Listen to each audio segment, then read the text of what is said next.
Chapter 1. No governess, thank you. Do you know, it's May the 5th already, said Jack in a very gloomy voice. All the fellows will be back at school today. What a pity, what a pity, said Kiki the parrot, in just as gloomy a voice as Jack's. This awful measles, said Lucy Ann. First Philip had it as soon as he came home for the holes, then Dinah, then she gave it to me, and then you had it. Well, we're all out of quarantine now, said Dinah from her corner of the room. It's just silly of the doctor to say we ought to go away and have a change before we go back to school. Isn't it enough change to go back to school? I do so love the summer term, too. Yes, and I bet I'd have been in the first 11, said Philip, pushing back the tuft of hair he had in front. Golly, I'll be glad to get my hair cut again. It feels tickly now it's grown so long. The 4 children had all had a bad attack of measles in the holidays. Jack especially had had a very nasty time, and Dinah's eyes had given her a lot of trouble. This was partly her own fault, for she had been forbidden to read, and had disobeyed the doctor's orders. Now her eyes kept watering, and she blinked in any bright light. Certainly no schoolwork for Dinah yet, the doctor had said sternly. I suppose you thought you knew better than I did, young lady, when you disobeyed orders. Think yourself lucky if you don't have to wear glasses a little later on. I hope Mother won't send us away to some awful boarding house by the sea, said Dinah. She can't come with us herself because she's taken on some kind of important job for the summer. I hope she doesn't get us a governess or something to take us away. A governess? Said Philip in scorn. I jolly well wouldn't go. And anyway, she wouldn't stay now that I'm training young rats. His sister Dinah looked at him in disgust. Philip always had some kind of creature about him, for he had a great love of animals. He could do anything he liked with them, and Lucy Ann secretly thought that if he met a roaring tiger in a jungle, he would simply hold out his hand, and the tiger would lick it like a dog, and purr happily like a cat. I've told you, Philip, that if you so much as let me see one of your young rats, I'll scream, Dinah said. All right then, scream, said Philip obligingly. Hey, Squeaker, where are you? Squeaker appeared above the neck of Philip's jersey collar, and true to his name, squeaked loudly. Dinah screamed. You beast, Philip! How many of those things have you got down your neck? If we had a cat, I'd give them all to her. Well, we haven't, said Philip, and poked Squeaker's head down his collar again. 3 blind mice, remarked Kiki the parrot, with great interest, cocking her head on one side and watching for Squeaker to appear again. Wrong, Kiki, old bird, said Jack, lazily putting out a hand and pulling at his parrot's tail feathers. Far from being 3 blind mice, it's 1 very wide-awake rat. I say, Kiki, why didn't you catch measles from us? Kiki was quite prepared to have a conversation with Jack. She gave a loud cackle and then put her head down to be scratched. How many times have I told you to shut the door? She cried. How many times have I told you to wipe your feet? Wipe the door, shut your feet, wipe the... Hey, you're getting muddled, said Jack, and the others laughed. It was always comical when Kiki mixed up the things she loved to say. The parrot liked to make people laugh. She raised her head, put up her crest, and made a noise like a mowing machine outside in the garden. That's enough, said Jack, tapping her on the beak. Now stop it, Kiki. But Kiki, pleased with the noise, flew up to the top of the curtains and went on being a mowing machine, one that wanted oiling. Mrs. Mannering put her head in at the door. Children, don't let Kiki make such a noise. I'm interviewing someone and it's very annoying. Who's come for an interview? Said Philip at once. Mother, you haven't gone and got a governess or something awful to take us away for a change, have you? Is she here? Yes, she is, said Mrs. Mannering. All the children groaned. Well, dears, you know I can't spare the time to take you myself, she went on. I've taken on this new job, though, of course, if I'd known you were going to be measly for so long, and then be so peaky afterwards. We're not peaky, said Philip indignantly. What an awful word! Peaky squeaky, said Kiki at once, and cackled with laughter. She loved putting the same-sounding words together. Peaky squeaky. "Shut up, Kiki," called Jack, and threw a cushion at her. Aunt Allie, we can quite well go away by ourselves. We're old enough to look after ourselves perfectly. Jack, as soon as I let you out of my sight in the holidays, you plunge into the middle of the most hair-raising adventures," said Mrs. Mannering. "I shan't forget what happened in the last summer holidays. Going off in the wrong aeroplane and being lost for ages in a strange valley." Oh, that was a marvellous adventure, cried Philip. "I wish we could have another. I'm fed up with being measly so long." Do let us go away by ourselves, Mother. There's a darling." "No," said his mother. "You're going to a perfectly safe seaside spot with a perfectly safe governess for a perfectly safe holiday." Safe, safe, safe, shrieked Kiki. Sound and safe, sound and safe. "Other way round, Kiki," said Jack. Mrs. Mannering put her fingers to her ears. "That bird! I suppose I'm tired with nursing you all, but honestly, Kiki gets dreadfully on my nerves just now. I shall be glad when she's gone with you." "I bet no governess will like Kiki," said Jack. "Aunt Allie, have you told her about Kiki?" "Not yet," admitted Mrs. Mannering. "But I suppose I'd better bring her in and introduce her to you all, and to Kiki too." She went out. The children scowled at one another. "I knew it would happen. Instead of having fun at school, we shall mope about with somebody we can't bear," said Dinah gloomily. "Phil, can't you do something with those awful rats of yours when she comes in?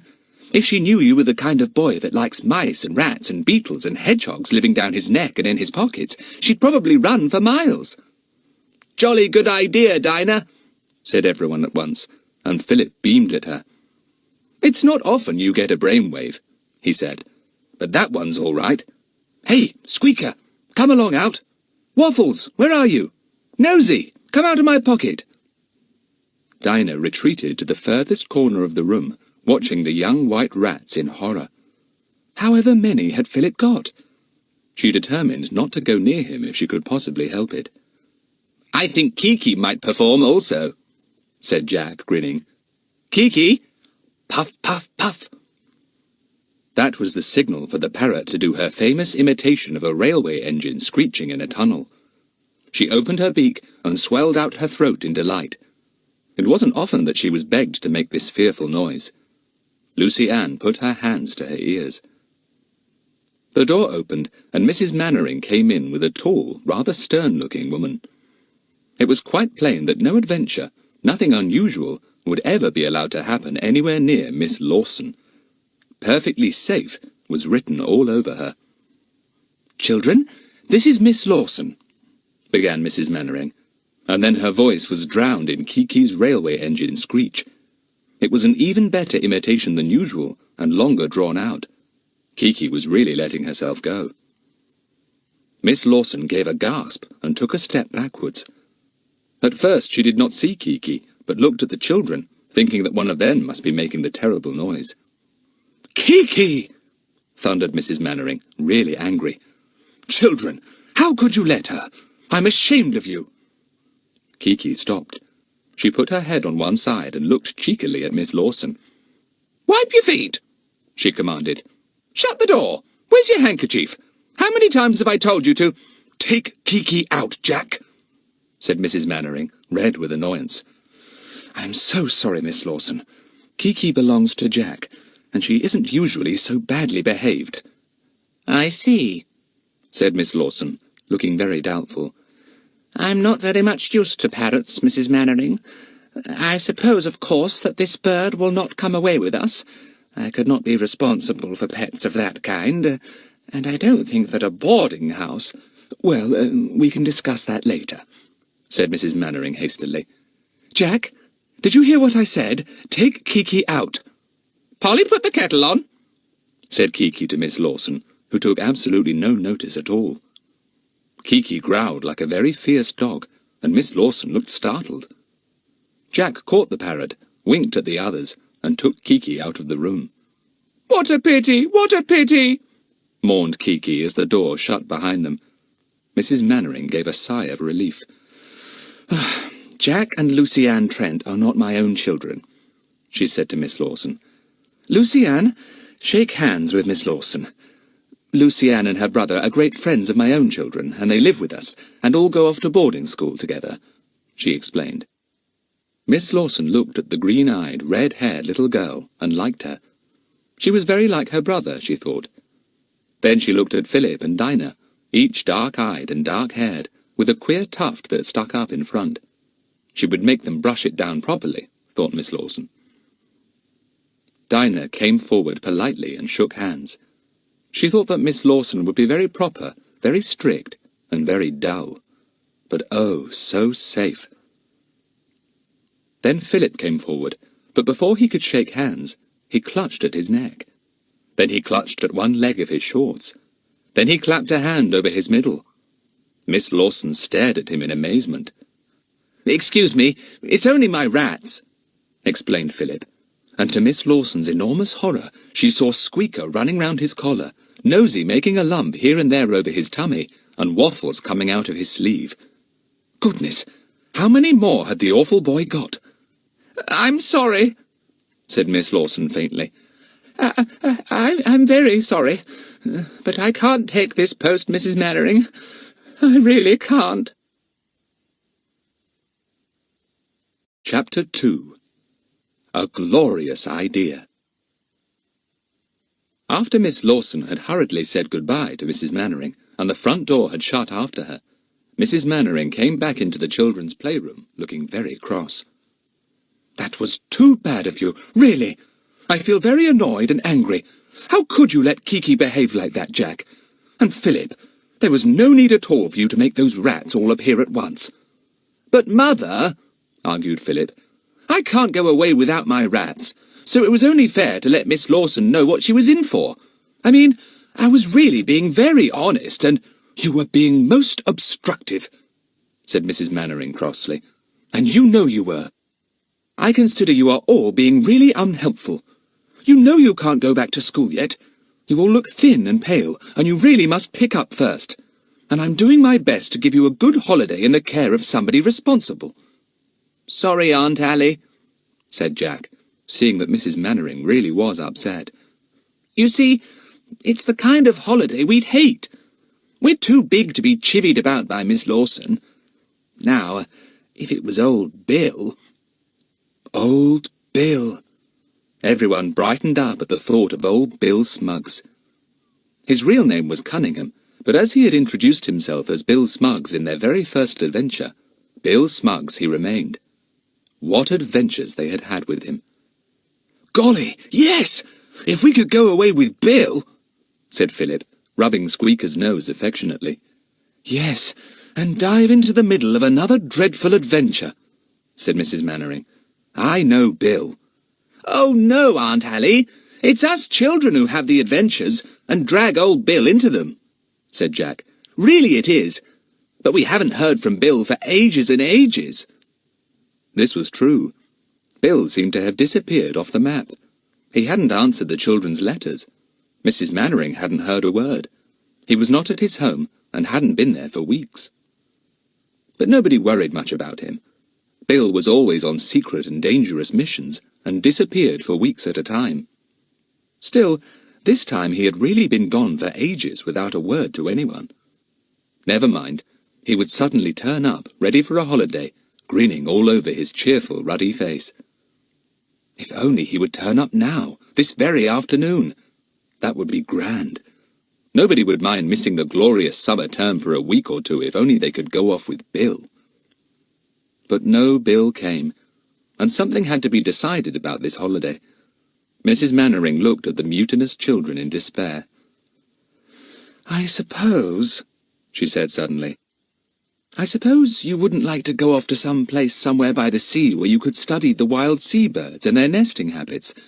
I know Jack has always wanted to, but it has been impossible before, because you were all at school at the best time of the year for it. And—" "Aunt Allie!" yelled Jack, beside himself with joy. "That's the most marvellous idea you've ever had in your life! Oh, I say!" "Yes, Mother, it's gorgeous!" agreed Philip, rapping on the table to emphasize his feelings.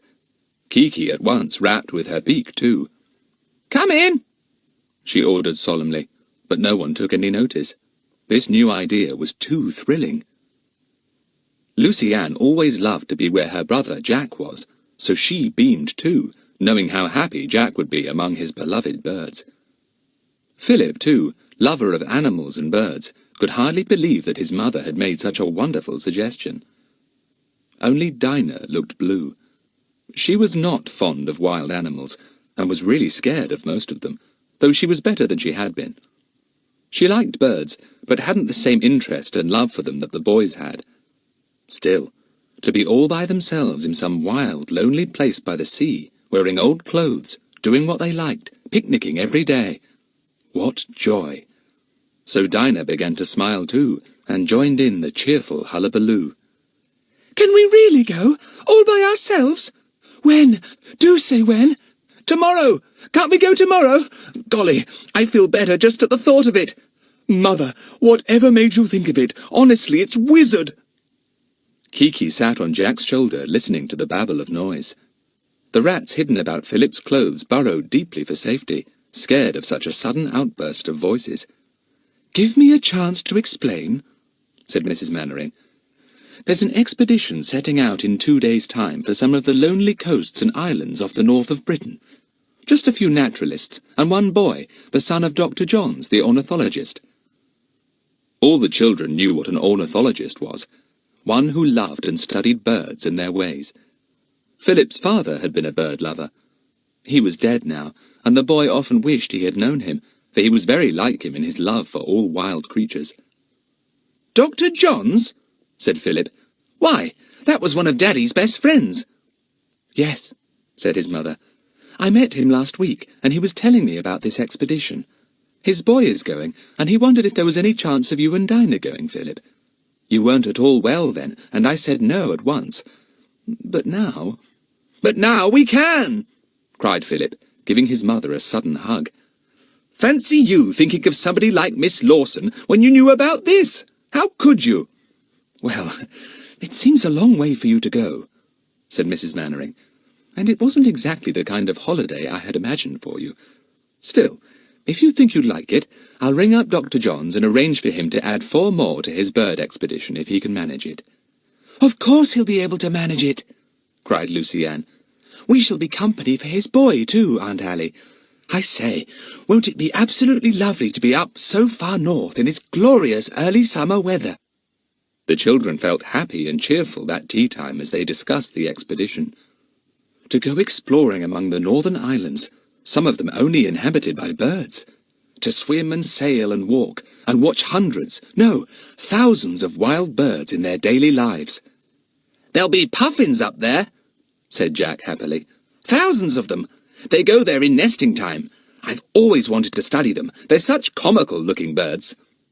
"Puff, puff, puffin," said Kiki at once, thinking it was an invitation to let off her railway engine screech. But Jack stopped her sternly. "No, Kiki, no more of that. Frighten the gulls and cormorants, the guillemots and the puffins all you like with that awful screech when we get to them, but you are not to let it off here. It gets on Aunt Allie's nerves." "What a pity, what a pity," said Kiki mournfully. "Puff, puff, ch-ch-ch." "Idiot," said Jack, and ruffled the parrot's feathers. She sidled towards him on the tea-table and rubbed her beak against his shoulder. Then she pecked a large strawberry out of the jar of jam. "Oh, Jack," began Mrs. Mannering, "you know I don't like Kiki on the table at meal-times. And really, that's the 3rd time she's helped herself to strawberries out of the jam." "Put it back, Kiki," ordered Jack at once. But that didn't please Mrs. Mannering either. Really, she thought, it would be very nice and peaceful when the 4 children and the parrot were safely off on their holiday. The children spent a very happy evening talking about the coming holiday. The next day, Jack and Philip looked out of their field glasses and cleaned them up. Jack hunted for his camera, a very fine one indeed. "I shall take some unique pictures of the puffins," he told Lucy Ann. "I hope they'll be nesting when we get there, Lucy Ann, though I think we might be a bit too early to find eggs." "Do they nest in trees?" asked Lucy Ann. "Can you take pictures of their nests too, and the puffins sitting on them?" Jack smiled. "Puffins don't nest in trees," he explained. They nest in burrows underground." "Gracious," said Lucy-Anne. "Like rabbits." "Well, they even take rabbit burrows for nesting places sometimes," said Jack. "It will be fun to see puffins scuttling underground to their nests. I bet they will be as tame as anything, too, because on some of these bird islands, nobody has ever been known to set foot, so the birds don't know enough to fly off when people arrive." "You could have puffins for pets easily, then," said Lucy-Anne. "I bet Philip will. I bet he'll only just have to whistle, and all the puffins will come huffing and puffing to meet him." Everyone laughed at Lucy-Anne's comical way of putting things. "Huffin' and puffin'," said Kiki, scratching her head. "Huffin' and puffin', poor little piggy-wiggy pig." "Now what's she talking about?" said Jack. "Kiki, you do talk a lot of rubbish." "Poor little piggy-wiggy pig," repeated Kiki solemnly. "Huffin' and puffin', huffin' and—" Philip gave a shout of laughter. "I know! She's remembered hearing the tale of the wolf and the 3 little pigs. Don't you remember how the wolf came huffing and puffing to blow their house down? Oh, Kiki, you're a marvel." "She'll give the puffins something to think about," said Dinah. "Won't you, Kiki? They'll wonder what sort of a freak has come to visit them. Hello, is that the telephone bell?" "Yes," said Jack, thrilled. "Aunt Allie has put through a call to Dr. John's to tell him we'll join his expedition. But he was out, so she asked for him to ring back when he got home. I bet that's his call." The children crowded out into the hall where the telephone was. Mrs. Mannering was already there. The children pressed close to her, eager to hear everything. "Hello?" said Mrs. Mannering. "Is that Dr. John's?" "Oh, it's Mrs. Johns. Yes, Mrs. Mannering here." "What's that?" Oh, I'm so dreadfully sorry. How terrible for you. Oh, I do so hope it isn't anything serious." Yes, of course, I quite understand. He will have to put the whole thing off. Till next year, perhaps. Well, I do hope you'll have good news soon. You'll be sure to let us know, won't you? Goodbye." She hung up the receiver and turned to the children with a solemn face. "I'm so sorry, children, but Dr. Johns has been in a car accident this morning. He's in hospital, so of course the whole expedition is off." Off! No bird islands after all. No glorious, carefree time in the wild seas of the north. What a terrible disappointment! Chapter 3. Very mysterious. Everyone was upset. They were sorry for Mrs. Johns, of course, and for her husband. But as they didn't know them at all, except as old friends of Mr. Mannering long ago, the children felt far, far more miserable about their own disappointment. "We'd talked about it such a lot, and made such plans, and got everything ready," groaned Philip, looking sadly at the field glasses hanging nearby in their brown leather cases. "Now Mother will look for another Miss Lawson." "No, I won't," said Mrs. Mannering. "I'll give up my new job and take you away myself. I can't bear to see you so disappointed, poor things." "No, darling Aunt Allie, you shan't do that," said Lucy-Anne, flinging herself on Mrs. Mannering. "We wouldn't let you. Oh dear, whatever can we do?" Nobody knew. It seemed as if their sudden disappointment made everyone incapable of further planning. The bird holiday or nothing. The bird holiday or nothing. That was the thought in all the children's minds. They spent the rest of the day pottering about miserably, getting on each other's nerves. One of their sudden quarrels blew up between Philip and Dinah, and with yells and shouts they belaboured one another in a way they had not done for at least a year. Lucy-Anne began to cry. Jack yelled angrily, "Stop hitting Dinah, Philip! You'll hurt her!" But Dinah could give as good as she got, and there was a loud crack as she slapped Philip full across his cheek. Philip caught her hands angrily, and she kicked him. He tripped her up, and down she went on the floor, with her brother rolling over and over too. Lucy-Anne got out of their way, still crying. Kiki flew up to the electric light and cackled loudly. She thought Philip and Dinah were playing. There was such a noise that nobody heard the telephone bell ringing again. Mrs. Mannering, frowning at the yells and bumps from the playroom, went to answer it. Then she suddenly appeared at the door of the playroom, her face beaming. It changed when she saw Dinah and Philip fighting on the floor. "Dinah! Philip! Get up at once! You ought to be ashamed of yourselves quarrelling like this now that you are so big. I've a good mind not to tell you who that was on the telephone." Philip sat up, rubbing his flaming cheek. Dinah wriggled away, holding her arm.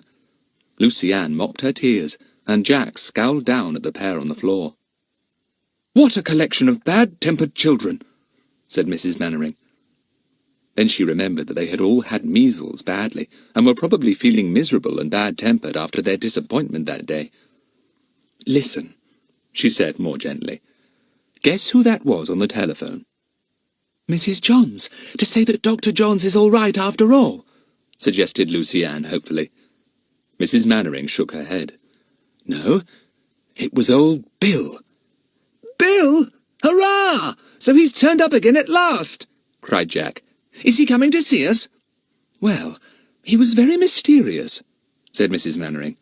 "Wouldn't say who he was, just said he might pop in tonight, late, if nobody else was here. Of course I knew it was Bill. I'd know his voice anywhere." Quarrels and bad temper were immediately forgotten. The thought of seeing Bill again was like a tonic. "Did you tell him we'd had measles and were all at home?" demanded Philip. "Does he know he'll see us too?" "No, I hadn't time to tell him anything," said Mrs. Mannering. "I tell you, he was most mysterious. Hardly on the telephone for half a minute. Anyway, he'll be here tonight. I wonder why he didn't want to come if anyone else was here." "Because he doesn't want anyone to know where he is, I should think," said Philip. "He must be on one of his secret missions again. Mother, we can stay up to see him, can't we?" "If he isn't later than 9:30, said Mrs. Mannering. She went out of the room. The four looked at one another. "Good old Bill," said Philip. "We haven't seen him for ages. Hope he comes before 9:30. "Well, I jolly well shan't go to sleep till I hear him come," said Jack. "Wonder why he was so mysterious." The children expected to see Bill all the evening, and were most disappointed when no car drove up and nobody walked up to the front door. 9:30 came, and no Bill. "I'm afraid you must all go to bed," said Mrs. Mannering. "I'm sorry, but really you all look so tired and pale. That horrid measles. I do feel so sorry that that expedition is off. It would have done you all the good in the world." The children went off to bed, grumbling. The girls had a bedroom at the back, and the boys at the front.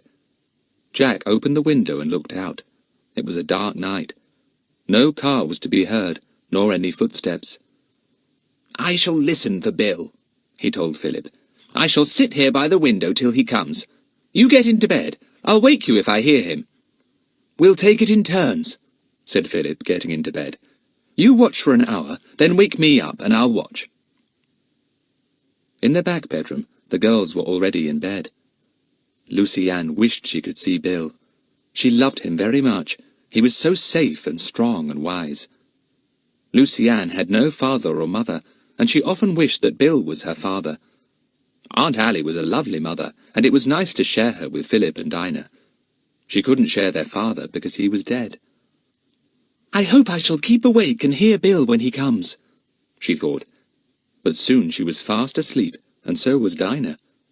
The clock struck 10:30, and then 11. Jack woke Philip. "Nobody has come yet," he said.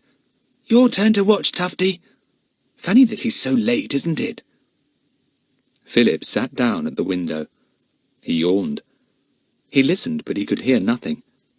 And then he suddenly saw a streak of bright light as his mother, downstairs, pulled back a curtain, and the light flooded into the garden. Philip knew what it was, of course, but he suddenly stiffened as the light struck on something pale, hidden in a bush by the front gate. The something was moved quickly back into the shadows, but Philip had guessed what it was. "That was someone's face I saw! Somebody is hiding in the bushes by the gate! Why? It can't be Bill. He'd come right in. Then it must be somebody waiting in ambush for him. Golly!" He slipped across to the bed and awoke Jack. He whispered to him what he had seen.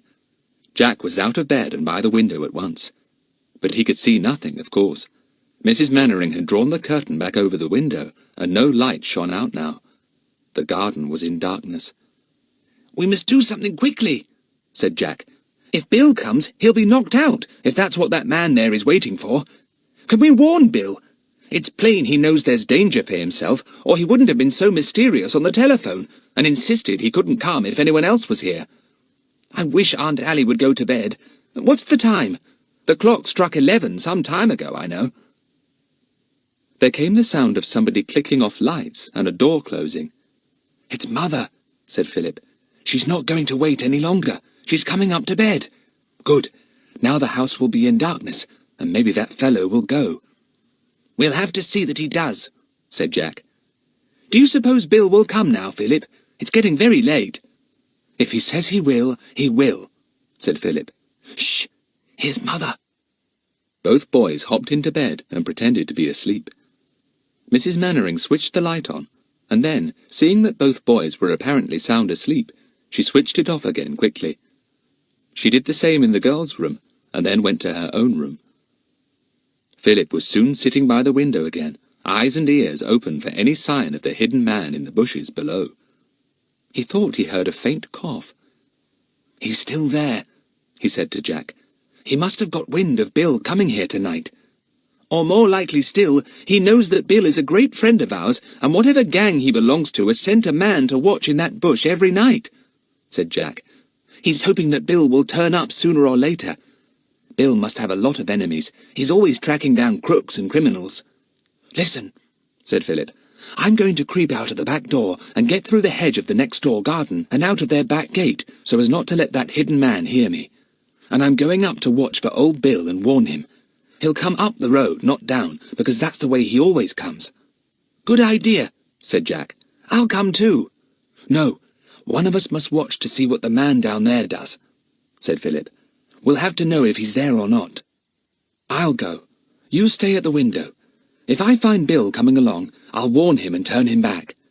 "All right," said Jack, wishing he had the exciting job of creeping about the dark gardens to go and meet Bill. "Give him our love, and tell him to phone us if he can, and we'll meet him somewhere safe." Philip slipped quietly out of the room. There was still a light in his mother's room, so he went very cautiously downstairs, anxious not to disturb her. She would be very scared if she knew about the hidden man. He opened the back door quietly, shut it softly behind him, and went out into the dark garden. He had no torch, for he did not want to show any sign of himself at all. He squeezed through a gap in the hedge and came into the next-door garden. He knew it very well. He found the path and then made his way quietly along the grass at the edge of it, afraid of making the gravel crunch a little if he walked on it. Then he thought he heard a sound. He stopped dead and listened. Surely there wasn't another man hiding somewhere. Could they be burglars, not men waiting for Bill after all? Ought he to creep back and telephone to the police? He listened again, straining his ears, and he had a queer feeling that there was someone nearby, also listening. Listening for him, Philip, perhaps.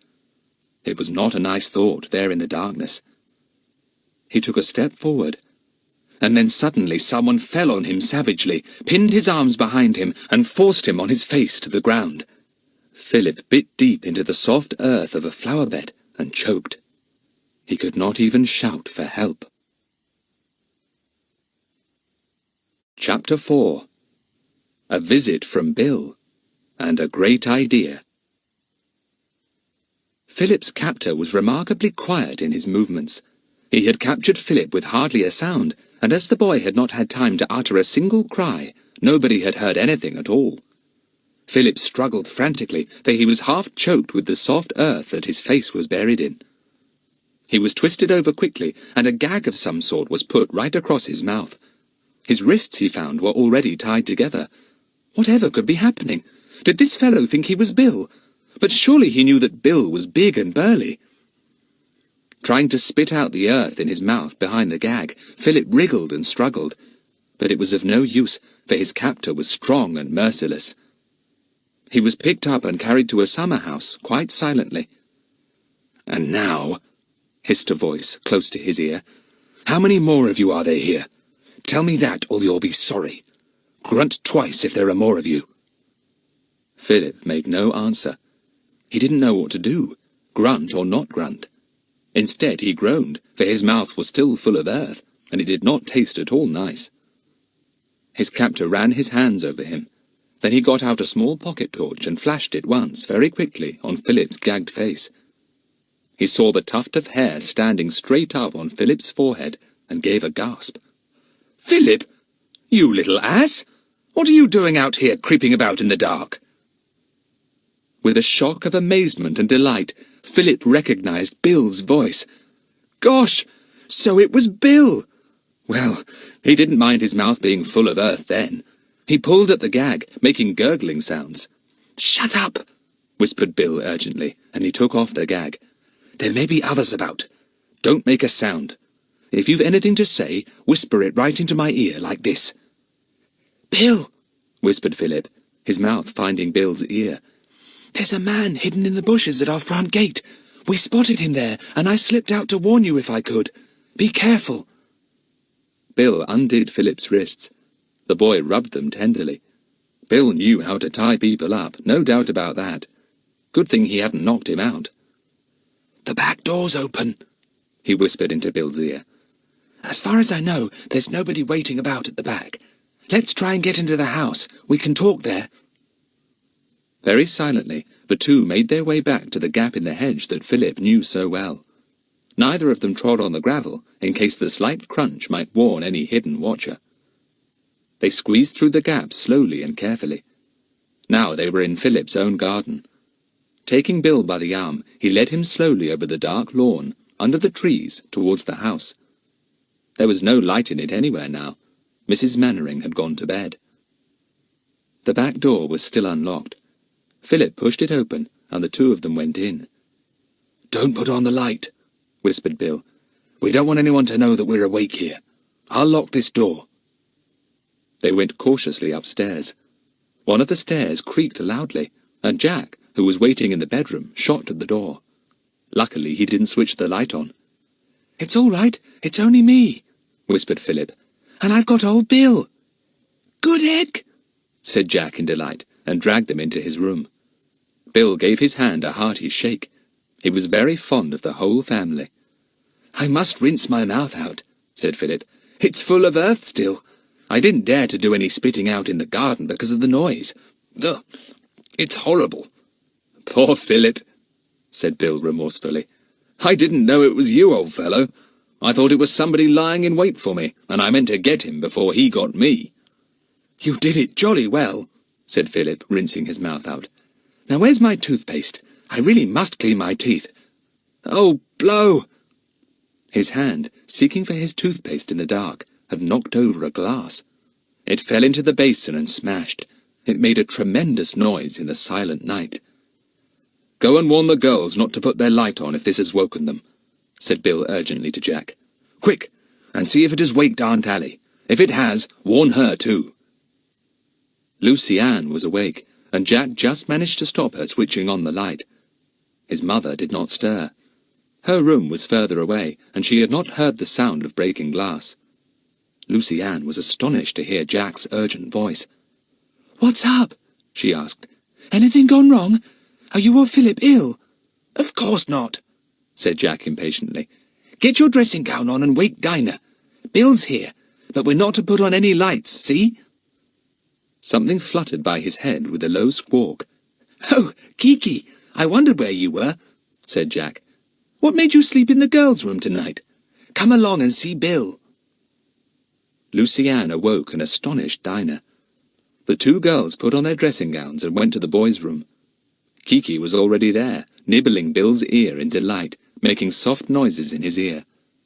"Hello, hello," said Bill when the girls crept softly into the room. "Which is which? I can only feel you. Ah, this must be Lucy Ann. I can smell your freckles." "You can't smell freckles," said Lucy Ann, giggling. "But you're right, it is me all the same. Oh, Bill, where have you been so long? You didn't answer any of our letters at all." "I know," said Bill. "You see, I was on a peculiar job, hunting down a gang of rogues, and then, before I knew what was happening, They got wind of what I was doing and began to hunt me down. So I had to go into hiding and keep dark. Why? Would they have kidnapped you or something, Bill? Asked Lucy Ann, scared. Oh, there's no knowing what they would have done to me, said Bill airily. I should certainly have disappeared for good. But here I am, as you see. So that's what that man at the front gate was there for, hoping to get you, said Philip. Why have you come to see us now, Bill? Do you want us to do anything? Well, said Bill, I've got to disappear for some time, and I wanted to see your mother particularly, to give her a few things to keep for me, just in case I didn't turn up again. I'm what is called a marked man now, as far as this particular gang is concerned. I know too much about them for their own comfort. Oh, Bill, but where are you going to disappear to? Asked Lucy Ann forlornly. I don't like you to disappear into the blue. Can't you tell us? Oh, I'll probably lead the simple life somewhere in the wilds, said Bill, till these fellows have given up hunting for me or get themselves caught. I don't want to disappear. Don't think that. I'm not afraid of any of them, but my chiefs can't afford to let anyone get hold of me. So I've got to vanish completely for a time, and not even get into touch with you or my family. There was a silence. It wasn't nice to hear all this, told in a low voice in the darkness of midnight. Lucy Ann groped for Bill's hand. He squeezed her fingers. Cheer up. You'll hear from me again some day. Next year or the year after. I shall take some kind of disguise. Become a miner somewhere in the wilds of Alaska. Or a lonely ornithologist on some desolate island. Or... Jack gave a gasp. Something clicked in his mind as a really brilliant idea slid into place there. Bill! Oh, Bill! I've thought of something grand! Shh! Not so loud, said Bill. And just take Kiki on your shoulder now, will you, before she nibbles away the whole of my left ear. Listen, Bill, said Jack urgently. I've thought of something. We had a great disappointment today. I'll tell you about it first. Go on, then, said Bill, thankful that Kiki was no longer on his shoulder. I don't expect you know, but we've all had measles pretty badly, said Jack. That's why we're not back at school.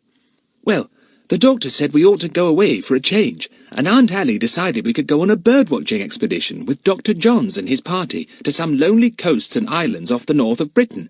You know, places that only birds live on, and only bird-lovers visit. I know, said Bill, listening intently. Well, Dr. Johns got hurt in an accident today, said Jack, so we can't go because there is nobody to take us. But why can't you take us, disguised as some birdman or other? Then we'd have a perfectly glorious holiday, you'd be able to get off into the unknown without anyone knowing, and we could leave you behind there when we come back, quite safe. There was silence. All the children waited breathlessly for Bill's answer. Even Kiki seemed to be listening anxiously. I don't know, said Bill at last. It's too much like using you as a smokescreen, and if my enemies saw through the smoke, well, things wouldn't be too good for you or for me either. I don't think it's possible. The mere thought of Bill's turning the wonderful idea down made the children more enthusiastic and urgent about it. They each had a few words to contribute. We were so disappointed not to go, and now this does seem a way. And after all, it would only be for about 2 weeks as far as we're concerned. We'd be going back to school then. You're awfully good at disguises. You could easily look like an ornithologist. Sort of earnest and always peering into the distance for birds and with field glasses over your shoulder. Nobody could possibly know. We'd all be absolutely safe up in the northern seas, so wild and desolate with you. Think of May up there, the sea so blue, the birds all soaring and gliding, the sea pinks out all over the place. You'd be safe, Bill. No one surely would ever dream of hunting for you in a place like that. And oh, we do want that kind of holiday. We've felt mouldy after measles. Not so loud, whispered Bill. I'll have to talk things over with your mother first, even if I think it's all right myself. It's a bold idea, and I don't think it would occur to anyone for one moment that I would go off openly like that. And I must say that a holiday with you four, and Kiki too, of course, It's just what I'm needing at the moment." "Oh, Bill, I believe you'll do it," said Lucy Ann, hugging him with ecstasy. "What a lovely ending to a horrid day." Chapter 5. Exciting Plans. Bill spent the night, unknown to Mrs. Mannering, in the little spare room. He said he would talk to her the next morning. He was relieved to find that a daily maid came in each morning, but that no one except the family slept in the house at night. "We children do all the beds and things upstairs now that we have recovered," said Dinah. "So you can stay up here unseen if you like. We'll bring breakfast up." But the next morning, everything was upset again. Mrs. Mannering knocked on the wall separating the girls' room from hers, and Dinah went running in to see what the matter was. "Dinah, the most sickening thing has happened," said Mrs. Mannering in disgust. "I've got measles now. Look at my spots. I thought I'd had it when I was your age, but it's measles right enough. Oh dear, I wish I had engaged that Miss Lawson and let her take you off to Bournemouth or somewhere yesterday. Now what are we to do?" "Oh dear," said Dinah. Then she decided to tell her mother about Bill being there. Perhaps that would help. "I'll get you your dressing jacket and tidy the room," she said briskly, "because there's someone who wants to see you. He may help quite a lot. It's Bill." "Bill?" said Mrs. Mannering, amazed. "When did he come? I waited up till 11, but I felt so terribly tired I just had to go to bed. Well now, I wonder if old Bill would take you off my hands for a bit and leave Hilda, the Daily, to look after me." "I'm sure he would," said Dinah, delighted. "Poor mother. You feel the worst the first 2 or 3 days, and after that it's not so bad. There, are your pillows comfy? I'll send Bill in now." The news was broken to the others. The children were sorry and dismayed. Did grown-ups actually get measles then? Poor mother. Poor Aunt Allie. She would certainly want them out of the house now. "She's ready to see you, Bill," said Dinah. "I say, I suppose you've had measles all right, haven't you?" "Oh, dozens of times," said Bill cheerfully, going to Mrs. Mannering's room. "Cheer up. We'll get things right in no time." "But you can only have measles once," began Lucy Ann. Then the door was shut, and the children could only hear a murmur of voices in the room. They went down to breakfast. The boys had more or less got back their ordinary appetites, but the girls still only picked at their food. Dinah looked at Lucy Ann. "Your freckles hardly show," she said. "Nor do Jack's. A bit of sun will do us all good. I don't feel like this bacon, do you? Oh dear, I wish Bill would hurry up and come down. I do want to know what they've decided." Bill did not come down. The children heard the door above opening, and then a soft whistle. Bill was evidently afraid the Daily was about, but she had gone out to do the shopping. "It's all right," called Dinah. "Hilda's out. Come down if you want to. We've saved you some breakfast." Bill came down. "Your mother doesn't want any breakfast except toast and tea," he said. "You make the toast, Dinah. I see the kettle's boiling. We can make tea as soon as the toast is ready. Then I'm going to ring up the doctor, and then ring up Miss Tremaine, your mother's friend, and ask her to come along for a week or two to be with the invalid. She says she'll like that." The children listened in silence. "And what about us?" asked Jack at last. "Didn't you decide?" "Yes, I decided," said Bill. "Your aunt begged me to take you away for 2 weeks, and I told her I was due to disappear for a while, so I'd go off to the northern seas with you. I didn't scare her with my reasons for disappearing. She's really feeling bad this morning, and she's so thankful to think you'll get away for a change that she hardly asked me any questions at all." "So we're to go?" said Jack, unable to keep the joy out of his voice, even though he was very sorry about Aunt Allie. "How absolutely super!" The 4 faces glowed. Kiki picked a piece of rind out of the marmalade, and, as nobody said anything, took a piece of lump sugar from the sugar basin. "Mother will be quite all right, won't she, with Miss Tremaine?" said Philip earnestly. "She wouldn't like one of us to stay with her, would she? I'll stay, if so." "She would be much better with you all out of the house," said Bill, helping himself to bacon. She's tired out and wants a really peaceful time. Measles is beastly, but at least it will make her rest in bed for a while. Well then, we can really look forward to going off with a light heart, said Jack cheerfully. Oh, Bill, you always turn up just exactly at the right moment. Here's Hilda, said Philip suddenly. You'd better hop upstairs, Bill. Take your plate. I'll bring you more toast and tea when we take Mother's up. Isn't that toast finished yet, Dinah?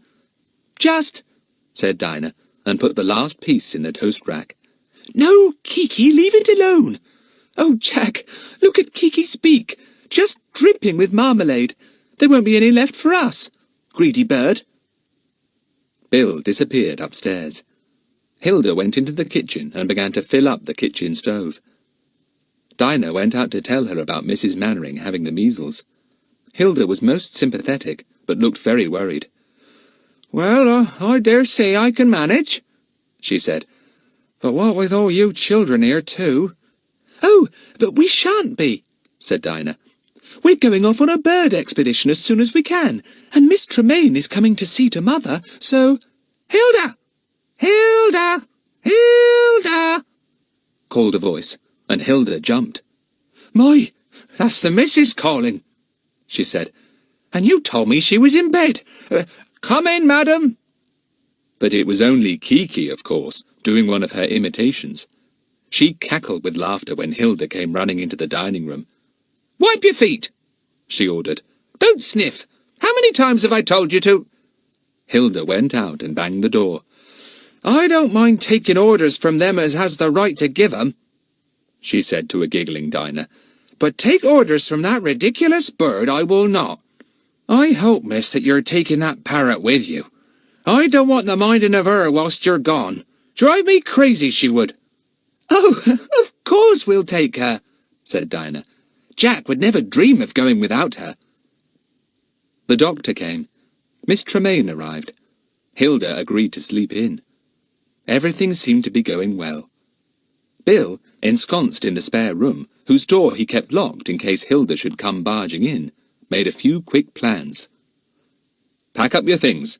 Order a taxi for 8 o'clock tomorrow night. We'll catch the night train to the north. I'll slip out tonight and make the rest of the plans for the journey and the holiday. I'll meet you at Euston, and it won't be as the Bill Smuggs you know. I shall then be Dr. Walker, the naturalist. I'll come over and introduce myself in a loud voice as soon as I see you arrive, in case there's anyone about that knows you, or me either. Then off we'll go. It all sounded very thrilling. What a mysterious way to begin a holiday. It sounded as if they were setting off for a first-class adventure. But of course they weren't. It would be fun if they were. But what could happen on Lonely Bird Islands? Nothing at all except birds, and more birds, and yet more birds. Bill slipped off that night. No one had known he was in the house, not even Miss Tremaine, who had been given the little dressing room leading off Mrs. Mannering's room. Mrs. Mannering had promised not to say that Bill had been there, in case it meant danger to him. But she was so heavy and sleepy that day that she really began to wonder if Bill had actually been there at all, or if she had dreamt it. The children packed. No need to take best dresses or anything like that. Shorts and jerseys, rubber shoes, bathing suits and mackintoshes were the things they would want. And a few cardigans, some towels, and what about some rugs? Were they going to sleep under a roof or not? Bill hadn't said. For all they knew, they might be sleeping in tents. What fun! They decided not to take rugs. Bill would be sure to take things like that if they needed them. Field glasses, notebooks, pencils, my camera, and a rope, said Jack, trying to think of everything. Lucy Ann looked astonished. A rope, she said. Why a rope? We might want to go cliff climbing if we want to examine nesting places there, said Jack. Well, you can go cliff climbing if you like. I shan't, said Lucy Ann with a shiver. I'd hate to climb down steep cliffs with just a rope round me and hardly anything to put my feet on. Kiki's taken your pencil, said Dinah. Kiki, don't be such a nuisance. We shan't take you to see the puffins if you behave like this. Huffin' and puffin', puffin' and huffin', muffin and puffin', muffins and crumpets, pronounced Kiki, and cracked her beak in delight at having said something new. Huffing and puff! Oh, stop huffing and puffing, called Dinah. God save the Queen, said Kiki, and stood up very straight. Goodness knows what the birds up there will think of you, said Luciane. Jack, shall we put her into a basket to take her with us on the train? You know how she will keep shouting, "Guard, guard," and pretending to blow a whistle and telling everyone to wipe their feet. She can go on my shoulder, said Jack. We shall be sleeping on the train in beds or berths, and she'll be quite all right. Stop cracking your beak, Kiki. It's not clever to keep on making a nuisance of yourself. Naughty Polly, said Kiki. Sing, Polly Wolly, oodle all the day. Philip threw a cushion at her, and she retired to the top of the curtains and sulked. The children went on discussing their coming holiday. Fancy having the luck to be with Bill after all, said Jack. Much better than Dr. John's. I wonder if he'll have a boat and go exploring round. Golly, I'm going to enjoy the next week or two. We might even see a great auk. You and your great auks, said Philip. You know quite well they're extinct. Don't start all that again, Jack. We might find little auks up there, though, and razorbills, and thousands of guillemots on the cliffs. The next day came at last, and then dragged on till the evening. Mrs. Mannering slept most of the time, and Miss Tremaine would not let them go in and wake her to say good-bye. "Better not," she said. "I'll say good-bye for you. Mind you write to her from wherever you're going. Is that the taxi I hear now? I'll come and see you off." It was the taxi. They bundled in with all their luggage. Now to London, to meet Dr. Walker, and to travel hundreds of miles to the north, to wild places where few people had ever been. No adventures this time, but just a glorious, carefree holiday with old Bill. "All aboard," said Kiki in a deep voice that made the taxi driver jump.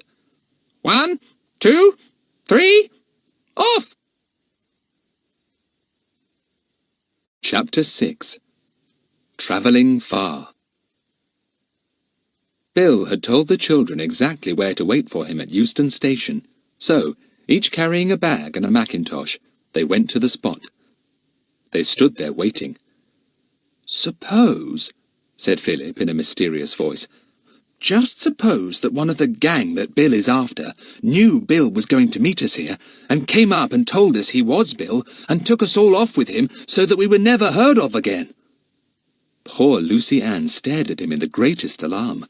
Her eyes nearly popped out of her head. "Oh, Philip, do you think that might happen? Gracious, I hope to goodness we recognize Bill when we see him. I shall be scared stiff of going with him if we don't." A very fat man approached them, smiling. He was big all over.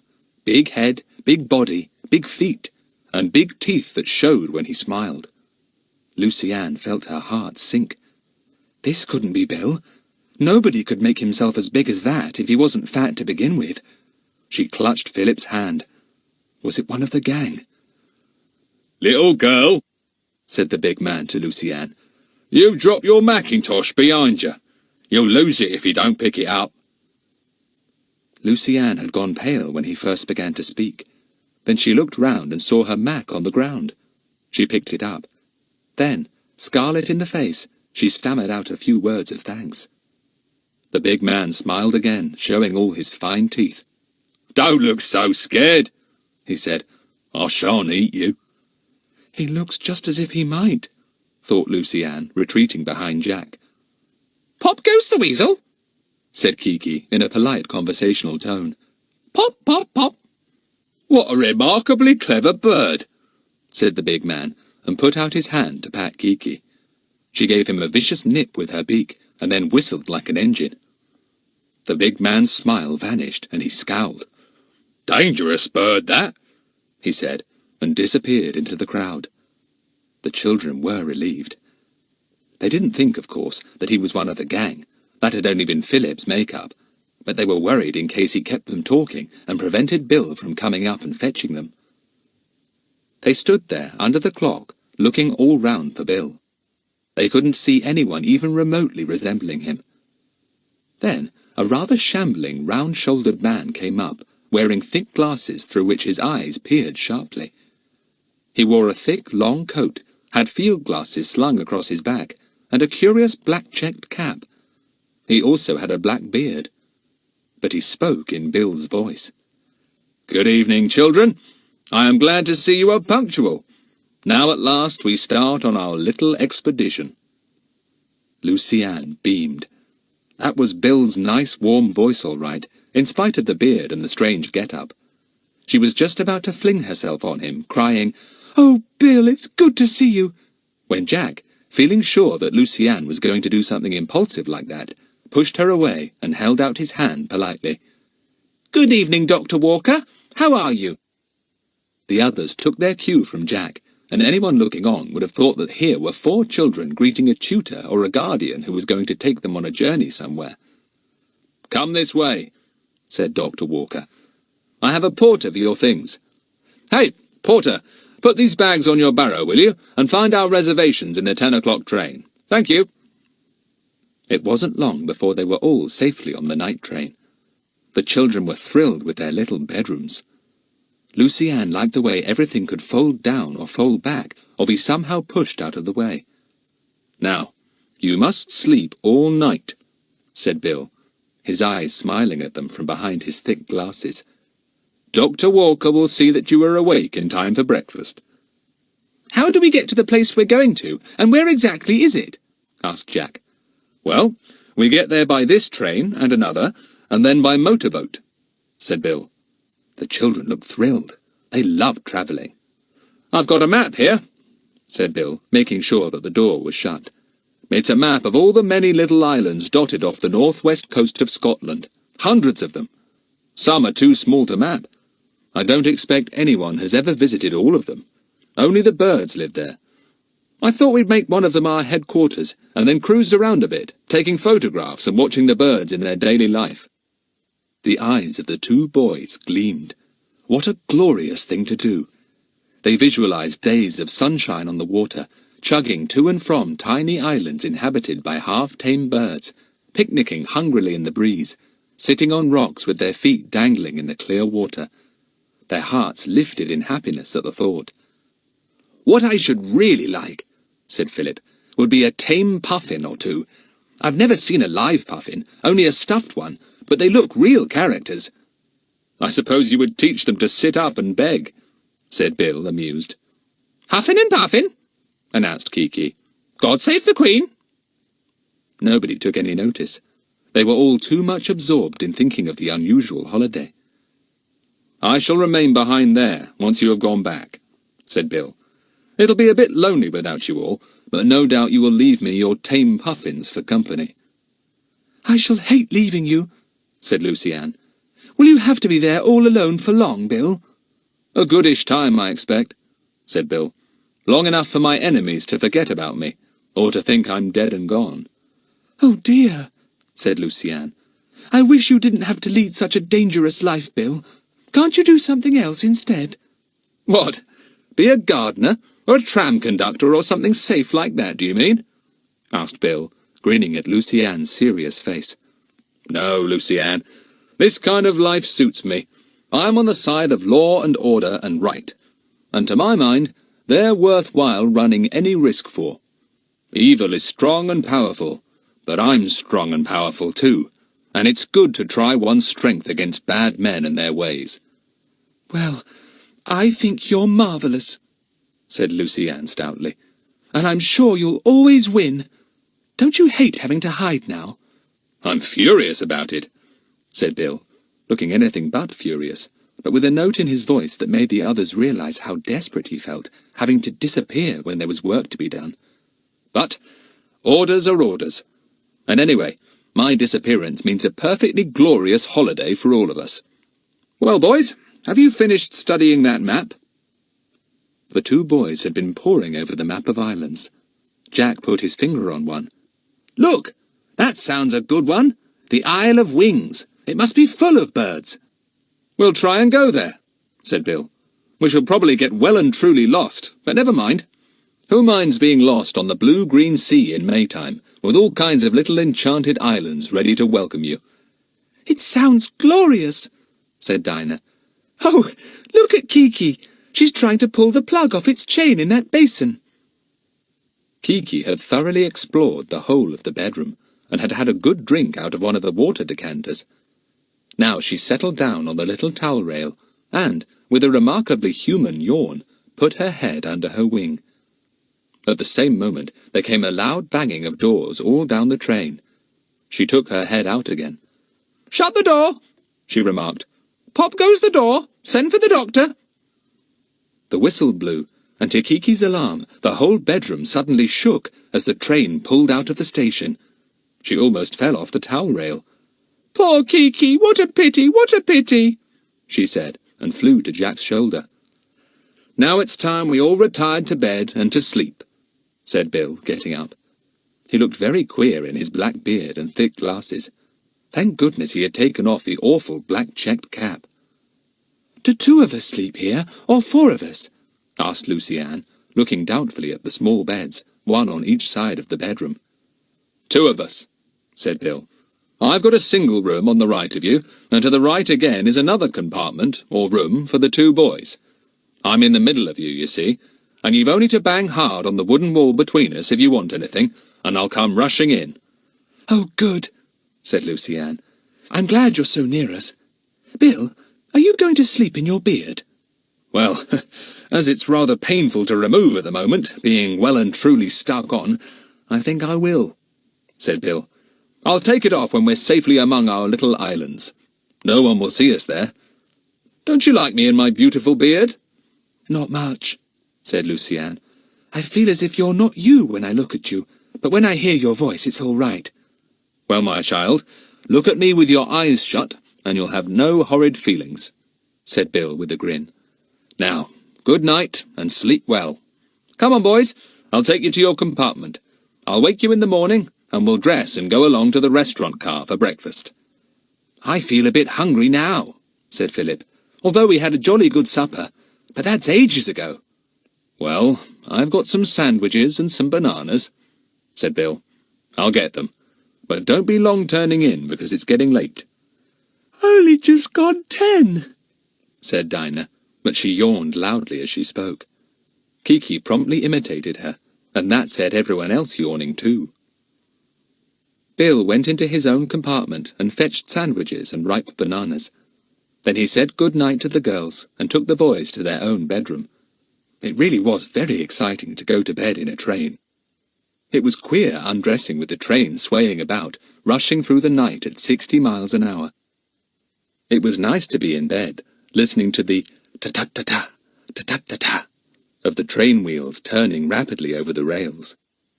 "Travelling far, travelling far, travelling far," said the wheels to Lucy-Anne as her eyes closed, and her mind swung towards sleep. "Travelling far."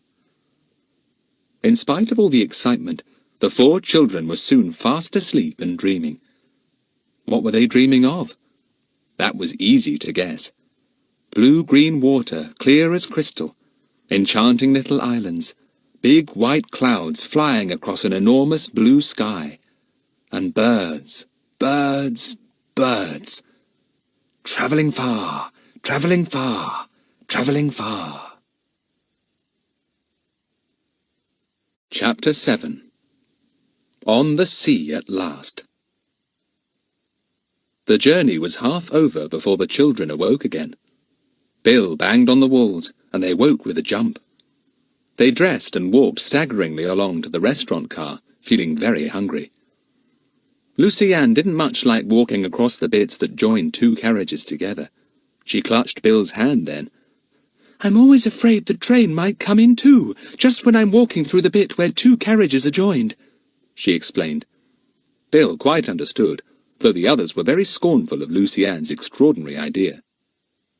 Kiki behaved very badly at breakfast, throwing the toast about and squawking because she was not allowed any of the rather small helping of marmalade.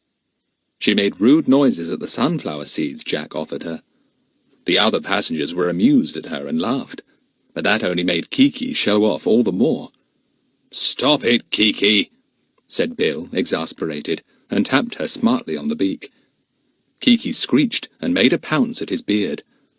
A vicious tug, and some of it came away.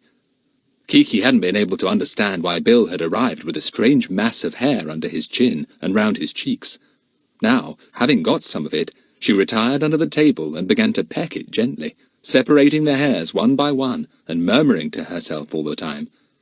"Let her be," said Bill. "She'll be happy pulling that bit of my beard to pieces." He rubbed his chin. "That hurt. I hope I don't look too peculiar now." "Oh, no, it doesn't really show much," Jack assured him. "Kiki always gets excited on a journey like this. She's awful when I bring her back from school. Whistles like the guard, and tells all the people in the carriage to blow their noses and wipe their feet, and screeches in the tunnels till we're almost deafened." But she's a darling, really, said Lucy Ann loyally, and didn't say a word about Kiki undoing her shoelaces and pulling them out of her shoes at that very moment. The journey was a long one. There was a change to be made at a very big and noisy station. The next train was not quite so long as the first one, and did not go so fast. It took them to a place on the coast, and the children were delighted to see the blue sea shining like a thin bright line in the distance. Hurrah! They all loved the sea. "Now I feel that our holiday has really begun," said Lucy Ann. "Now that we've seen the sea, I mean. It gives me a proper holiday feeling." Everyone felt the same, even Kiki, who leapt about like a warrior doing a war dance on the luggage rack above the children's heads. She flew down to Jack's shoulder when they got out of the train at a big seaside town. The strong breeze blew in their faces, and the girl's hair streamed back. Bill's beard blew back too, and Kiki was careful to stand with her beak to the wind. She hated her feathers being ruffled the wrong way. They had a very good meal in a hotel, and then Bill went down to the harbour to see if his motorboat was there. It had just come in. The man who brought it knew Bill very well, and had been told in what disguise he was to be seen. "Morning, Dr. Walker, sir," he said in loud tones. "Fine weather for your expedition. Everything's ready, sir." "Plenty of provisions, Henty?" asked Dr. Walker, blinking through his thick glasses. "Enough to stand a siege, sir," said Henty. "I'm to pilot you out, sir. I've got a boat behind." Everyone went on board. It was a fine motorboat, with a little cabin in front. Jack's eyes gleamed when he saw the stock of food. Tins, tins, tins. The little refrigerator was full of stuff too. Good. There would be plenty to eat anyway, and that, in Jack's opinion, was one of the main things to be planned for on a holiday. People always got so terribly hungry when they were holidaying. Henty piloted them out of the harbour, his tiny boat bobbing about. When they were beyond the harbour, Henty saluted and got into his boat. "Well, good luck, sir," he said. "The wireless is okay, sir. We'll be expecting a message regularly to know you're all right. There are extra batteries and a repair set as well. Good luck, sir. I'll be here in 2 weeks' time to pick up the kids." He rowed off, his oars making a soft plash, plash, plash in the water. He soon looked very small indeed, as Bill's motorboat sped away. "Well, we're off," said Bill with great satisfaction. "And my beard can come off too. And my glasses, thank goodness. And my coat. Here, Philip, you know how to steer a motorboat, don't you? Take the wheel whilst I make myself presentable again. No one is likely to see me now. Keep her going north-northwest." Proudly, Philip took the wheel. The engine of the boat purred smoothly, and they sped fast over the blue water. It was a wonderful day, almost as hot as summer. The May sun shone down out of a sky flecked with tiny curly clouds, and little points of light danced on the waves. "Gorgeous," said Jack, sitting down with a grunt of joy near Philip. "Simply, absolutely, perfectly gorgeous." "I've got such a lovely feeling," said Lucy Ann, looking the picture of happiness. "You know, that feeling you get at the very beginning of a lovely holiday, when all the days spread out before you, sunny and lazy and sort of enchanted." "You'll end up by being a poet if you don't look out," said Philip from the wheel. "Well, if a poet feels like I feel just exactly at this moment, I wouldn't mind being one for the rest of my life, even if it meant having to write poetry," said Lucy Ann. "Three blind mice, see how they run," remarked Kiki, and for one moment everyone thought that Kiki was joining in the talk about poetry and giving what she thought was an example. but she was merely referring to the 3 tame rats that had suddenly appeared on Philip's shoulders. They stood there daintily, their pink noses raised, sniffing the salt sea air. "Oh, blow you, Philip," said Dinah from her seat near Jack. "I was hoping against hope you hadn't brought those detestable little creatures. I only hope the gulls eat them." But even Dinah couldn't feel annoyed for long as they glided over the green waves, leaving a white wake behind them, like a long feathery tail. When Bill appeared from the little cabin, they all hailed him in delight. "Bill! Dear old Bill! You look like yourself again!" "Oh, Bill, never wear a beard again. It does spoil your beauty." "Hurrah! We've lost Dr. Walker forever! Silly fellow, I never liked him." "Bill, you look nice again. I can see your mouth when you smile." "Pay the bill! Pay the bill! Shut up, Kiki, or the gulls will get you." "Ah, this is something like," said Bill happily, taking the wheel from Philip. "Golly, if we get this weather, we'll all be quite sunburnt in a day or two. Better keep your shirts on, boys, or you'll get blistered." Everyone had discarded coats and wraps at once. The breeze was cool, but the sun was really hot. The sea in the distance was unbelievably blue, the colour of cornflowers, Lucy-Anne thought. "Now, my friends," said Bill, his white shirt billowing in the breeze, "this is a holiday, not a hair-raising adventure. You've had enough of adventures. We've had 3 together, and this time I want a holiday." "Right," said Jack. "A holiday it shall be. Adventures keep out." "I don't want any adventures either," said Lucy-Anne. "I've had plenty. This is adventure enough for me.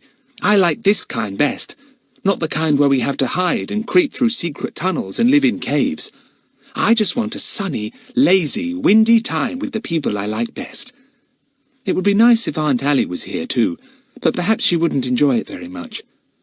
"I hope she's feeling better," said Dinah. "I say, where's the land? I can't see a bit, not even an island." "You'll see plenty tomorrow," said Bill. "You can choose one for your own." That was a wonderful afternoon and evening. They had a fine tea on board, prepared by the 2 girls, who found new bread, strawberry jam, and a big chocolate cake in the cabin larder. "Make the most of this," said Bill. "You won't get new bread often now. I doubt if we shall find any farmhouses at all among the lonely islands we shall visit. But I've brought tins and tins of biscuits of all kinds. And as for this chocolate cake, eat it up and enjoy it. I don't think you'll get any more for 2 weeks." "I don't care," said Dinah, munching away. "When I'm hungry, I simply don't mind what I eat, and I can see I'm always going to be hungry on this holiday." The sun went down in a great golden blaze, and the tiny curly clouds turned a brilliant pink.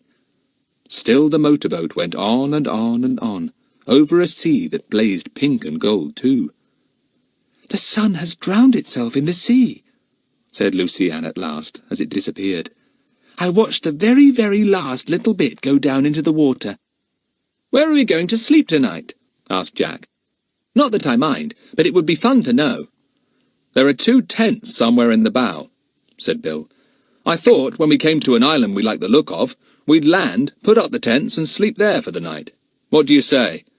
"Oh, yes," said everyone. "Let's look for an island. A really nice, wild one."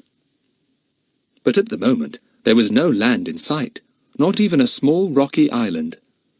Bill gave the wheel to Jack and looked at the chart. He pointed with his finger. "We've been running in this direction. We should come on these 2 islands presently. One has a few people on it, and, I believe, a tiny jetty.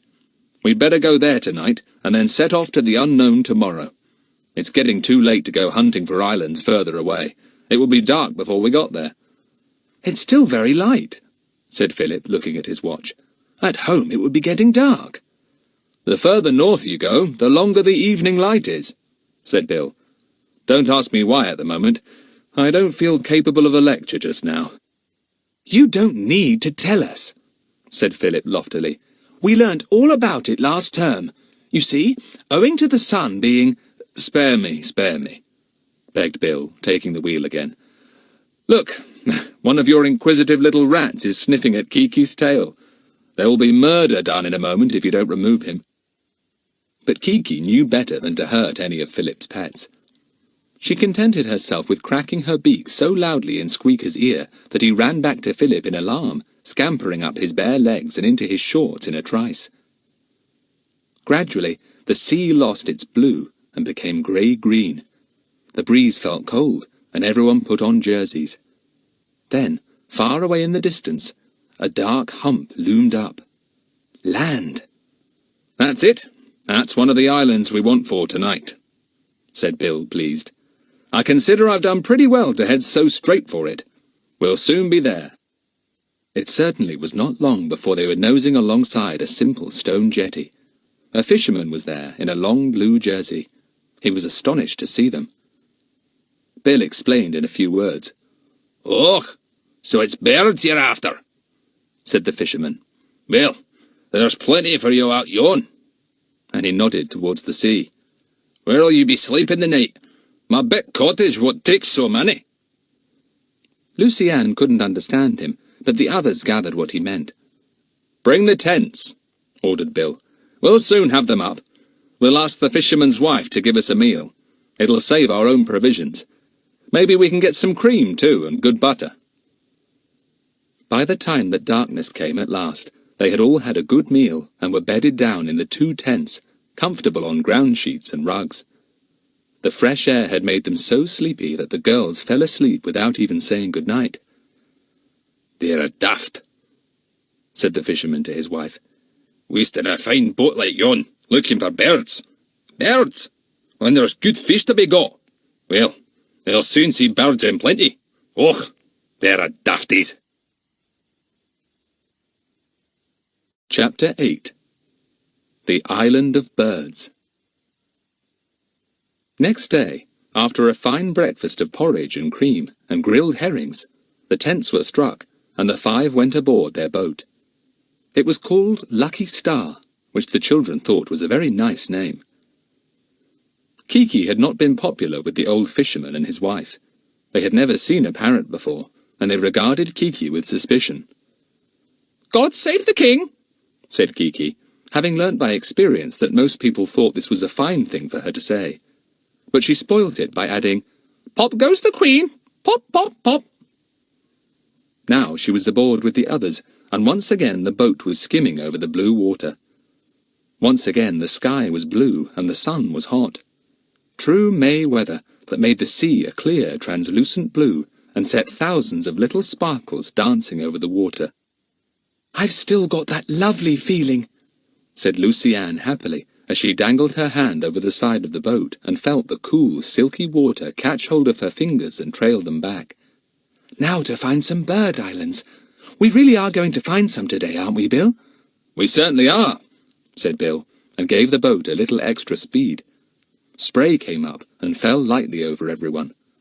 "Oh, lovely," said Dinah. "I was so hot. That cooled me beautifully. Let her out again, Bill. I could do with some more of that." For 5 hours they sped over the water, and then Jack gave a shout. "The islands! Look, you can see little blobs here and there on the horizon. They must be the islands." And now the children began to see a great many different birds on the water and in the air. Jack called out their names excitedly. "There's a shearwater. Jolly good name for it. And look, Philip, that's a razorbill. And gosh, is that a little auk?" The boys, well versed in the appearance of the wild seabirds, almost fell overboard in their excitement. Many of the birds seemed to have no fear of the noisy boat at all, but went bobbing on their way, hardly bothering to swerve when it neared them. "There's a shag diving," shouted Jack. "Look, you can see it swimming under water. It's caught a fish. Here it comes. It's clumsy getting out of the water to fly. Gosh, if only I'd got my camera ready." Kiki watched the many birds out of baleful eyes. She did not like the interest that Jack suddenly appeared to take in these other birds. When a great gull appeared, flying leisurely right over the boat, Kiki shot up underneath it, gave a fearful screech, and turned a somersault in the air. The gull, startled, rose vertically on its strong wings and let out an alarmed cry. Kiki imitated it perfectly, and the gull, thinking that Kiki must be some strange kind of relation, circled round. Then it made a pounce at the parrot, but Kiki flipped round and then dropped to Jack's shoulder. "Ew!" she called defiantly, and the gull, after a doubtful glance, went on its way, wondering, no doubt, what kind of a gull this was that behaved in such a peculiar manner. "You're an idiot, Kiki," said Jack. "One of these days a gull will eat you for his dinner." "Poor old Kiki," said the parrot, and gave a realistic groan. Bill laughed. "I can't imagine what Kiki will do when we see the puffins waddling about among the heather and sea pinks," he said. "I'm afraid she will give them an awful time." As they came nearer to the first island, more and more birds were to be seen on and above the water. They glided gracefully on the wind. They dived down for fish. They bobbed along like toy ducks. There was a chorus of different cries, some shrill, some guttural, some mournful and forlorn. They gave the children a wild, exultant kind of feeling. As they came near to the island, the children fell silent. A tall cliff towered in front of them, and it was covered from top to bottom with birds. The children stared in delight. Birds, birds, birds! On every ledge they stood or squatted, thousands of white gannets, myriads of the browner guillemots, and a mixture of other seabirds that the boys could hardly make out, though they glued their field glasses to their eyes for minutes on end. "What a coming and going!" said Bill, staring with fascinated eyes too. And it certainly was. Besides the birds that stood on the ledges, there were always others arriving and others leaving. That way and this went the busy birds, with a chorus of excited cries. "They're not very careful with their eggs," said Lucy-Anne in distress, when she looked through Jack's glasses in her turn. The careless birds took off and knocked their precious eggs over the ledge and down the cliff, to be smashed on the rocks below. "They can lay plenty more," said Jack. "Come on, Lucy-Anne, give me back my glasses. Golly, what a wonderful sight! I shall write this all up in my notes tonight." The motorboat nosed carefully round the rocky cliffs. Bill stopped looking at the birds and kept a sharp lookout instead for rocks. Once round the steep cliffs, the land sloped downwards, and Bill spotted a place that seemed suitable for the boat. It was a little sheltered sandy cove. He ran the boat in, and it grounded softly. He sprang out with the boys and made it safe by running the anchor well up the beach and digging it in. "Is this going to be our headquarters?" asked Dinah, looking round. "Oh, no," said Jack at once. "We want to cruise round a bit, don't we, Bill, and find a puffin island. I'd really like to be in the midst of the bird islands and be able to go from one to the other as we pleased. But we could stay here for tonight, couldn't we?" That was a wonderful day for the 4 children, and for Bill too. With thousands of birds screaming round their heads, but apparently not in the least afraid of them, the children made their way to the steep cliffs they had seen from the other side of the island. Birds were nesting on the ground, and it was difficult to tread sometimes without disturbing sitting birds or squashing eggs. Some of the birds made vicious jabs at the children's legs, but nobody was touched. It was just a threatening gesture, nothing more. Kiki was rather silent.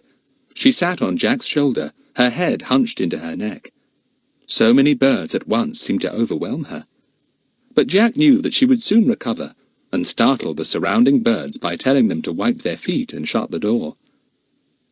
They reached the top of the cliffs, and were almost deafened by the cries and calls around them. Birds rose and fell in the air, glided and soared, weaving endless patterns in the blue sky. "It's funny they never bump into one another," said Lucy-Anne, astonished. "There's never a single collision. I've been watching." "Probably got a traffic policeman," said Philip solemnly. "For all you know, some of them may have licenses under their wings." "Don't be silly," said Lucy-Anne. "All the same, it is clever of them not to collide when there's so many thousands. What a row! I can hardly hear myself speak." They came to the very edge of the cliff. Bill took Lucy-Anne's arm. "Not too near," he said. "The cliffs are almost sheer here." They were. When the children lay down on their tummies and looked cautiously over, it gave them a queer feeling to see the sea so very, very far below, moving slowly in and out, with only a far-off rumble to mark the breaking of the waves. Lucy Ann found herself clutching the cushions of sea pink beside her. "I somehow feel I'm not safe on the ground," she said with a laugh. "I feel as if I've got to hold on. I feel sort of upside down." Bill held on to her tightly after that speech. He knew that she felt giddy, and he wasn't going to risk anything with little Lucy Ann. He liked all the children very much, but Lucy Ann was his favourite. The children watched the birds going and coming endlessly to and from the narrow cliff ledges. It was a marvellous sight. Jack looked through his glasses and chuckled at the squabbling and pushing that was going on some of the narrower shelves. "Just like naughty children," he said, "telling each other to move up and make room, or I'll push you off. And off somebody goes, sure enough. But it doesn't matter, because out go their wings, and they have a lovely glide through the air. My word, I wouldn't mind being a seabird, able to stride along on the seashore, or bob on the sea, or dive for fish, or glide for miles on the strong breeze. I shouldn't mind being—" "What's that?" said Philip suddenly, hearing a noise that wasn't made by seabirds. "Listen! An aeroplane, surely!" They all listened, straining their eyes through the sun-washed air. And, far away, they saw a speck, steadily moving through the sky, and heard the roar of an engine. "A plane? Right off all the routes," said Bill. "Well, that's the last thing I expected to see here." Chapter 9. Hurrah for Puffin Island. Bill seemed so astonished that the children stared at him. Surely it wasn't so surprising to see an aeroplane, even near these desolate bird islands. Bill took Jack's glasses and looked through them, but it was too late to make out anything. "I wonder if it was a seaplane or an ordinary plane," he said, half to himself. "How strange." "Why is it strange?" asked Dinah. "Aeroplanes go everywhere now." Bill said no more. He handed back the glasses to Jack. "I think we'd better have a meal and then put up our tents," he said. "What about putting them by that little stream we saw on our way here, about 1/4 of a mile from the shore? It wouldn't be too far to carry everything if we all give a hand." The tents were set up. The ground sheets were put down and the rugs tumbled over them. Then, sitting on a slight slope, looking out to the blue sea, the 5 of them had a glorious meal. "I always think," began Lucy Ann, munching a couple of biscuits with butter and cream cheese between them. "I always think—" "You needn't go on," said Jack. "We know what you're going to say, and we quite agree with you." "You don't know what I'm going to say," said Lucy Ann indignantly. "We do," said Philip. "You say it every holiday when we have a meal out of doors." "You're going to say, I always think food tastes much nicer when it's eaten out of doors," said Dinah. "Aren't you?" "Well, I was," said Lucy Ann. "Do I really always say it? Anyway, it's quite true. I do think—" "Yes, we know," said Jack. "You're an awful repeater, Lucy Ann. You tell us the same things over and over again. Never mind. We think the same, even if we don't keep on saying it. Kiki, take your fat beak out of the cream cheese." "Kiki's awful," said Dinah. "She really is. She's pinched 3 biscuits already. I don't think you give her enough sunflower seeds, Jack." "Golly, I like that," said Jack. "She won't even look at sunflower seeds when there's a spread like this. Anyway, Philip, your rats can always eat them. I found Squeaker in my pocket a little while ago, nibbling one of them as fast as he could." "I hope it won't make him ill," said Philip in alarm. "I say, look, here comes a gull, tame as anything. It wants a biscuit too, I should think." It did. It had watched Kiki pecking at a biscuit and enjoying it, and it didn't see why it shouldn't have a share. Kiki saw the gull out of the corner of her eye and sidled away. The gull made a pounce, got the biscuit and rose into the air, making a loud laughing noise. Kiki flew up angrily, calling out all kinds of things to the gull. They were meant to be very rude, but unfortunately the gull didn't understand.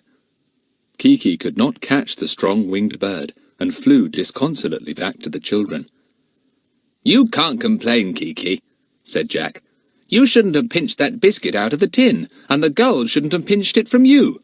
It's 6 of one and half a dozen of the other." "What a pity, what a pity," said Kiki, and sidled near the biscuit tin again. "That bird is a real clown," said Bill, shaking the crumbs off his jersey. "Now, who's coming back to the boat with me to hear the news on the radio? Also, I must send out a few messages, especially one for your mother, Philip, who will be sure to want to know if we've got here safely." They all wanted to stretch their legs, so they walked back over the soft cushions of the sea pinks, whose bold little pink heads nodded everywhere in the wind. They watched Bill as he put up his little radio mast and fiddled about with the set. It was a transmitter as well as a receiver.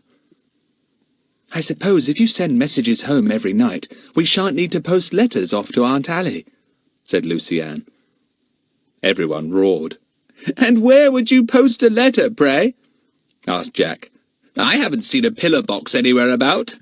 Lucy-Anne, you're an idiot." "Yes, I am," said Lucy-Anne, going red. "Of course we can't post anything here. How useful that you can send messages, Bill. Then if any of us wanted help, you could get it." "Quite so," said Bill. "But I hope if you wanted help I could whiz you off in the motorboat. Anyway, I wouldn't have consented to bring you all the way into the wilds like this if I hadn't a transmitter with me, so that I could send messages every night. I send them to headquarters, and they telephone them to your aunt, so she'll follow our travels and adventures each night." They watched for a while, and then listened to part of the program. Then Lucy-Anne yawned, and Kiki imitated her. "Blow, you make me feel sleepy," said Dinah, rubbing her eyes. "Look, it's getting dark." So back they went to their tents, and were soon cuddled into their rugs. The birds called incessantly from the cliffs and the sea. "I believe they keep awake all night," thought Dinah. But they didn't. They slept too when the darkness came at last. The next day was very warm and close. "Looks to me like a storm blowing up sooner or later," said Bill, screwing up his eyes and looking into the bright sky. "I almost think we'd better try and find our headquarters today, so that we have some shelter if a storm does blow up. This sort of holiday needs fine weather if it's going to be successful. A storm wouldn't be at all pleasant, with only tents to sleep in. We'd be blown to bits." "I just want to take a few photographs of these cliffs and the birds on them," said Jack. "I'll do that whilst you're getting down the tents, if you don't mind my not helping you." So off he went with Kiki towards the steep cliffs. Bill called after him that he was not to try any climbing down the cliffs, and he shouted back that he wouldn't. Soon everything was packed away again on the motorboat, which was just being floated by the rising tide, and they waited patiently for Jack. He soon appeared, his glasses and his camera slung round his neck, and his face beaming. "Got some beauties," he said. "Kiki was awfully useful to me. I got her to parade up and down so that all the birds stayed still in amazement watching her. And then, click, I got them beautifully. I ought to have some fine pictures." "Good," said Bill, smiling at the enthusiastic boy. "You'll have to have a book of bird photographs published. Masterpieces by Jack Trent. Price 30 shillings. "I'd like that," said Jack, his face shining. "Not the 30 shillings, I mean, but having a book about birds with my name on it." "Come on in," said Philip impatiently, for Jack was still outside the boat. "We want to be off. It's so warm I'm longing to get out to sea again and feel the breeze on my face as the boat swings along." They soon felt it, and were glad of it. It certainly was very hot for May. The boat went swiftly through the water, bobbing a little as it rode over the waves. Lucy-Anne let her fingers run through the water again, lovely and cool. "What I should like is a bathe," said Philip, little drops of perspiration appearing round his nose. "Can we bathe from the boat, Bill?" "Wait till we get to another island," said Bill. "I don't particularly want to stop out at sea with a storm in the offing. It's so jolly hot I feel there must be thunder about. I'm anxious to run for shelter before it comes. Now, here are more islands bobbing up out of the sea. Let's see if we can spot a puffin island. That's what you want, isn't it?" Lucy-Anne, still dangling her hand in the water, suddenly felt something gently touching it. In surprise, she looked down, withdrawing her hand at once, afraid of a jellyfish. To her astonishment, she saw that it was a piece of orange peel bobbing away on the waves. She called to Bill. "Bill, look! There's a bit of orange peel. Now, whoever in the world eats oranges in these wild little islands? Do you suppose there are any other bird lovers somewhere about?" Everyone looked at the tiny bit of orange peel bobbing rapidly away. It did seem very much out of place there. Bill stared at it hard. He was puzzled.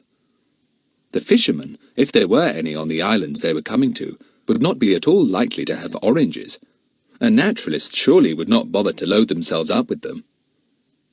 Then how did that bit of peel come to be there? No ships went anywhere near where they were. It was a wild and lonely part of the sea, where sudden storms blew up, and great gales made enormous waves. "Beats me," said Bill at last. "I shall expect to see a pineapple or something next. Now look, here is an island, fairly flattish. Probably has puffins on it all right. Shall we make for it?" "No, cruise round a bit," begged Jack. "Let's have a look at a few of the islands here. There is quite a colony of them round about." They cruised round, looking at first this island and then that. They came to one that had steep cliffs at the east side, then ran down into a kind of valley, then up again into cliffs. Jack put his glasses to his eyes and yelled out excitedly. "Puffins! Plenty of them! Can you see them, Philip? I bet the island is full of their burrows. Let's land here, Bill. There'll be masses of birds on the cliffs and hundreds of puffins inland. It's quite a big island. We could probably find good shelter here and water, too. The cliffs would protect us from both the east and west. What ho for Puffin Island!" "Right," said Bill. He looked all round and about, and guided the boat towards the island. There were many other islands not far off, but as far as he could see they were inhabited only by birds. The sea chopped about between the islands, making little rippling waves. Round Puffin Island went the boat, and Philip gave a shout. "Here's a fine place to put the boat in, Bill. See, where that channel of water goes into a cleft of the cliff. It'll be deep there, and we can just tie the boat up to a rock.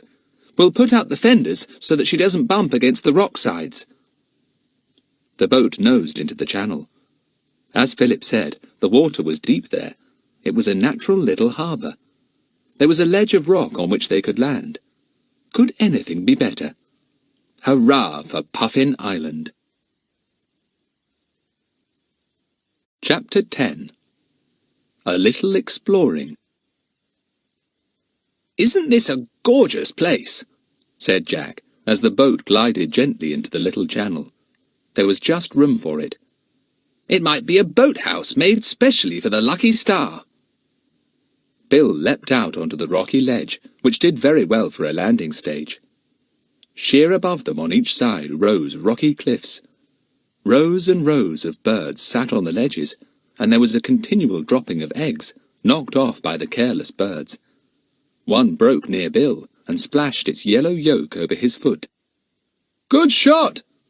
he yelled up to the circling birds, and the children roared.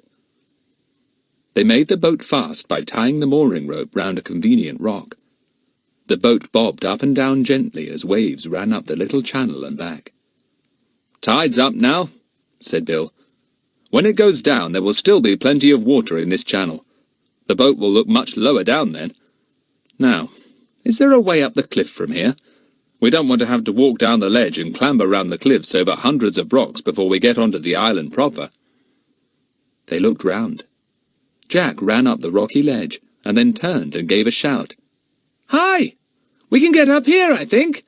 There are rocky shelves like rough steps going up the cliff, and there's a break in it a bit above. We could probably clamber out all right and find ourselves right on the island." "Well, you four go and explore," said Bill.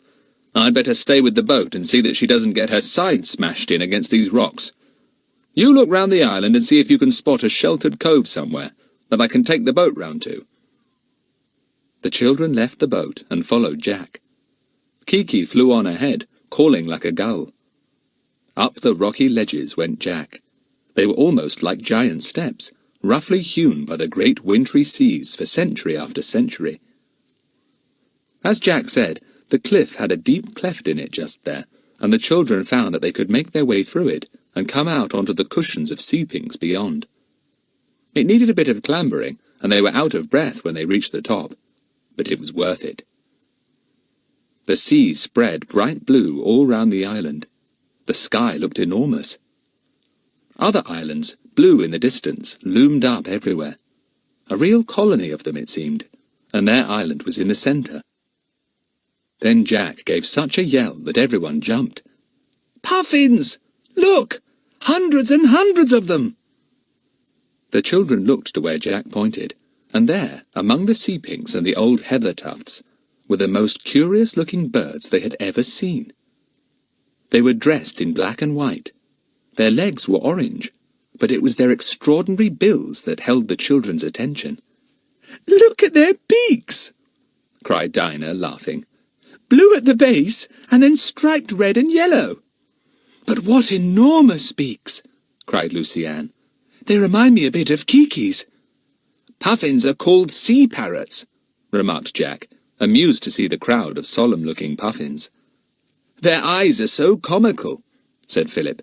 "They stare at us with such a fixed expression, and look at the way they walk, so upright." The colony of puffins was as good as a pantomime to watch. There were hundreds, thousands of birds there. Some stood about, watching, their crimson-ringed eyes fixed seriously on their neighbours. Others walked about, rolling from side to side like a sailor. Some took off like small aeroplanes, eager to get to the sea. "Look! What's that one doing?" asked Lucy-Ann, as a puffin began to scrape vigorously at the soil, sending a shower of it backwards. "It's digging a burrow, I should think," said Dinah. "They nest underground, don't they, Jack?" "Rather. I bet this island is almost undermined with their holes and burrows," said Jack, walking forward towards the colony of busy birds. "Come on, do let's get near to them. Kiki, keep on my shoulder. I won't have you screaming like a railway engine at them and scaring them all away."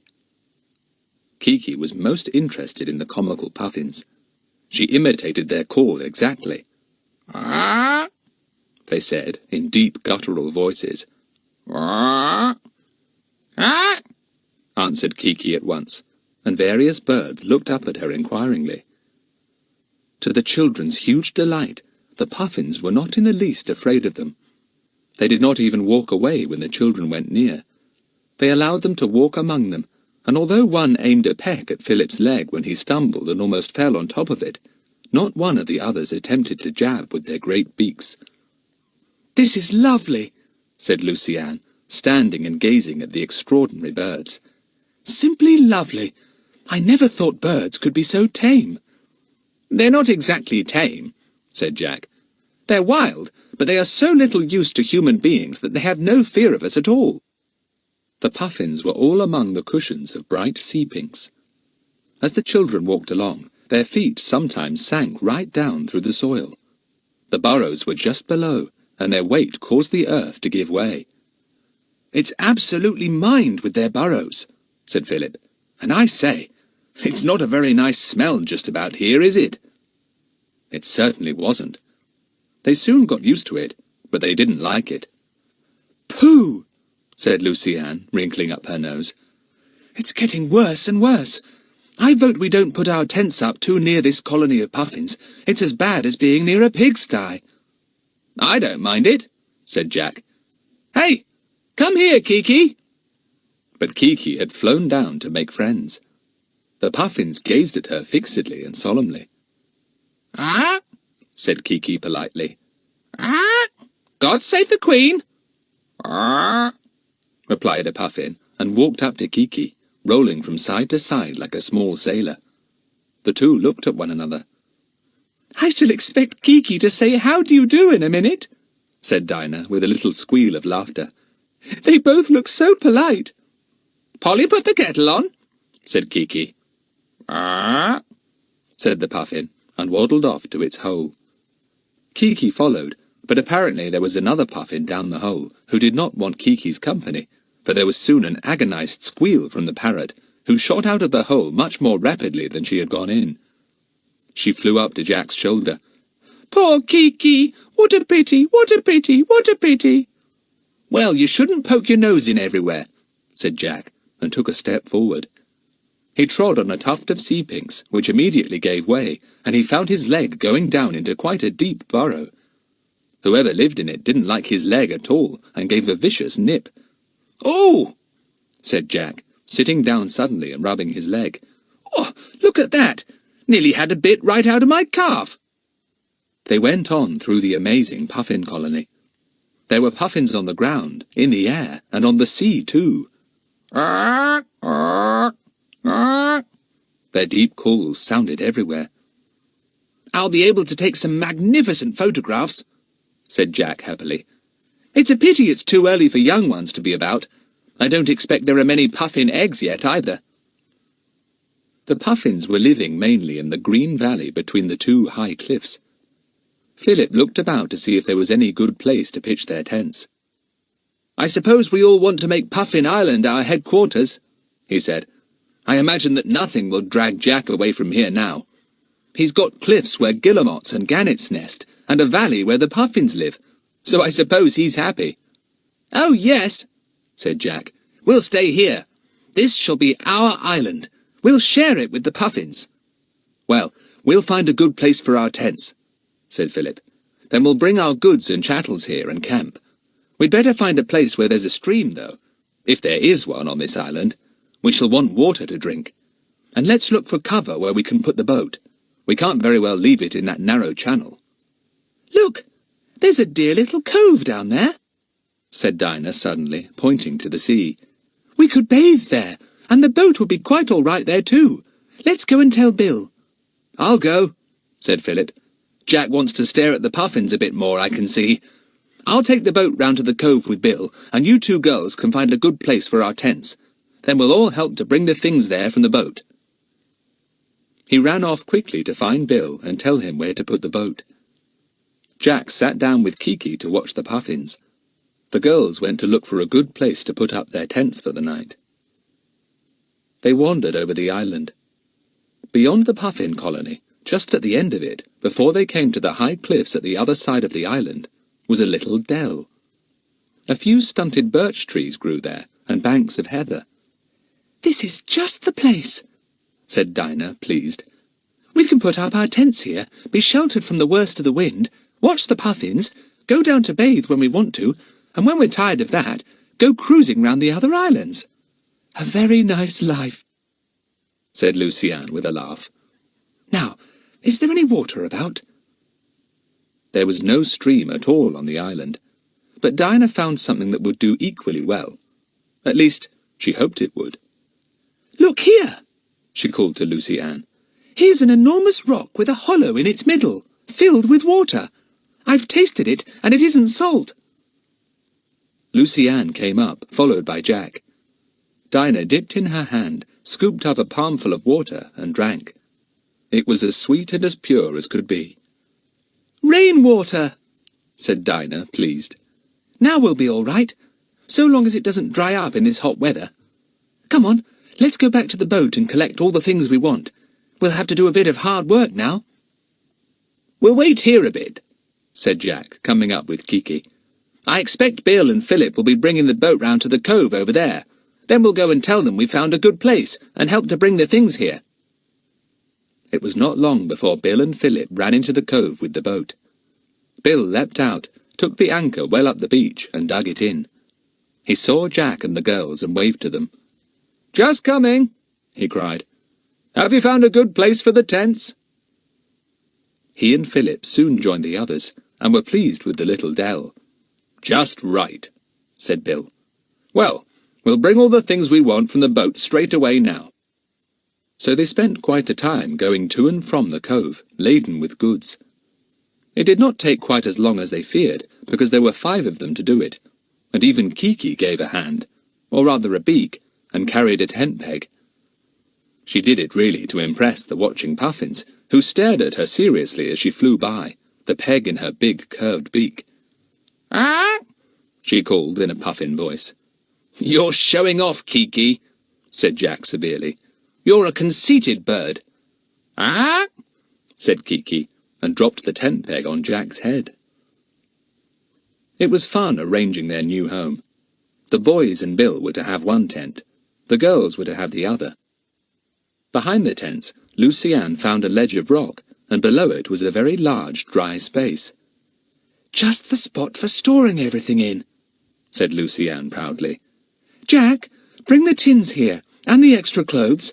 There's room for heaps of things. Oh, we are going to have a lovely time here." Chapter 11. Huffin' and Puffin'. "Isn't it time we had a meal?" complained Jack, staggering over with a great pile of things in his arms. "It makes my mouth water to read Spam and Best Tinned Peaches and see that milk chocolate." Bill looked at his watch and then at the sun. My word, it certainly is time. The sun is setting already. How the time has flown. It wasn't long before they were all sitting peacefully on tufts of sea pink and heather, munching biscuits and potted meat, and looking forward to a plate of tinned peaches each. Bill had brought bottles of ginger beer from the boat, and these were voted better than boiling a kettle to make tea or cocoa. It was very warm indeed. "I feel so happy," said Lucy-Anne, looking over the island to the deep blue sea beyond. "I feel so very, very far away from everywhere. Honestly, I hardly believe there is such a thing as school just at this very minute, and this potted meat tastes heavenly." Philip's white rats also thought it did. They came out from his clothes at once when they smelt the food. One sat daintily upright on his knee, nibbling. Another took his titbit into a dark pocket. The third perched on Philip's shoulder. "You tickled the lobe of my ear," said Philip. Dinah moved as far from him as she could, but, like Lucy-Anne, she was too happy to find fault with anything just then. They all ate hungrily. Bill, too, their eyes fixed on the setting sun and the gold-splashed sea, which was now losing its blue and taking on sunset colours. Lucy-Anne glanced at Bill. "Do you like disappearing, Bill?" she asked. "Don't you think it's fun?" Well, for a fortnight, yes, said Bill.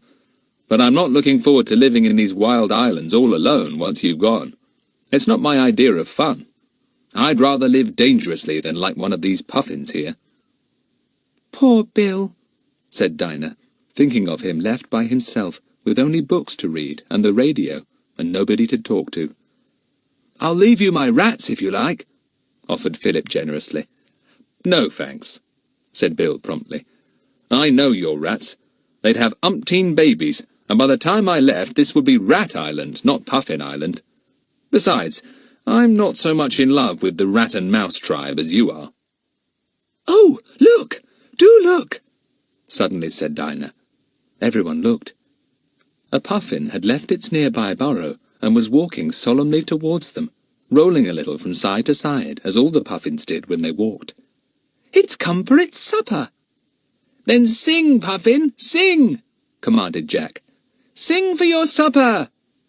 Ah, said the puffin deeply. Everyone laughed. The puffin advanced right up to Philip. It stood close against the boy's knee and looked at him fixedly. "Philip's spell is working again," said Lucy-Anne enviously. "Philip, what makes all animals and birds want you to be friends with them? Just look at that puffin. It's going all goofy over you." "Don't know," said Philip, pleased with his odd new friend. He stroked the bird's head softly, and the puffin gave a little "arr" of pleasure. Then Philip gave it a bit of potted meat sandwich, and the bird tossed it off at once and turned for more. "Now I suppose you'll be followed round by a devoted puffin," said Dinah. "Well, a puffin is better than 3 rats any day, or mice, or that awful hedgehog with fleas that you had, or that pair of stag beetles, or—" spare us, Dinah, spare us, begged Bill. We all know that Philip is a walking zoo. Personally, if he likes a goofy puffin, he can have it. I don't mind it a bit. It's a pity we haven't brought a collar and lead. The puffin said "arr" again, a little more loudly, and then walked off, perfectly upright, its brilliant beak gleaming in the setting sun. "Well, you didn't pay us a very long visit, old thing," said Philip, quite disappointed. The puffin disappeared into its burrow, but reappeared again almost immediately with another puffin, a little smaller, but with an even more brilliant beak. "Darby and Joan," said Jack. The two birds waddled side by side to Philip. The children looked at them in delighted amusement. "What shall we call them?" said Dinah. "If they are going to join our little company, they'll have to have names. Funny little puffins." "Huffin and Puffin, Huffin and Puffin," remarked Kiki, remembering the words suddenly. "Huffin and—" Yes, of course. Huffin and Puffin, cried Lucy Ann in delight. Clever old bird, Kiki. You've been talking about Huffin and Puffin ever since we started out on our holiday. And here they are, Huffin and Puffin, as large as life. Everyone laughed. Huffin and Puffin did seem to be perfectly lovely names for the two birds. They came close to Philip, and, to the boys' amusement, squatted down by him contentedly. Kiki was not too pleased. She eyed them with her head on one side. They stared back at her with their crimson-ringed eyes. Kiki looked away and yawned. "They've outstared Kiki," said Jack. "It takes a lot to do that." The three rats had prudently decided that it was best to keep as far away from Huffin and Puffin as possible. They sat round Philip's neck, gazing down at the two birds. Then, at a movement from Huffin, they shot down the boy's shirt. Bill stretched himself. "Well, I don't know about you kids, but I'm tired," he said. "The sun is already dipping itself into the west. Let's clear up and turn in. We'll have a lovely day tomorrow, bathing and sunning ourselves and watching the birds. I'm getting used to their eternal chorus of cries now. At first I was almost deafened." The girls cleared up. Lucy Ann dipped a bowl into the clear pool of water and handed it round for washing in. We oughtn't to wash in that pool, ought we, Bill? She said seriously. "Good gracious, no," said Bill. "It would be absolutely black after the boys had gone in. We'll keep it for drinking water only, or just take our water from it when we want it for boiling or washing." "I think I'll go and have a dip now," said Jack, getting up. "No, not in the rock pool, Lucy Ann, so don't look so upset. I'll go down to the little cove where the boat is. Coming, Philip." "Right," said Philip, and pushed Huffin and Puffin away from his knees. "Move up, you! I'm not growing here." "I'll come too," said Bill, and knocked out the pipe he had been smoking. "I feel dirty. You girls want to come?" "No," said Lucy Ann. "I'll get the rugs and things ready for you in the tents." Dinah didn't want to go either, for she felt very tired. Measles had certainly taken some of the energy out of the two girls. They stayed behind whilst the others set off to the cove to bathe. The valley sloped right down to the sea just there, and the small sandy cove was just right for bathing. The boys and Bill threw off their things and plunged into the sea. It felt lovely and warm, and rippled over their limbs like silk. "Lovely," said Bill, and began to chase the boys. With howls and yells and splashings they eluded him, making such a terrific noise that Huffin and Puffin, who had solemnly accompanied Philip all the way, half walking and half flying, retreated a little way up the beach. They stared at the boys fixedly and thoughtfully. Philip saw them and was pleased. Surely nobody had ever had two puffins for pets before. The girls were setting out ground sheets and rugs neatly in the two tents when Dinah suddenly stopped and listened. Lucy Ann listened too. "What is it?" she whispered, and then she heard the noise herself. An aeroplane again, surely. The girls went out of the tent and looked all over the sky, trying to locate the sound. There! There, look!" cried Lucy Ann excitedly, and she pointed westwards. "Can't you see it? Oh, Dinah, what's it doing?" Dinah couldn't spot the plane. She tried and tried, but she could not see the point in the sky where the aeroplane flew. "Something's falling out of it," said Lucy Ann, straining her eyes. "Oh, where are the boys' field glasses? Quick, get them, Dinah!" Dinah couldn't find them. Lucy Ann stood watching the sky, her eyes screwed up. Something dropped slowly from it, she said. Something white. I saw it. Whatever could it have been? I hope the aeroplane wasn't in any trouble. Bill will know, said Dinah. I expect he and the boys saw it all right. Maybe they took the glasses with them. I couldn't find them anywhere. Soon there was no more to be seen or heard of the plane, and the girls went on with their work. The tents looked very comfortable with the piles of rugs. It was such a hot night that Dinah fastened the tent flaps right back in order to get some air. That storm doesn't seem to have come, she said, looking at the western sky to see if any big clouds were sweeping up. But it feels very thundery. Here are the others, said Lucy Ann, as she saw Jack, Philip and Bill coming up from the shore. And Huffin and Puffin are still with them. Oh, Di, won't it be fun if we have 2 pet puffins? I wouldn't mind puffins, said Dinah, but I can't bear those rats. Hello, Bill. Did you hear the aeroplane? Good gracious, no. Was there one? Demanded Bill with great interest. Where? How was it we didn't hear it? We were making such a row, said Jack, grinning. We shouldn't have heard 100 aeroplanes. It was funny, said Lucy Ann to Bill. I was watching the aeroplane when I saw something falling out of it, something white. Bill stared, frowning intently. A parachute, he said. Could you see? No, it was too far away, said Lucy Ann. It might have been a parachute, or a puff of smoke. I don't know. But it did look as if something was falling slowly from the plane. Why do you look so serious, Bill?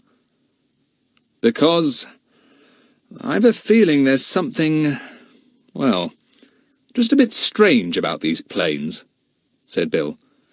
I think I'll pop down to the motorboat and send a message through on the radio. Maybe it's nothing at all, but it just might be important. Chapter 12. Bill goes off on his own. Bill went off down the valley to the cove where the motorboat was moored. His feet sank deeply into the soft earth. The children stared after him. Lucy looked solemn as Huffin and Puffin, who were leaning against Philip, standing upright, their big beaks looking heavy and clumsy. Oh dear, what does Bill mean?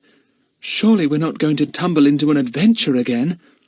Up here, where there's nothing but the sea, the wind and the birds. What could happen, I wonder? Well, Bill isn't likely to tell us much, said Philip, so don't bother him with questions. I'm going to turn in. Oh, it's getting a bit cold now. Me for that big pile of rugs. Huffin and Puffin, you'd better keep outside for the night. There'll be little enough room in this tent for you, as well as us 3, Kiki and the rats. Huffin and Puffin looked at one another. Then, with one accord, they began to scrape the earth just outside the tent, sending the soil up behind them. Lucy Ann giggled. They're going to make a burrow as near you as possible, Philip. Oh, aren't they funny? Kiki walked round to examine what the 2 puffins were doing. She got a shower of earth all over her and was very indignant. Ah, she growled, and the 2 puffins agreed politely. ah. Bill came back in about half an hour. All the children were cuddled up in their rugs, and Lucy Ann was asleep. Dinah called out to him. Everything all right, Bill? Yes. I got a message from London to tell me that your mother is getting on as well as can be expected, said Bill. But she's got measles pretty badly, apparently. Good thing you're all off her hands. What about your own message, Bill? About the aeroplane? Said Dinah, who was very curious over Bill's great interest in it. Did that get through? Yes, said Bill shortly. It did. It's nothing to worry your head about. Good night, Dinah. In 2 minutes' time, everyone was asleep. Squeaker and his relations were only to be seen as bumps about Philip's person. Kiki was sitting on Jack's tummy, though he had already pushed her off several times. Huffin and Puffin were squatting in their new-made tunnel, their big coloured beaks touching. Everything was very peaceful as the moon slid across the sky, making a silvery path on the restless waters.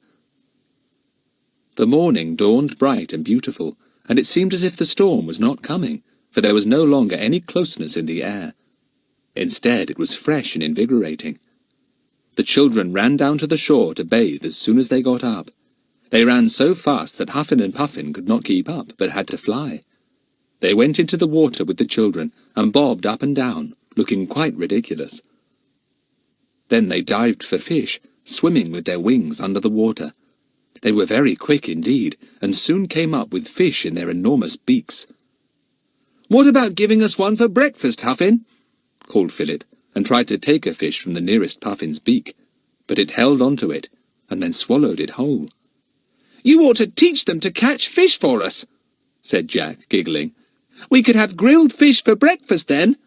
"Hey, get away, Puffin! That's my foot, not a fish!" At breakfast, they discussed their plans for the day. "What shall we do? Let's explore the whole island and give bits of it proper names. This glen, where we are now, is Sleepy Hollow, because it's where we sleep," said Lucy-Anne. "And the shore where we bathe is Splash Cove," said Dinah. "And where we first moored our motorboat is Hidden Harbour." Bill had been rather silent at breakfast. Jack turned to him. "Bill, what do you want to do? Will you come and explore the island with us?" "Well," said Bill very surprisingly, "if you don't mind, as you'll be very busy and happy on your own, I'll take the motorboat and go cruising about a bit, round all these islands, you know." "What? Without us?" said Dinah in astonishment. "We'll come with you then, if you want to do that."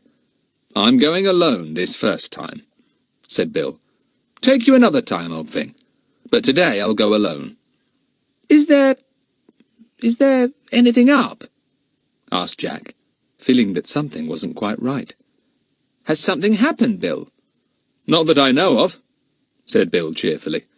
"I just want to go off on my own a bit, that's all. And if I do a bit of exploring round on my own account, I shall know the best places to take you to, shan't I?" "All right, Bill," said Jack, still puzzled. "You do what you want. It's your holiday too, even if it is a disappearing one." So Bill went off on his own that day, and the children heard the purr of the motorboat as it went out to sea, and then set off apparently to explore all the islands round about. "Bill's up to something," said Philip, "and I bet it's to do with those aeroplanes. I wish he'd tell us, but he never will talk." "I hope he comes back safely," said Lucy-Anne anxiously. "It would be awful to be stranded here on a bird island and nobody knowing where we were." "Gosh, so it would," said Jack. "I never thought of that." "Cheer up, Lucy-Anne. Bill isn't likely to run into danger. He's got his head screwed on all right." The day passed happily. The children went to the cliffs and watched the great companies of seabirds there. They sat down in the midst of the puffin colony and watched the colourful, big-beaked birds going about their daily business. Lucy-Anne wore a hanky tied round her nose. She couldn't bear the smell of the colony, but the others soon got used to the heavy sourness of the air, and anyway, the wind blew strongly. Huffin and Puffin did not leave them. They walked or ran with the children. They flew round them, and they went to bathe with them. Kiki was half jealous, but having had one hard jab from Huffin's multicoloured beak, she kept at a safe distance and contented herself with making rude remarks. "Blow your nose! How many times have I told you to wipe your feet? You bad boy! Huffin and Puffin all the time. Pop goes Huffin." The children sat in Sleepy Hollow after their tea and watched for Bill to come back. The sun began to set. Lucy-Anne looked pale and worried. Where was Bill? "He'll be along soon, don't worry," said Philip. "We'll hear his boat presently." But the sun went right down into the sea, and still there was no Bill. The darkness closed down on the island, and there was no longer any point in sitting up and waiting. It was 4 anxious children who went into their tents and lay down to sleep, but none of them could sleep a wink. In the end, the girls went into the boys' tent and sat there talking. Then suddenly they heard a welcome sound. They all leapt up at once and rushed from the tent. "That's Bill! It must be! Where's the torch? Come on down the cove." They stumbled through the puffin colony, waking up many a furious bird. They got to the beach just as Bill came walking up. They flung themselves on him in delight. "Bill! Dear Bill! What happened to you? We honestly thought you'd got lost. Oh, Bill, we shan't let you go off alone again." "Sorry to have worried you so," said Bill, "but I didn't want to return in the daylight in case I was spotted by an aeroplane. I had to wait till it was dark, though I knew you'd be worried. Still, here I am." "But, Bill, aren't you going to tell us anything?" cried Dinah. "Why didn't you want to come back in daylight? Who would see you, and why would it matter?" "Well," said Bill slowly, "there's something peculiar going on up here in these lonely waters. I don't know quite what. I'd like to find out. I didn't see a soul today, anywhere, though I nosed round umpteen islands. Not that I really expected to, because nobody would be fool enough to come up here for something secret and let anything of it be seen. Still, I thought I might find some sign." "I suppose that bit of orange peel was a sign that someone's here besides ourselves, on some other island," said Lucy Ann, remembering the piece that had bobbed against her fingers. "But what are they doing? Surely they can't do much in this desolate stretch of waters, with nothing but islands of birds around." "That's what I'm puzzled about," said Bill. "Can't be smuggling, because the coasts of the mainland are very well patrolled at the moment, and nothing could get through. Then what is it?" "Bill, you're sure nobody saw you?" asked Dinah anxiously. "There might be hidden watchers on one of the islands, you know, and one might see you without you seeing him." "That's true," said Bill, "but I had to risk that. It's not very likely, though. The risk of anyone coming to these islands and disturbing whatever secret game is going on is very remote, and I don't think there would be sentinels posted anywhere." "Still, you might have been seen or heard," persisted Dinah. "Oh, Bill, and you were supposed to be disappearing completely. Now perhaps your enemies have spotted you." "They would hardly be the same enemies that I've disappeared from," said Bill with a laugh. "I don't think anyone else would recognize me here, seen at a distance in a motorboat. In any case, they would just think I was a birdman or a naturalist of some kind who likes the solitude of these seas." They were soon back in their tents again, happy to have Bill with them in safety. The stars shone down from a clear sky. Huffin and Puffin shuffled down their burrow, glad that their new family had gone to rest. They did not approve of these night walks. Lucy Ann lay and worried. "I can feel an adventure coming. It's on the way. Oh dear, and I did think this would be the very, very last place for one." Lucy Ann was quite right. An adventure was on the way, and had very nearly arrived. Chapter 13.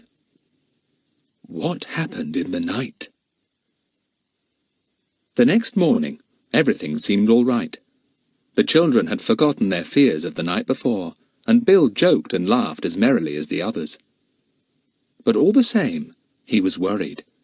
And when an aeroplane appeared and flew 2 or 3 times over the islands, he made the children lie down flat in the middle of the puffin colony, where they happened to be at that moment. "I don't think our tents can be seen," he said. "I hope not, anyway." "Don't want anyone to know we're here, Bill?" asked Jack. "No," said Bill shortly. "Not at present, anyway. If you hear a plane, bob down, and we won't light a fire to boil a kettle. We'll have ginger beer or lemonade instead." The day passed happily enough. It was very hot again, and the children went to bathe 6 times, lying in the sun to dry afterwards. Kiki was jealous of Huffin and Puffin because they could go into the water with the children. She stood on the sandy beach, her toes sinking in, shouting loudly. "Polly's got a cold. Send for the doctor. Achoo!" "Isn't she an idiot?" said Jack, and splashed her. She was most annoyed, and walked a bit farther back. "Poor Kiki, what a pity! Poor pity, what a Kiki!" "Yes, what a Kiki!" shouted Jack, and dived under the water to catch Bill's legs. They took a good many photographs, and Huffin and Puffin posed beautifully, staring straight at the camera in a most solemn manner.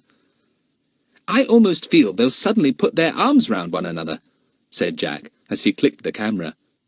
"Thank you, Huffin and Puffin. Very nice indeed. But I wish you'd smile next time. Kiki, get out of the way, and leave that tent peg alone. You've already pulled up 3. That night, the sky was full of clouds, and the sun could not be seen. "Looks as if that storm might be coming soon," said Bill. "I wonder if our tents will be all right." "Well, there's nowhere else to go," said Jack. "Sleepy Hollow is about the most sheltered place on this island, and as far as I've seen, there are no caves or anything of that sort." "Perhaps the storm will blow over," said Philip. "Phew, it's hot. I really think I must have one last bathe." "You've had 8 already today," said Dinah. "I counted." Darkness came earlier that night because of the clouds.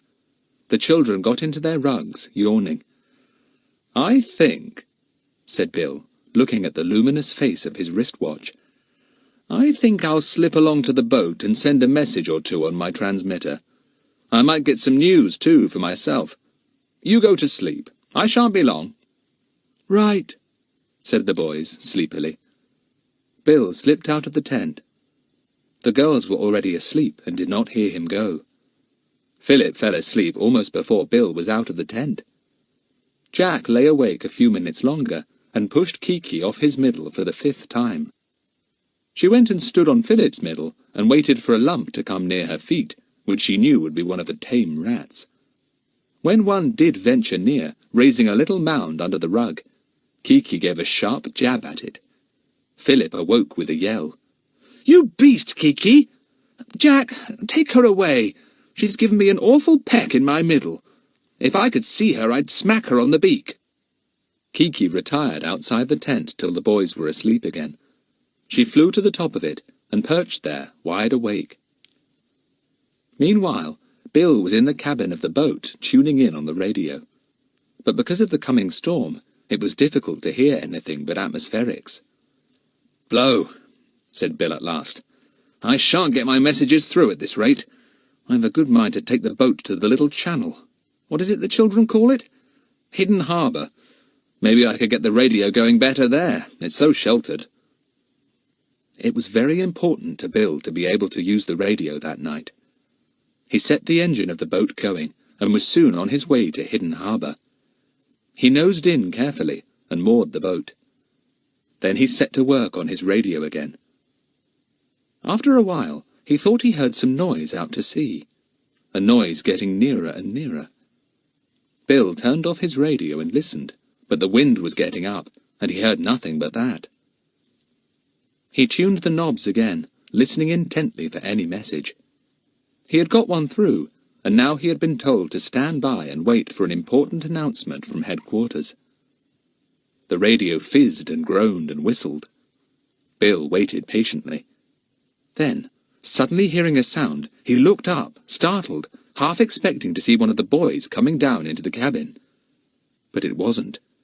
It was a hard-faced man with a curious crooked nose who was staring down at him. As Bill turned and showed his face, the man uttered a cry of the utmost astonishment. "You? What are you doing here? What do you know of—" Bill leapt up, but at the same moment the man lunged out at him with the thick, fat, knobbly stick he held in his hand, and poor Bill went down like a 9-pin. He struck his head against the edge of the radio and slid to the floor, his eyes closed. The man with the crooked nose whistled loudly. Another man came to the small cabin and looked in. "See that?" said the first man, pointing to Bill. "Bit of a surprise, eh, to find him up here? Do you suppose he guessed anything?" "Must have if he's here," said the second man, who had a short, thick beard hiding a very cruel mouth. "Tie him up. He'll be useful. We'll make him talk." Bill was tied up like a trussed chicken. He did not open his eyes. The men carried him out and took him into a small boat moored beside the Lucky Star. It was a rowing boat. Into it went poor Bill, and the men undid their rope, ready to row back to their own motorboat, which lay, perfectly silent, a little way beyond the island. "Do you suppose there's anyone else with him?" asked the man with the crooked nose. "There was no one on board but him." "No. When his boat was sighted yesterday, we only saw one man aboard, and it was him all right," said the man with the beard. "If there'd been anyone else, we'd have seen him. He's all alone. Huh. He didn't know he was being watched all the way back here last night." "I suppose there really isn't anyone else here," said the first man, who seemed very reluctant to go. "Hadn't we better smash up the boat, just in case?" "All right, and the radio too," said the man with the beard. He found a hammer, and soon there were crashing sounds as the engine of the motorboat was damaged, and the beautiful little radio was smashed to bits. Then the men set off in their rowing boat with the unconscious Bill. They reached their motorboat, and soon the purring of its engine, getting fainter and fainter, sounded in the night. But nobody on Puffin Island heard it except Kiki and the seabirds. The children had no idea at all that Bill had not returned that night. They slept peacefully, hour after hour, dreaming of Huffins and Puffins, big waves and golden sands. Jack awoke first. Kiki was nibbling at his ear. "Blow you, Kiki!"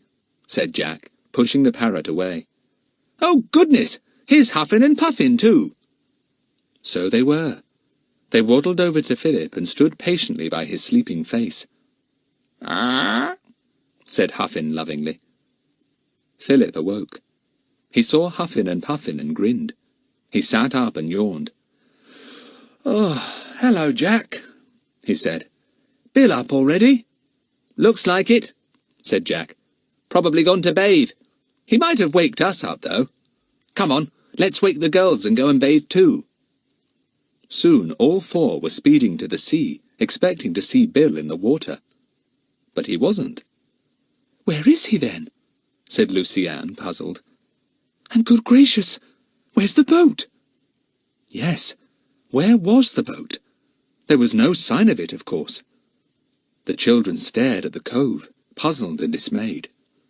"He must have taken it round to Hidden Harbour," said Jack. "Perhaps the radio wouldn't work or something. It still feels stormy, and that might have upset it." "Well, let's go to Hidden Harbour then," said Philip. "Perhaps Bill got sleepy down there in the boat and thought he'd snuggle up in the cabin."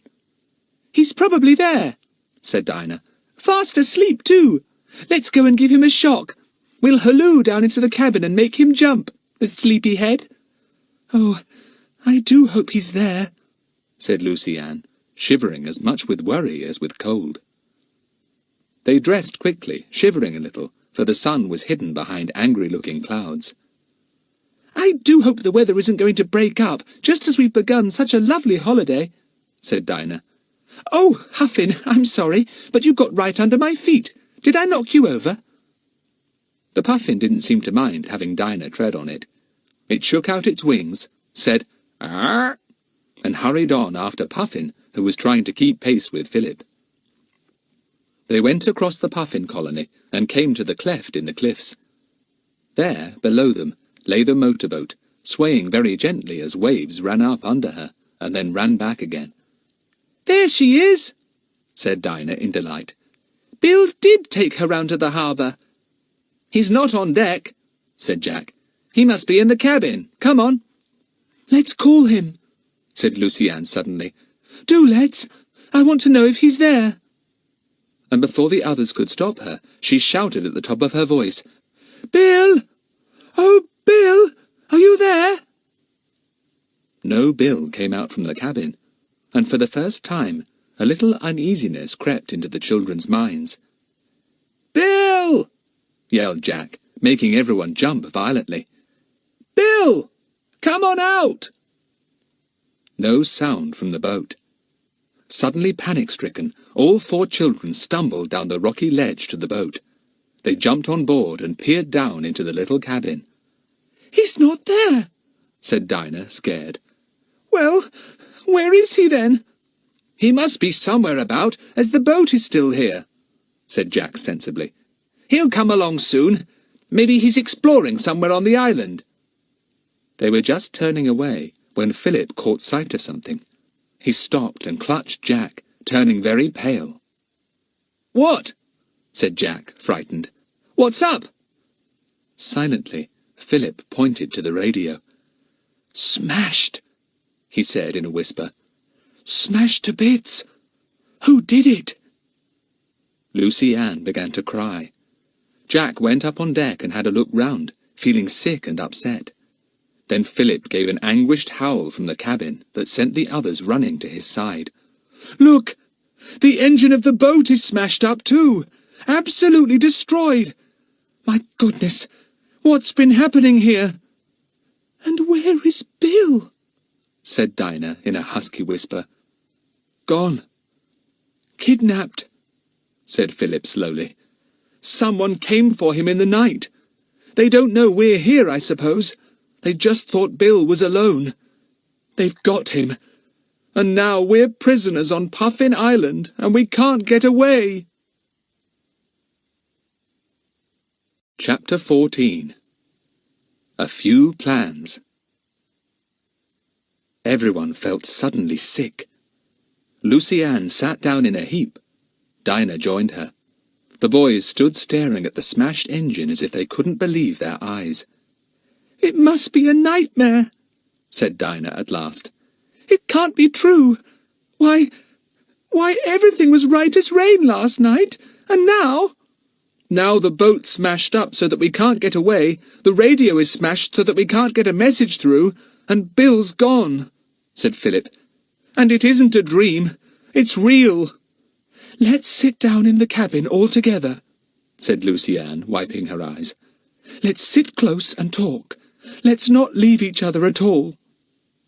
"Poor Lucy Ann," said Philip, putting his arm round her as she sat down unsteadily. "Don't worry. We've been in worse fixes than this." "We haven't," said Dinah. "This is the worst fix we've ever been in." Kiki felt the tenseness of all the children. She sat quietly on Jack's shoulder, making little comforting noises. Huffin and Puffin sat solemnly on the deck, staring fixedly in front of them. Even they seemed to feel that something awful had happened. In the cabin, sitting close together, the children felt a little better. Jack rummaged in a tiny cupboard beside him and brought out some bars of chocolate. The children had had no breakfast, and although the shock they had had seemed to have taken their appetites away, they thankfully took the chocolate to nibble. "Let's try and think out carefully exactly what must have happened," said Jack, giving a bit of his chocolate to Kiki. "Well, we know that Bill was worried about something," said Philip. "Those planes, for instance. He felt certain something peculiar was going on up here, and that's why he went out by himself in the boat. He must have been seen." "Yes, and maybe in some way his enemies got to know he was here," said Dinah. "They could have followed him a long way back, using field glasses to keep him in sight. Anyway, it's quite clear that they came looking for him here." "And found him," said Jack.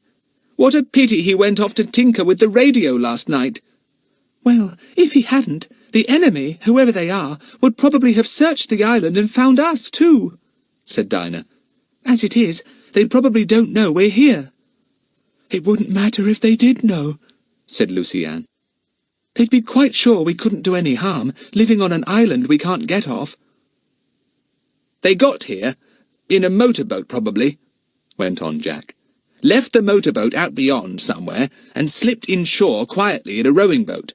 They must know this little channel, or maybe they saw a light from the boat. Bill would be sure to have the cabin light on, and it's a pretty bright one." "Yes, and they surprised him and knocked him out, I suppose," said Philip gloomily. "They've taken him away. Goodness knows what'll happen to him." They won't hurt him, will they?" said Lucy Ann in a rather trembly voice. Nobody answered. "Cheer up, Lucy Ann," said Philip. "We've been in worse scrapes before, whatever Dinah says. We'll get out of this one all right." "How?" asked Lucy Ann. "I don't see how we can. You don't either." Philip didn't. He scratched his head and looked at Jack. Well, we've got to make some kind of plan, said Jack. I mean, we must make up our minds what we are going to do to try and escape, and what we are going to do till we escape. Won't Bill's friends come and look for us when they don't get Bill's messages through? Asked Dinah suddenly. Pooh! What would be the good of that? Said Philip at once. There are hundreds of these little bird islands here. It might take years visiting and exploring every single one to find us. We could light a fire on the cliff and keep it burning so that any searcher could see the smoke in the daytime and the flames at night, said Dinah excitedly. You know, like shipwrecked sailors do. Yes, we could, said Jack. Only the enemy might see it too, and come along and find us before anyone else does. There was a silence. Nobody knew who the enemy were. They seemed mysterious and powerful and frightening. Well, I can't help it.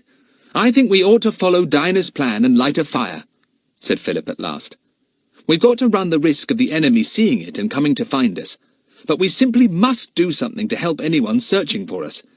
We can keep a lookout for the enemy and hide if they come. Hide? Where can we hide? Asked Dinah scornfully. There isn't a single place on this island for anyone to hide. No, that's true, said Jack. No caves, no trees, except for those few little birches, and the cliff's too steep to explore. We really are in a fix. Can't we do anything to help Bill? Asked Lucy Ann dolefully. I keep on and on thinking of him. So do I, said Jack. But I don't see that we can do much to help ourselves, let alone Bill. Now, if we could escape from here, or radio for help and get some of Bill's friends along, it would be something. But there doesn't seem anything at all to do except stay here and wait. There's plenty of food anyway, said Dinah. Stacks of tin stuff, and biscuits and potted meat, and Nestlé's milk and sardines. I think we'd better strip the boat of them, said Jack. I'm surprised the enemy didn't take what they could with them. Maybe they'll come back for them, so we'll take them first. We can hide them down some of the puffin burrows. Let's have a bit of breakfast now, said Philip, feeling better now that they had all talked the matter over and made a few plans. Open some tins and get some ginger beer. Come on. They all felt better still when they had had something to eat and drink. They had put a cover over the poor smashed radio. They couldn't bear to look at it. Jack went up on deck when they had finished their meal. It was very close again, and even the wind seemed warm. The sun shone through a thin veiling of cloud, and had a reddish hue. That storm is still about, said Jack. Come on, everyone, let's get to work before it comes. It was decided that Philip and Dinah should hunt for driftwood to make a fire up on the cliff. We don't know that those aeroplanes we sometimes see belong to the enemy, said Philip. If they don't, they may see our signal and come to circle round. Then they will send help. One might come today even, so we'll get a fire alight. We'll bank it with dry seaweed. That will smoulder well and send up plenty of smoke. Jack and Lucy Ann were to carry things from the boat to the tents in Sleepy Hollow. Take all the tins and food you can, said Philip. If the enemy happened to come back at night and take it, we'd be done. We should starve. As it is, we've got heaps to last us for weeks. The 4 children worked very hard indeed. Jack and Lucy Ann carried sacks of tins from the boat to Sleepy Hollow. For the time being, they bundled them in a heap by the tents. Kiki examined them with interest and pecked at one or two. It's a good thing your beak isn't a tin opener, Kiki, said Jack, making the first little joke that day to try and make Lucy Ann smile. We shouldn't have much food left if it was. Philip and Dinah were also very busy. They took a sack each from the boat and wandered along the shore to pick up bits of wood. They found plenty at the tide line and filled their sacks. Then they dragged them to the top of the cliff. Huffin and Puffin went with them, solemn as ever, sometimes walking, sometimes flying. Philip emptied his sack of wood on a good spot. He began to build a fire. Dinah went off to fill her sack with dry seaweed. There was plenty. Soon, Jack and Lucy Ann, emptying their own sacks in Sleepy Hollow, saw a spiral of smoke rising up from the cliff top. "Look!" said Jack. "They've got it going already. Good work!" The wind bent the smoke over towards the east. It was good, thick smoke, and the children felt sure that it could be seen from quite a distance. "One of us had always better be up here, feeding the fire and keeping watch for enemies or friends," said Philip. "How shall we know which they are?" asked Dinah, throwing a stick on the fire. "Well, I suppose we shan't know," said Philip. "What we'd better do if we see any boat coming is to hide. That is, if we can find anywhere to hide, and then try and discover if the searchers are enemies or friends. We are sure to hear them talking. We'd better get lots more wood, Di. This fire will simply eat it up." Lucy Ann and Jack helped them when they had finished their own job. "We've taken every single tin and every scrap of food out of the boat," said Lucy Ann. "We really have got plenty to eat, and that rock pool to drink from when we finish the ginger beer. There aren't an awful lot of bottles left now. Wouldn't you like to have dinner soon?" "Yes, I'm jolly hungry," said Philip. "Let's have it up here, shall we? Or is it too much bother to fetch a meal here, Lucy Ann? You see, one of us must keep the fire going all the time." "Well, it won't go out for a while anyhow," said Lucy Ann. "Bank it up with some more seaweed. Honestly, we feel fagged out carrying all that stuff. Let's go to Sleepy Hollow and have a good rest and a jolly good meal." So they all returned to Sleepy Hollow, where the 2 tents flapped in the little breeze. They sat down, and Lucy Ann opened tins, and ladled the contents onto plates. "You've got tinned salmon, biscuits and butter, tinned tomatoes and tinned pears," she said. Even Huffin and Puffin came closer than usual to share such a nice meal. They would have eaten every scrap of the salmon if they could. Kiki preferred the tinned pears, but the children would only allow her one. "Well, things would be a lot worse if we hadn't got all this nice food," said Jack, leaning back in the warm sun after a big meal. "An adventure without good food would be awful. Kiki, take your head out of that tin. You've had more than any of us, you greedy glutton of a parrot." Chapter 15. A really terrible storm. The wind got up about 5 o'clock. It whipped the waves round the island until they towered into big white horses that raced up the beaches and broke with a sound of thunder. The seabirds deserted the coves and flew into the air, crying loudly. The wind took them, and they soared for miles without beating a wing, enjoying themselves thoroughly. Kiki didn't like so much wind. She could not glide or soar like the gulls and guillemots. It offended her dignity to be blown about too much. So she stayed close to the tents, which flapped like live things in the wind, and strained at the tent pegs violently. "Look here, we can't possibly watch the fire all night," said Philip. "We'll have to bank it up and hope for the best. Maybe it will send out a glow anyway. Doesn't that seaweed keep it in nicely? My goodness, the wind tears the smoke to rags now." The sun went down in a bank of angry purple clouds that gathered themselves together in the west. Jack and Philip stared at them. "That's the storm coming up, all right," said Jack. "Well, we've felt one coming for days. This hot weather was bound to end up like that. I hope the wind won't blow our tents away in the night." "So do I," said Philip anxiously. "Honestly, there's a perfect gale blowing up now. Look at those awful clouds. They look really wicked." The boys watched the clouds covering the sky, making the evening dark much sooner than usual. Philip put his hand into one of his pockets. "My rats know there is a storm coming," he said. "They're all huddled up in a heap together right at the very bottom of my pocket. Funny how animals know things like that." "Jack," called Lucy Ann anxiously, "do you think the tents are safe? The wind is blowing them like anything." The boys went to examine them. They were as well pegged as they could be, but in this gale, who knew what might happen? "We just can't do anything about it but hope for the best," said Jack rather gloomily. "Philip, have you got your torch? We'd better be prepared to be disturbed in the night if this gale goes on. We might have to re-peg one of the tents." Both boys had torches with new batteries, so that was all right. They put them down beside their beds when they cuddled up into their rugs that night. They all went early because for one thing it was getting very dark, for another thing it had begun to rain heavily, and for a third thing they were all very tired with the day's work. Kiki retired with the boys as usual, and Huffin and Puffin scuttled into their burrows nearby. "Wonder what poor old Bill is doing," said Jack to Philip, as they lay listening to the wind howling round them. "I bet he's worried stiff about us. It's a shame, just as we were all set for a glorious holiday," said Philip. "And now the weather's broken too. What on earth shall we do with ourselves if it goes on like this for days? It will be frightful." "Oh, it may clear up again when the storm is over," said Jack. "Golly, hark at the waves on the beaches round the island, and how they must be dashing against those steep cliffs. I bet the gannets and guillemots aren't getting much sleep tonight." "The wind's pretty deafening too," said Philip. "Blow it. I feel so tired, and yet I can't possibly sleep with all this din going on. And gosh, what's that?" "Thunder," said Jack, sitting up.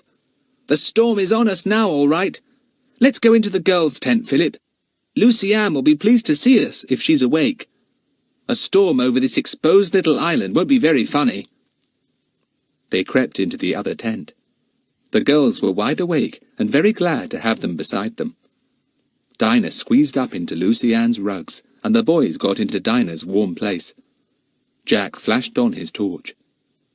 He saw that Lucy Ann was very white. "There's nothing to be afraid of, old thing," he said gently. "It's only a storm, and you're never frightened of those, Lucy Ann. You know you aren't." "I know," gulped Lucy Ann. "It's only that, well, the storm seems so wild and spiteful somehow. It tears at our tent and bellows at us. It seems alive." Jack laughed. The thunder came again and crashed more loudly than the waves on the shore.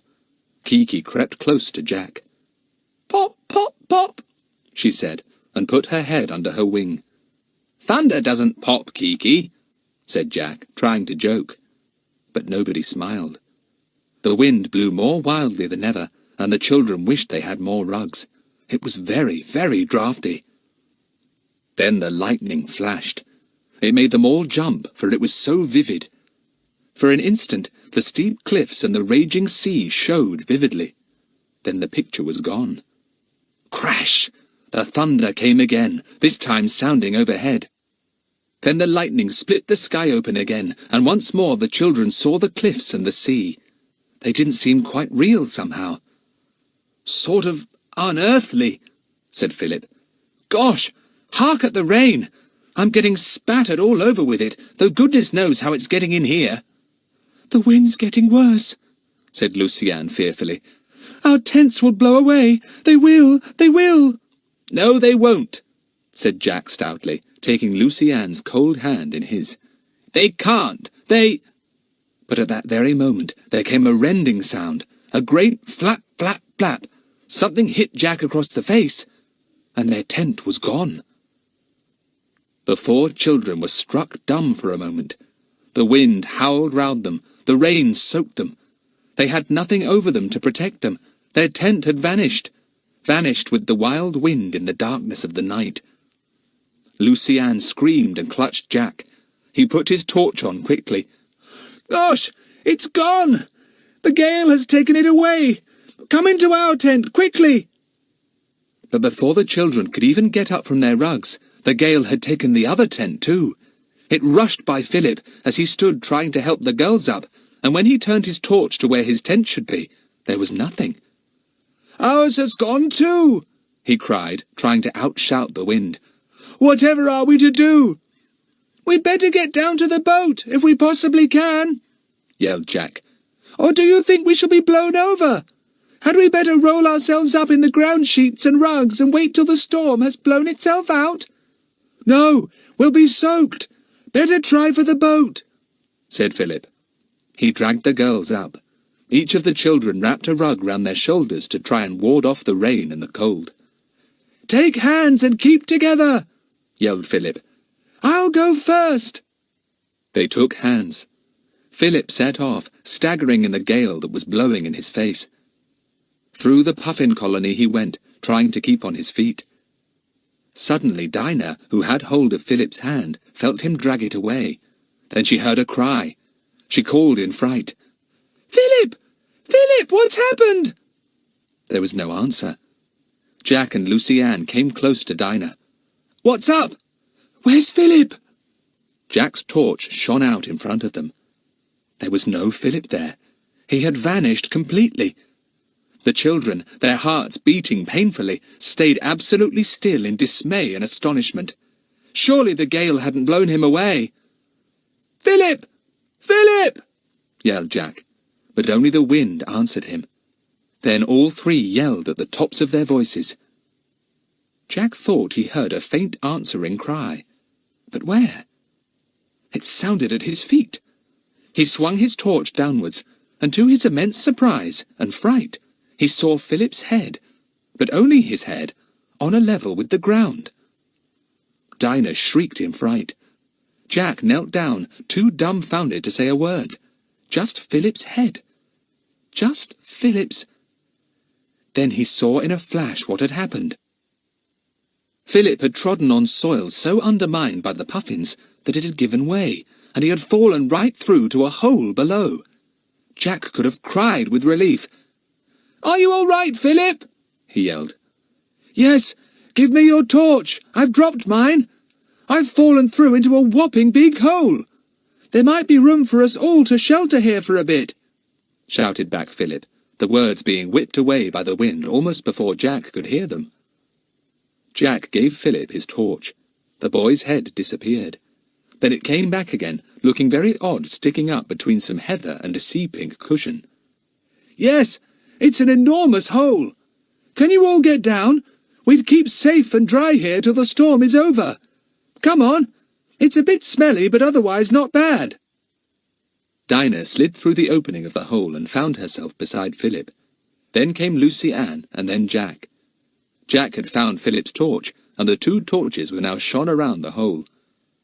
"I suppose the rabbits and the puffins together managed to burrow so much that they've made an enormous hole," said Jack. "Look, there's a puffin burrow leading out of it over there, and one of the puffins staring in astonishment at us. Hello, old son. Sorry to burst in on you like this." The relief of finding that Philip was safe, and of being out of the wild noise of the storm, made Jack feel quite light-headed. Lucy Ann's shivers stopped, and they all looked round them with interest. "I should think this was a natural cavity of some sort," said Philip, "with a layer of good soil, held together by roots and things, making a surface above. But all that burrowing by the puffins made it give way when I trod on it, and down I fell. Well, it's just what we wanted for the moment." Above them, deadened by tangled heather and sea-pinks, the storm raged on. No rain came into the cavity. The thunder sounded very far away. The lightning could not be seen. "I don't see why we shouldn't sleep here for the night," said Jack, spreading out the rug he had taken from his shoulders. "The soil is dry and soft, and the air must be good enough, because that puffin is still there, gazing at us. I say, I hope Huffin and Puffin are all right." They all spread out their rugs and lay down, cuddled up together.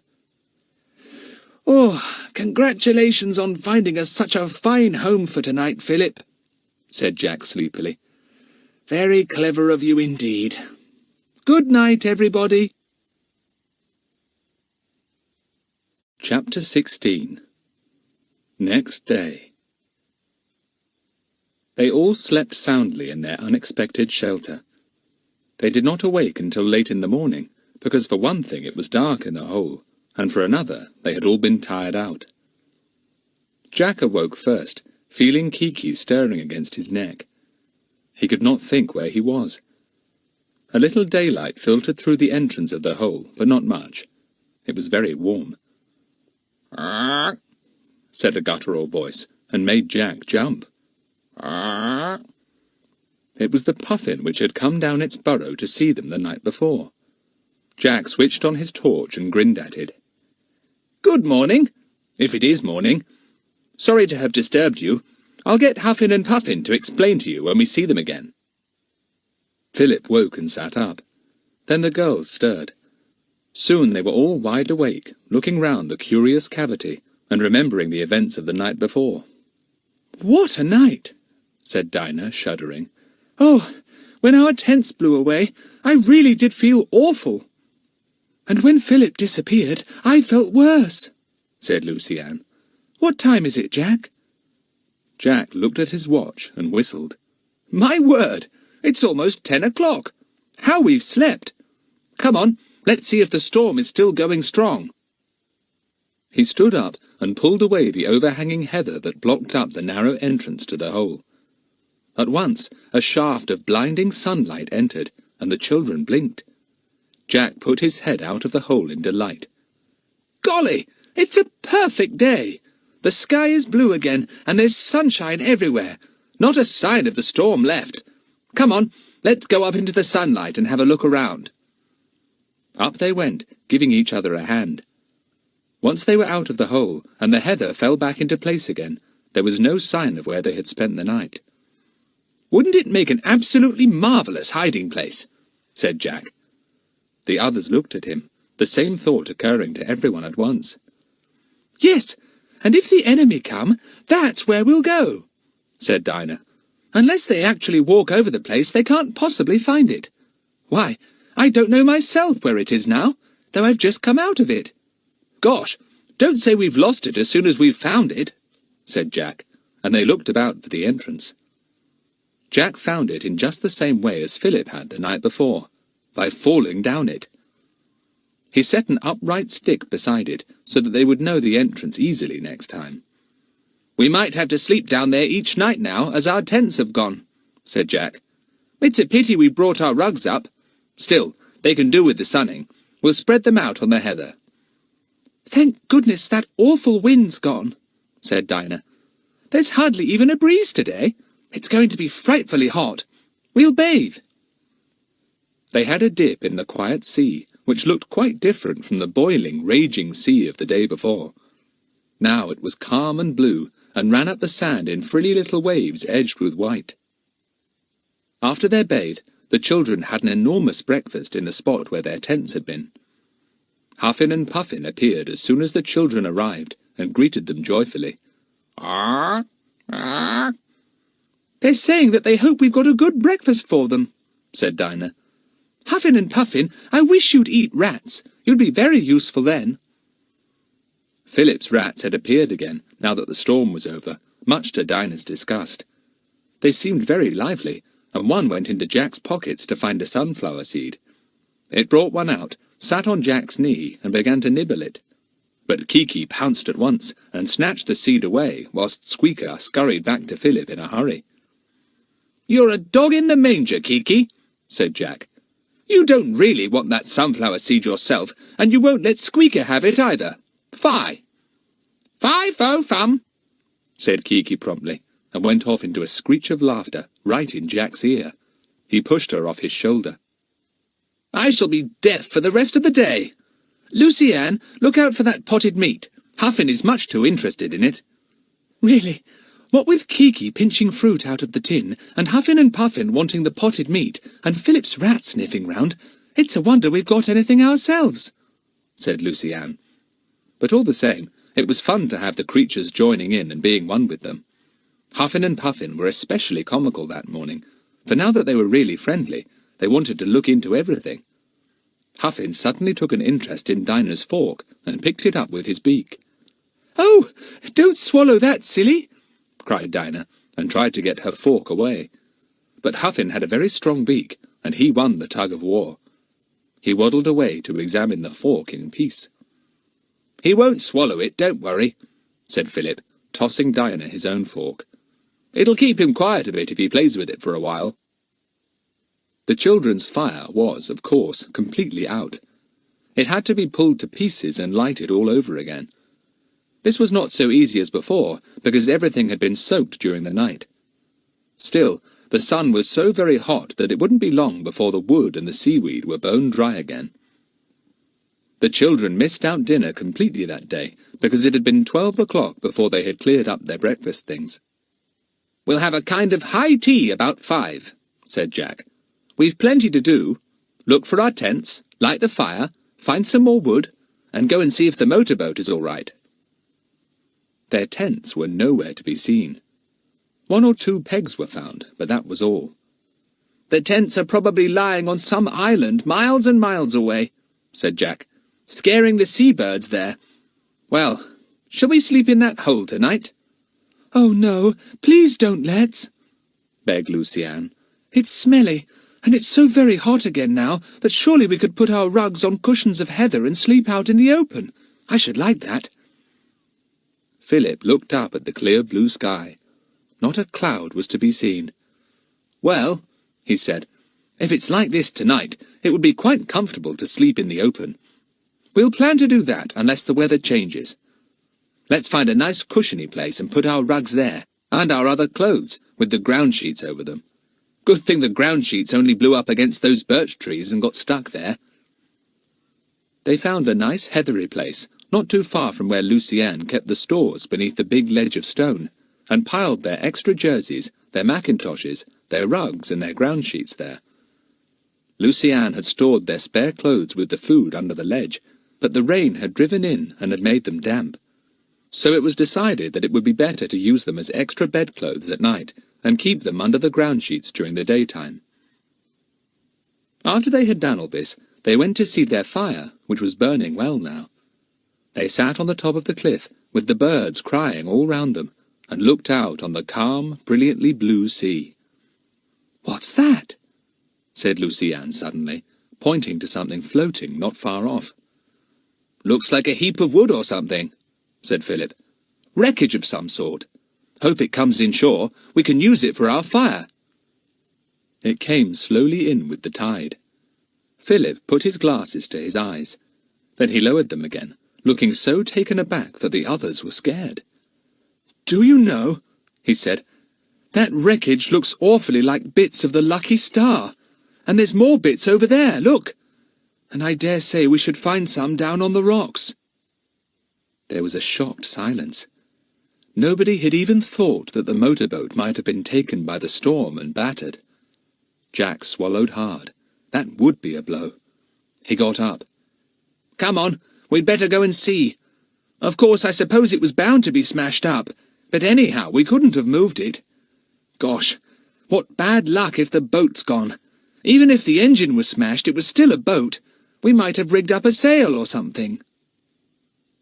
In silence, the children left the fire on the cliff and made their way through the cleft and down the rocky ledges to the little harbour.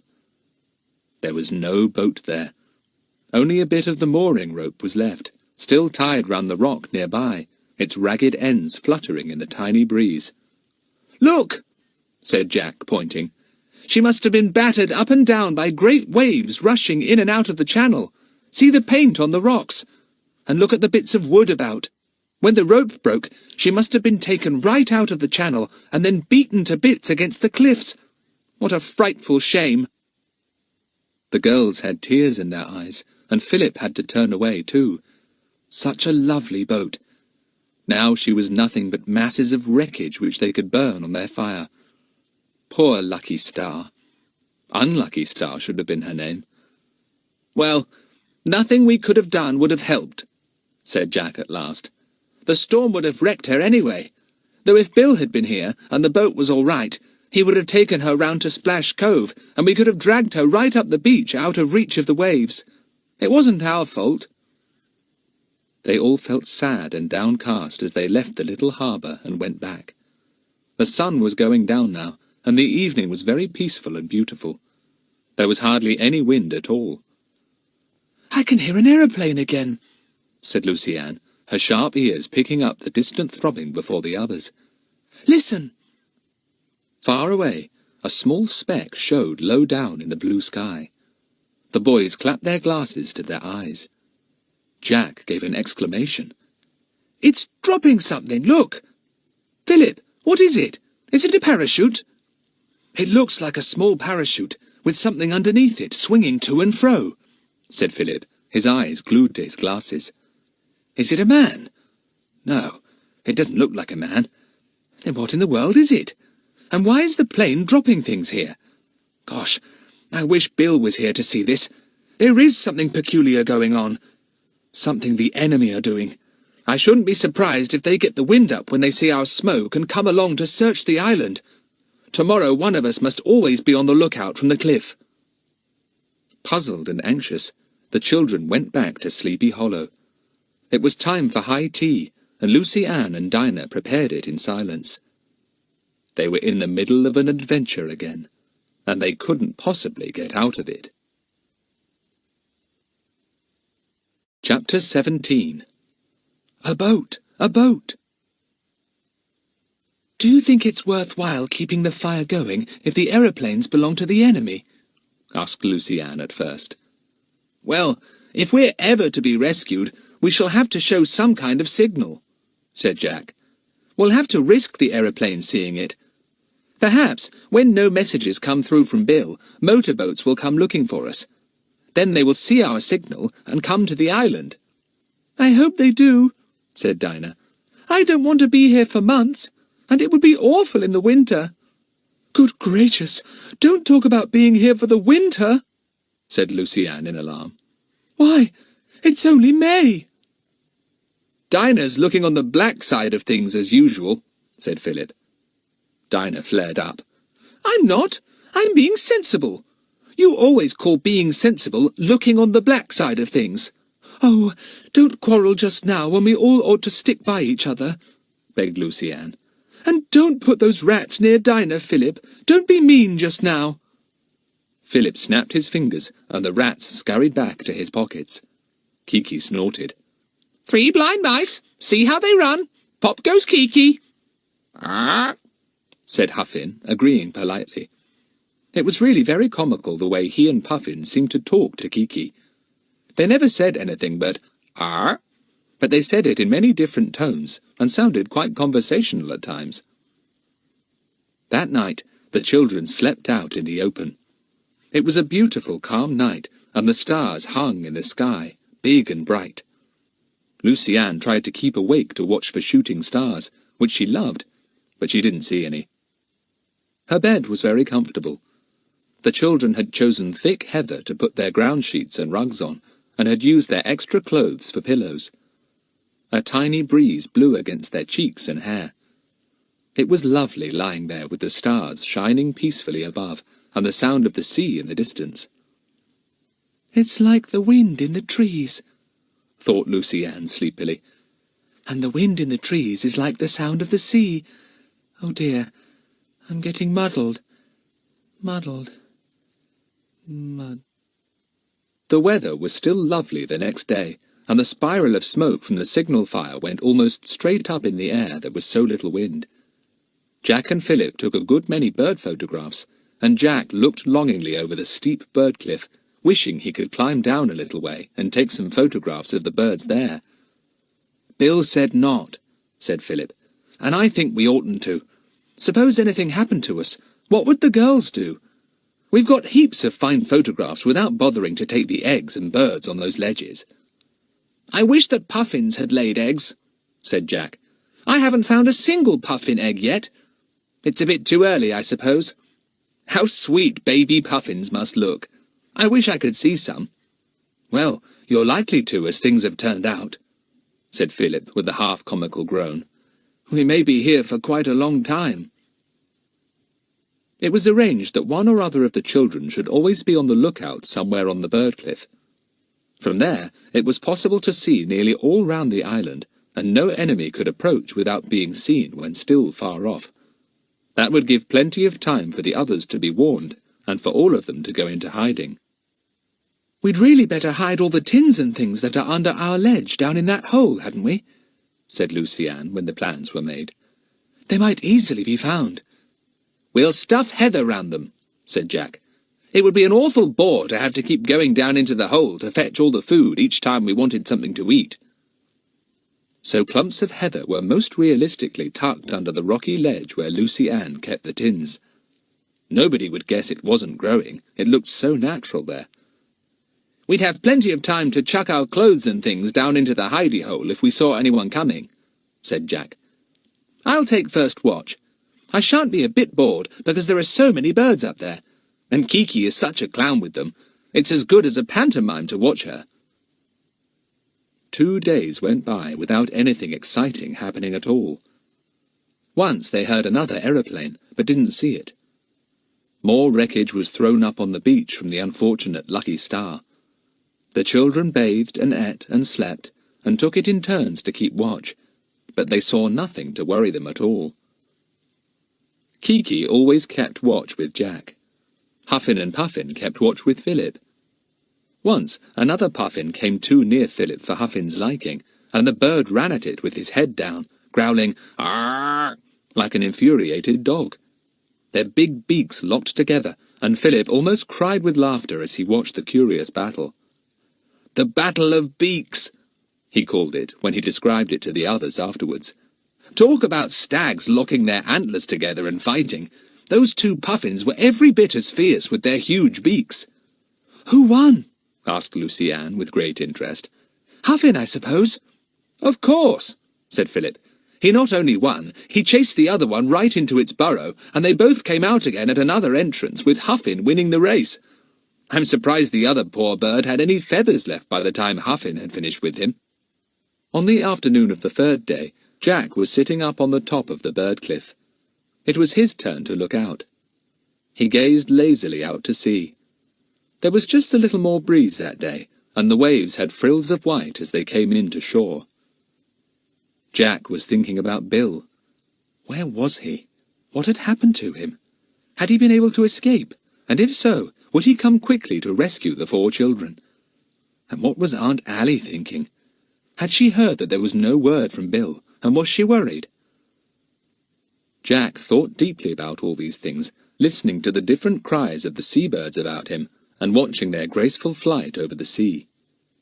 Then his eyes suddenly picked out something far off on the water. He stiffened like a dog that suddenly sees something unusual. He reached down for his field glasses and put them to his eyes. He had soon got the something out there into focus, and he saw that it was a small motorboat. "Enemies!" he thought, and was about to leap to his feet when he remembered that whoever was in the boat might also have glasses and might see him. So he wriggled away on his tummy, and not until he was well down into the little valley did he jump up and run to the others. "Hi!" he called breathlessly as he tore down to Sleepy Hollow where the others were having a laze. "There's a boat coming!" They all sat up at once. Lucy Ann's green eyes were wide with excitement and fright. "Where? How far away?" "Quite a way off. It'll take them about 10 minutes to come in and tie up. We'd better chuck everything down into the hole at once." "What about the fire?" said Dinah, grabbing her pile of jerseys and coats. "Have to leave that. They've already seen the smoke anyway," said Jack. "Come on, quick! Get a move on, Lucy Ann!" It didn't take long to part the heather over the narrow entrance to the hole and hurl everything down. Jack removed the stick he had put there to mark the place. "No good leaving a signpost for them," he said, trying to make Lucy Ann smile. She gave him a watery grin. "No, everything cleared up," said Philip, looking round. He pulled at the clumps of heather they had been lying on, which had got rather flattened, but the springy plants were already getting back into position themselves. Philip picked up a spoon that someone had left lying there and popped it into his pocket. There really did seem to be nothing left now that would show that the children had been there a few minutes before. "Come on, Tufty, don't wait about," said Jack, in a fever of impatience to get below ground. The girls were already safely in the hole. Jack slid down himself, and Philip followed almost at once. Jack pulled the heather neatly over the hole. "There. Now, unless anybody actually treads in the hole, as Philip did the other night, we're safe. Nobody would ever know there was a big cavity underground." "I feel like a puffin," said Philip. "I feel I'd like to burrow. What about digging a nice little burrow for each of us to lie in?" "Oh, don't make jokes now," begged Lucy Ann. "I don't feel like jokes. I feel all sort of tight and breathless, and my heart simply couldn't beat any louder. Can you hear it?" Nobody could. But then, their own hearts were beating so fast and so loudly that it was no wonder they could not hear anybody else's. "Can we whisper?" asked Dinah, in a loud whisper that made everyone jump. "I should think so. But don't talk out loud," said Jack, And if we hear anyone coming, listen with all your might, so that we shall know if it's friends or enemies. It would be too awful if it was friends, and we let them go away without finding us." That was indeed an awful thought, almost worse than the thought of being found by an enemy. Everyone sat quietly, holding their breaths, listening with all their might. "Friend or enemy, friend or enemy, friend or enemy," said a voice in Lucian's mind, and she couldn't stop it saying the words over and over again. "Friend or—" "Psst!" came Jack's whisper suddenly. "I can hear something." But it was only Huffin and Puffin arriving in the hole. They pushed the heather aside and flopped in, giving the children a terrible shock. The heather swung back, and the Puffins stared in the darkness, trying to find Philip. "You wretched birds!" scolded Philip. "You might have shown them our hiding place. Don't you dare to say a word." "Arr," said Huffin deeply. Philip gave him an angry push, and the bird walked away in astonishment. It was the first time he had ever had an angry word or gesture from his beloved Philip. He hopped up to the beginning of a nearby burrow, followed by Puffin, and began to walk up it, very much offended. The children were glad to hear them go. "Shh!" came Jack's whisper again, and the others clutched one another. "They're really coming now. Shh!" Chapter 18. The Enemy and Kiki. The thud of footsteps could be felt in the dark hole below ground. Then came the sound of voices. "We'll search the whole place. Somebody must be keeping that fire going." "There's nowhere much to hide on this small island," said another voice. "Nobody could get down those sheer cliffs, so that rules them out. And there's obviously nobody in this valley, except these ridiculous birds." There came the sound of a match being struck. One of the men was evidently lighting a cigarette. He tossed the match away, and it came trickling through the heather into the hole where the trembling children crouched.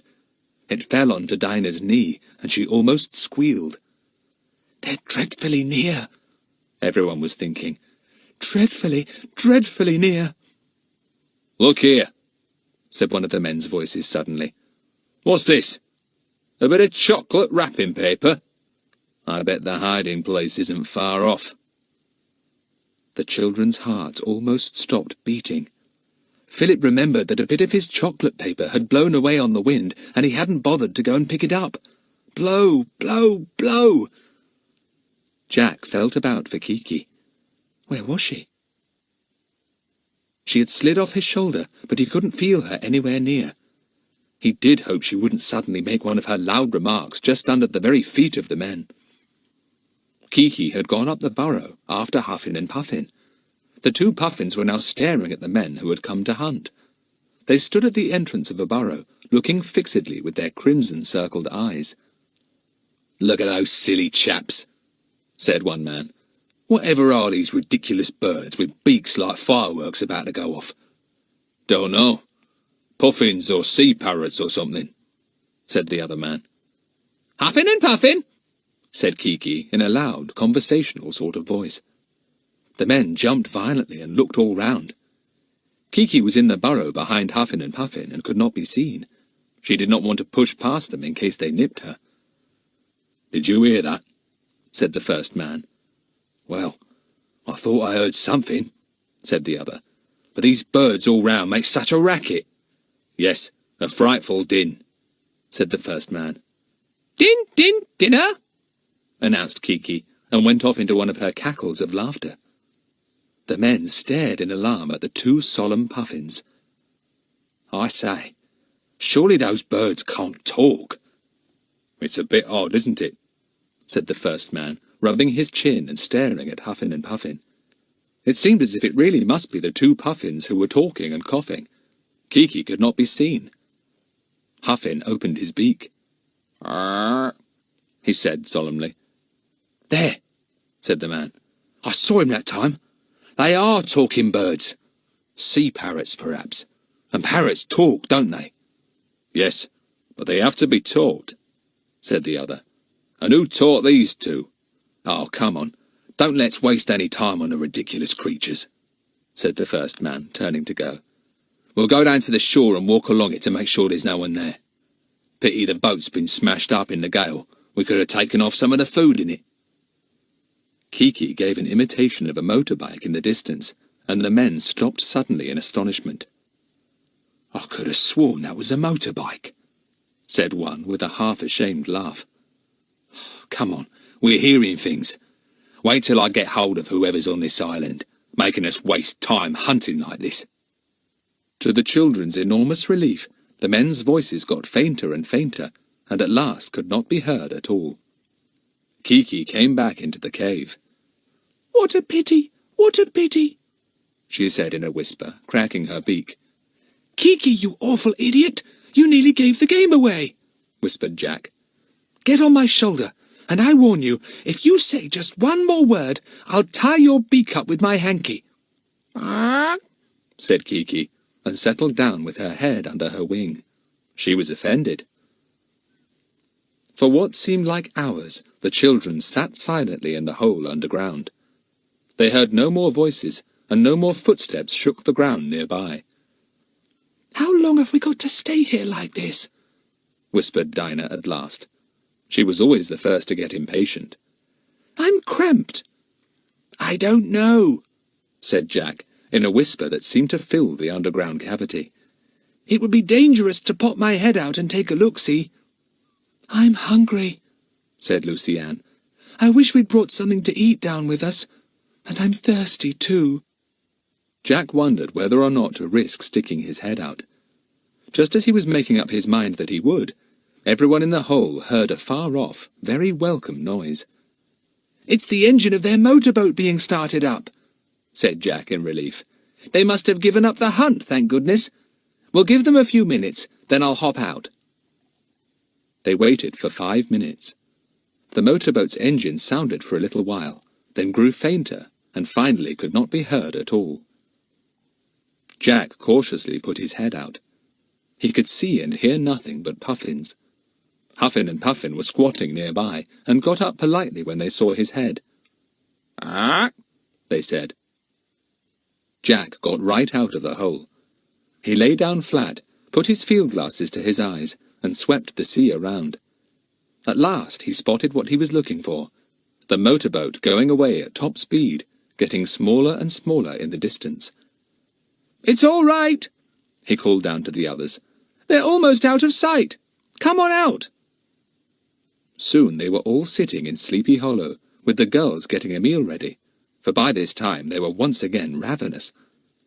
The ginger beer had now all been drunk, so they drank the water from the rock pool, which was rather warm from the sun, but tasted very sweet. The rain from the storm had swelled it considerably. "Well, that was a jolly narrow escape," said Philip, his spirits rising as he tucked into slices of spam. "I really did think one of them would tumble in on top of us." "Well, what do you suppose I felt like when the match one of them used fell through the hole and bounced on my knee?" said Dinah. "I nearly let out a yell." "Kiki almost gave the game away too," said Jack, putting potted meat on a biscuit. "Calling out, 'Din, din, dinner' like that. I'm ashamed of you, Kiki." "She's sulking," said Dinah, laughing. "Look at her, standing with her back to you, pretending not to take any notice. That's because you were cross with her." Jack grinned. He called to Huffin and Puffin, who were, as usual, standing patiently beside Philip. "Hey, Huff and Puff, come and have a titbit. Nice birds. Good birds, dear Huff and Puff." Huffin and Puffin walked over to Jack, doing their sailor roll from side to side. They solemnly took a bit of biscuit from Jack's fingers. But that was more than Kiki could stand. She whisked round and screeched at the top of her voice. "Naughty boy! Naughty boy! Naughty boy! Poor Polly! Poor Polly! Polly's got a cold! Put the kettle on! Naughty boy! Naughty boy!" She rushed at the startled Puffins and gave them a sharp jab with her curved beak. Huffin retaliated at once, and Kiki stepped back. She began to screech like a railway train, and the two Puffins hurriedly returned to Philip's knees, where they stood and stared in alarm at Kiki, ready to dart down a burrow at a moment's notice. The children roared with laughter at this little pantomime. Kiki went to Jack, sidling along in a comical manner. Poor Kiki, naughty boy, naughty boy. Jack gave her a titbit, and she sat on his shoulder to eat it, looking triumphantly at Huffin and Puffin. Ah! She said to them, sounding like a snarling dog. All right, Kiki, don't any more just by my ear, said Jack. And I should advise you not to go too near Huffin for a bit. He won't forget that jab of yours. Do you think it'll be safe to sleep out of doors again tonight? Asked Dinah, clearing up the meal. I don't fancy sleeping down that hole again somehow. Oh, I should think it would be all right, said Jack. I don't somehow think those fellows, whoever they were, will come along in the dark of night. Pity we didn't catch a glimpse of them. I didn't like their voices, said Lucy-Anne. They sounded hard and horrid. What a good thing that storm blew our tents away the other night, said Dinah suddenly. If it hadn't, we wouldn't have stumbled on that hole and been able to use it as a hiding place. We wouldn't have known where to go but for that. That's true, said Philip. I wonder if those men will come back again. We'll go on keeping watch anyway, and keep the fire going. It's our only hope of rescue, and Bill's only hope too, I should think. Because if nobody comes to rescue us, certainly nobody will rescue Bill. Poor Bill, said Lucy-Anne. He wanted to disappear, and he has. Those men must have put our fire out, said Jack, suddenly noticing that there was no smoke. The wretches! I suppose they thought they'd put it out, and then, if it was lighted again, and the smoke rose up, they'd know for certain that somebody was here. Well, jolly well go and light it again, said Philip at once. We'll show them we're going to have our fire going if we want to. I guess they don't want it going in case somebody does happen to come along and see it. They won't want people exploring this part of the world at the moment. So they all went up to the cliff top and set to work to light the fire again. The men had kicked it out, and the ashes and half-burnt sticks were scattered everywhere. It didn't take long to get it going again. The children built it up carefully, and then Philip lighted it. It caught at once, and flames sprang up. When it was going well, the children banked it with seaweed, and at once a thick spiral of smoke ascended in the air. Ha! You men! I hope you have caught sight of our signal again, cried Jack, facing out to sea. You can't beat us! We'll get the better of you yet, you'll see! Chapter 19. Someone else comes to the island. The children were now very brown with the sun. If Mother could see us now, she wouldn't call us peaky, said Philip. And you've got back all your freckles, Jack and Lucy-Anne, and a few hundreds more. Oh dear, said Lucy-Anne, rubbing her brown freckled face. What a pity. I did think I looked so nice when my freckles faded away during measles. I seem to be losing count of the days, said Jack. I can't for the life of me make out whether today is Tuesday or Wednesday. It's Friday, said Philip promptly. I was counting up only this morning. We've been here quite a time now. Well, is it a week since we left home? Wondered Dinah. It seems about 6 months. I wonder how Mother is getting on. She must be feeling a bit worried about us, said Philip. Except that she knows we're with Bill, and she'll think we're quite all right, even if she doesn't get messages. And we're not with Bill, and we're not all right, said Lucy-Anne. I wish I knew where Bill was and what was happening to him. If only we had a boat, we could go off in it and try to find where he was. He must have been taken to the west of us somewhere, because that's where the plains seem to be. Well, we're not likely to get a boat, said Philip. Come on, let's go up on the cliff top and see to the fire. The smoke doesn't seem very thick this morning. Huffin and Puffin, are you coming? "Arr!" said both Huffin and Puffin, and walked along beside Philip. Huffin had taken to bringing fish as a little present for Philip, and this amused the children immensely. The first time that Huffin had waddled up with the fish in his big beak, the children hadn't been able to make out what he was carrying. But when he came nearer, they roared with laughter. Philip! He's got 6 or 7 fish in his beak for you, and do look how he's arranged them, cried Jack. Heads and tails alternately in a row, all down his beak. Huffin, how did you do it? Thanks awfully, old chap, said Philip, as Huffin deposited the fish beside the boy. Very generous of you.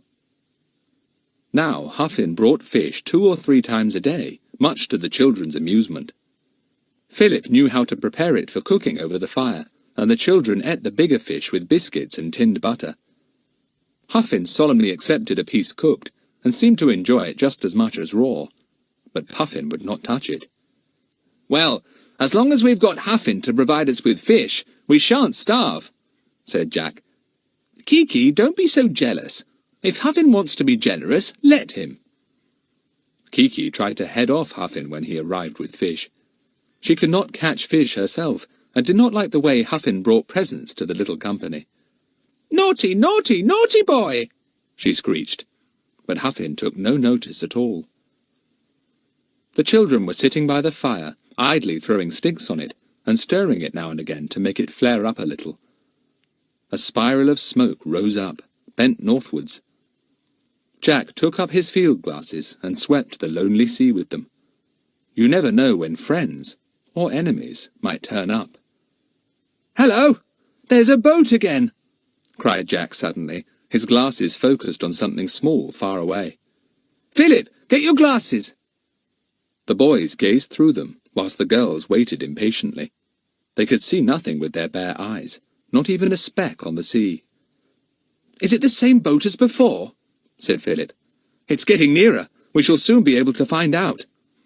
It looks a different one to me, said Jack. Smaller, and it's coming from a different direction. That might just be a trick, though, to make us think it was a friend. How shall we know? Said Lucienne. Have we got to go and hide again? Jack gave his glasses to her to look through. He turned to Philip, a gleam in his eye. Philip, there's only one man this time. He'll have to leave his boat moored somewhere if he's come to look for us. What about capturing it? Golly, if only we could, said Philip, his face glowing. It's a motorboat, a small one, but big enough to take us all easily. Capture it? But how? Demanded Dinah, her eyes glued on the approaching boat. The man would see us easily, come running up and capture us. Here, let me have my glasses back, said Philip, tugging them away from Dinah. That's the worst of you, Di. You will always make your turns so long. Now, let's think a bit, said Jack, his eyes bright. That fellow can't be coming to rescue us, because anyone knowing we were here all alone would send a bigger boat, and probably more men, in case they had to tackle our enemy. If Bill had managed to get word to anyone, that's what they would do.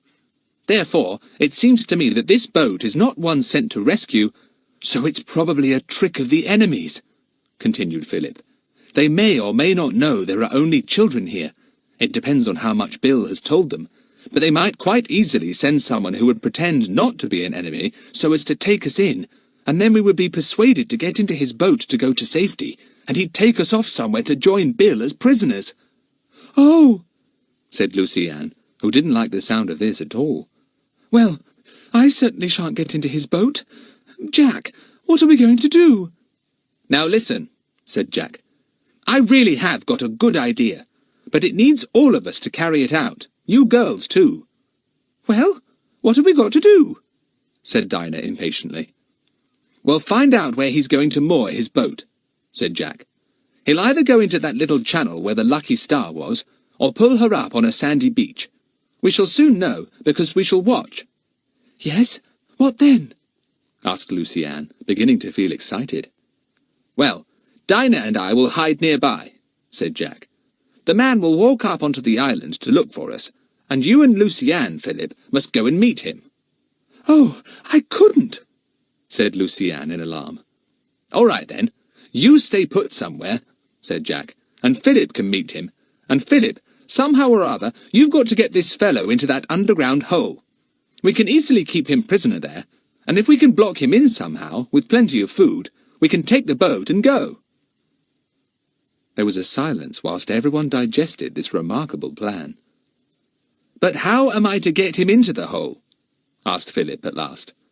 It sounds a bit like, won't you come into my parlour, said the spider to the fly, and somehow I don't think that the fly will oblige this time. Can't you just take him through the puffin colony and walk him near the hole, and then trip him up?" asked Jack impatiently. "I'm sure I could do it all right." "Well, you do it then," said Philip, "and I'll hide near the boat to capture it. But suppose you don't trip the man up and make him fall into the hole and be a prisoner. What about the boat? What shall I do with it?" "Well, silly, you'll hop into it if you find that I haven't been able to manage the man, and you'll get out to sea," said Jack. "And there you'll stay till it begins to get dark, when you can creep in and see if you can find us and take us off. But you needn't worry. I shall get that fellow all right. I shall tackle him just like I tackled chaps at rugger at school." Lucy Ann gazed at Jack in admiration. She thought her brother was very clever. "Well, I'll help too," she said. "I'll go and meet him with you." "We shall have to pretend to believe all he says," said Jack. "Every word. It'll be funny, him trying to take us in with a cock and bull story, and us doing the same." "I hope he won't be very fierce," said Lucy Ann. "He'll pretend to be quite harmless, I expect," said Jack. "Probably say he's a naturalist or something, and look very simple and friendly. Well, so shall I." "The boat's getting quite near," said Philip. "There is only one man. He's wearing dark glasses because of the sun." "To hide his fierce eyes, I expect," said Lucy Ann fearfully. "Not because of the sun. Do we show ourselves?" "Only two of us," said Jack. "You and I will get up, Lucy Ann, and wave like mad, standing beside the fire. And mind, whatever story I tell, you've got to back me up. Philip, you and Dinah mustn't show yourselves." "Where's he going to park his boat?" wondered Dinah. "Oh, he's making straight for the channel. He knows it then." "There you are, you see," said Jack. "Nobody would make straight for that hidden channel unless he had been here before. He's quite probably one of the men who came in that bigger boat." This did seem very likely indeed, for the boatman made straight for the little channel as if he had been there before. Just as he came near the cliffs, Jack and Lucy Ann stood up and waved. The man waved back. "Now, Dinah, you and Philip get down among the rocks that lead to the little harbour," said Jack. "There are some big ones there you can crouch behind till he's moored his boat and comes up to find us here. Then down you must go and hop into the boat, ready to go out to sea if we fail in our part. If we don't fail, things will be fine. We shall have a prisoner we can hold as hostage, and a boat to escape in." "Hooray!" said Philip, feeling suddenly excited. "Hip, hip, hip!" said Kiki, flying down to Jack's shoulder. She had been on an expedition of her own somewhere, probably chivying the gulls around, Jack thought. "You can join in the fun, Kiki," said Jack. "And mind you say all the right things." "Send for the doctor," answered Kiki solemnly. "Pop goes the doctor." "He's going into the channel," said Philip. "Come on, Dinah, time we hid. Good luck, Jack and Lucy Ann." Chapter 20. Mr. Horace Tipperlong Gets a Shock. The man guided the motorboat expertly into the narrow channel of water where the Lucky Star had been battered to pieces. He saw the bit of broken rope still round one of the rocks, and looked at it, puzzled. Dinah and Philip were crouching behind 2 or 3 large rocks further up the cliff. They could not see what the man was doing, for they were afraid of being spotted if they peeped out. Jack and Lucy Ann were waiting on the cliff top. Lucy Ann was nervous. "My knees feel funny," she complained to Jack. He laughed. "Don't worry. Buck up, knees. Now, here he comes. You needn't say a word if you don't want to." The man came up the rocky steps that led to the top of the cleft in the cliff. He was a thin fellow, rather weedy, with skinny legs. He wore shorts and a pullover. He had been burnt by the sun, and his skin was blistered. He had a thin little moustache and a high forehead on which the hair grew far back. He wore very dark glasses indeed, so that it was quite impossible to see his eyes. He did not look anybody to be very much feared, Jack thought. "Hello, hello, hello," said the man, as he and the children met. "I was astonished to know there were people on this island." "Who told you?" asked Jack at once. "Oh, nobody," said the man. "I saw your spire of smoke. Whatever are you doing here? Is there a camp of you or something?" "There might be," said Jack airily. "Why have you come here?" "I'm an ornithologist," said the man very earnestly. "You won't know what that means, of course." Jack grinned to himself.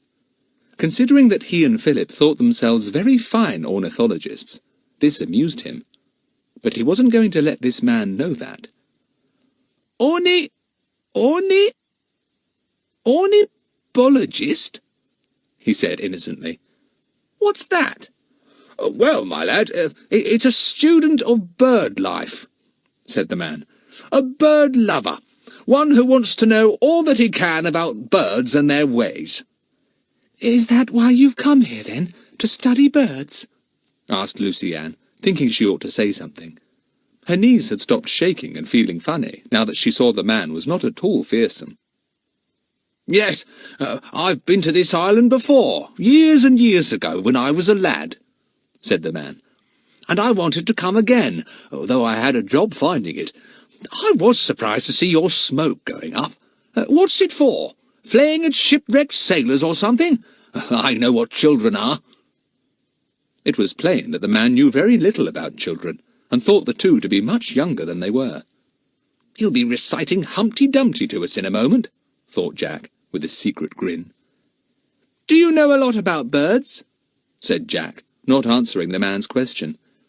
"Well, I don't know a great deal about seabirds," said the man. "That's why I've come to these islands again. I know more about ordinary birds." "Aha!" thought Jack.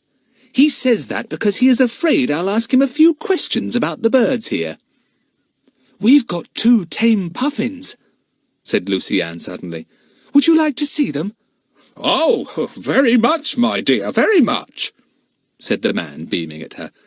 "By the way, my name is Tippalong, Horace Tippalong." "Trippalong?"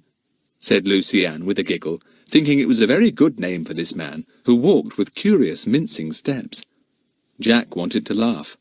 No, Tippalong," said Horace, and smiled all over his face at Lucy Ann. "What is your name?" "My name's Lucy Ann," she said, "and my brother's name is Jack. Are you coming to see the puffins? It's this way." "I should also like to meet whoever is in charge of you," said Mr. Horace Tippalong. "And, where is your boat?" "It was smashed up in a storm," said Jack solemnly. Mr. Tippalong tut-tutted with sympathy. "Oh, how dreadful! Then how are you going to get back home?" "Look out!" said Jack, just saving Horace as he was about to plunge down a puffin's burrow. "This place is undermined by the puffins. Mind where you go." "My word! What a lot of birds!" said Horace Tippalong, standing still. He had been so engrossed in polite talk that he did not seem to have noticed the amazing colony of puffins. Another black mark against him. Jack could not believe that a real ornithologist would walk halfway through the puffins without exclaiming at them. "Extraordinary! Most astonishing! I don't remember ever seeing so many birds together before," said Horace. "And all those thousands on the cliffs, too. Well. And do you mean to say you really have got 2 tame puffins? I can hardly believe it." "They're Philip's," said Lucy Ann, and she could have bitten out her tongue. "I thought you said your brother's name was Jack," said Horace inquiringly. "She must have made a mistake," said Jack, saying the first thing he could think of. They were getting very near the entrance of the underground hole now. Look out, Mr. Horace Tippalong. Lucy Ann began to feel nervous. Suppose this man Trippalong, or whatever his name was, didn't fall into the hole when Jack tripped him. Suppose instead he went for Jack. Suppose he had a revolver. He didn't look a desperate sort of a man, but you never knew. Lucy Ann looked at the pockets of his shorts to see if she could spy anything like a lump in the shape of a revolver there. But his pockets were so bulged out with dozens of things that it was impossible to tell. Jack nudged her. "Keep out of the way now," he said in a very low voice. Lucy Ann obediently slipped behind, her heart beating fast. Jack came to the entrance of the hole. A stick marked it as usual, for it really was almost impossible to find without some sort of signpost. Horace tripped along, looking short-sightedly through his dark glasses. And then, to his enormous astonishment, Jack put out a leg, pushed him, and tripped him right over. He fell at the side of the hole, but before he could get up, Jack had given him a shove, and right into the hole he went. Crash! Jack had a stout stick in his hand, which he had picked from the pile beside the bonfire. He parted the heather and looked into the hole. In the dim light, he could see Horace Tippalong sitting up, and he heard him groaning. Tippalong looked up and saw Jack. "You wicked boy!" he said angrily. "What do you mean by this?" His glasses had fallen off in his headlong dive. His eyes certainly did not look very fierce. They looked rather weak and watery. He held his head as if he had hurt it. "Sorry," said Jack, "but it had to be done. Either you caught us, or we caught you. We didn't need to go on pretending any more. We know quite well what gang you belong to." "What are you talking about?" cried the man, and he stood up. His head popped out of the hole. Jack raised his stick at once. "Get back!" he said fiercely. "You're our prisoner. You took Bill, didn't you? Well, now we've taken you. If you attempt to clamber out, I shall hit you on the head with this. You just try it." Horace hastily retreated. Lucy Ann looked white and scared. "Oh, Jack, is he hurt? Jack, you won't really hit him, will you?" "I jolly well will," said Jack. "Think of Bill, Lucy Ann, and our poor lucky star, and us stranded here because of this fellow and his precious friends. Don't you realise that if he gets out and back to his boat, they'll send heaps more, and won't rest till they've got us? Don't be feeble." "Well, I don't want to see you hit him," said Lucy Ann. "Dinah wouldn't mind a bit, but I'm not like Dinah." "Look here! Will you kindly tell me what all this nonsense is about?" shouted Horace. "I never heard of such a thing. Here I come to a bird island, which as far as I know certainly isn't a crime, and you two kids lead me here, trip me up and shove me down this hole. I've hurt my head badly, and now you say if I tried to get out you'll brain me. You nasty little creatures." "I'm really very sorry about it," said Jack again. "But there wasn't anything else to be done. You realise that with our boat gone, and Bill disappeared, we had to get a boat somehow. We can't stay here for the rest of our lives." Horace was so amazed and upset at this speech that he stood up again. He sat down hurriedly when he saw Jack's stick. But look here. Do you really mean to say that you're now going to take my boat? I never heard such brazen cheek. You wait till I get hold of the people in charge of you, my boy. You'll get the worst hiding you've ever had in your life." Chapter 21. Horace does not like Puffin Island. "Lucy Ann, see if you can spot either Philip or Dinah," ordered Jack. "Philip will probably be in the boat, ready to start her up, if he has to.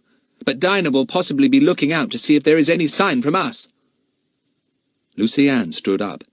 She saw Dinah standing a good way off, waiting anxiously at the top of the cleft in the cliff. Philip was not to be seen. Presumably he was down in the boat. Lucy Ann waved violently. "It's all right! We've got him in the hole!" she yelled. Dinah waved back, then disappeared. She had gone to tell Philip. Soon the two appeared again, and came through the puffin colony at top speed to hear what had happened. "We got him," said Jack proudly. "Easy as pie. Down he went. Plonk." "Who's there?" inquired Horace plaintively. "Is that somebody else? Look here. You've just got to tell me what's going on here. I'm all at sea." "That's where we'll be soon, I hope," grinned Jack. "And in your boat. Philip, meet Mr. Horace Tippalong." "Gosh, is that really his name?" said Philip. The incensed Mr. Tipalong roared up the hole. My name is Tipalong, and I'll thank you to remember it. Ill-mannered children, you wait till I make a complaint about you and get you punished. I never heard of such behaviour in all my life. You can't blame him for being wild, said Jack. He says he's I say, Mr. Tipalong, what did you say you were? An ornithologist, ignorant boy, yelled Mr. Tipalong. Golly, what's that? Said Philip innocently, and the others giggled. You let me out of this, commanded Mr. Tipalong, and his head appeared cautiously near the entrance of the hole, ready to bob back if necessary. It was necessary. Look here, said Jack, exasperated. Do you want me to give you a good old conk on the head before you know I mean what I say? Because I will. I don't want to, but I will. I bet you gave old Bill a few blows before you captured him. What's sauce for the goose is sauce for the gander. You're talking double Dutch, said Horace in a disgusted voice. I think you must be mad. Do you mean to tell me you kids are all alone on this island? I don't believe a word you say. You tell whoever is in charge of you to come and have a word with me. If you think I'm going to stay here much longer, you're mistaken. I've never met such unpleasant children in my life. I suppose you're all playing at being just Williams. Pah! This was a lovely noise. Kiki, who had been listening with surprise and enjoyment to the animated conversation, now joined in. Pa! Pooh! Pa! Pop! She flew to the edge of the hole and looked in. Pa! She said again, and went off into a cackle of laughter. Horace looked up in fresh alarm. Was that really a parrot at the hole entrance, saying pa and pooh to him in that rude way? Is that one of the tame puffins you told me about? He asked doubtfully. I thought you were an ornithologist, said Jack in scorn. Kiki is a parrot. I should have thought anyone would have known that.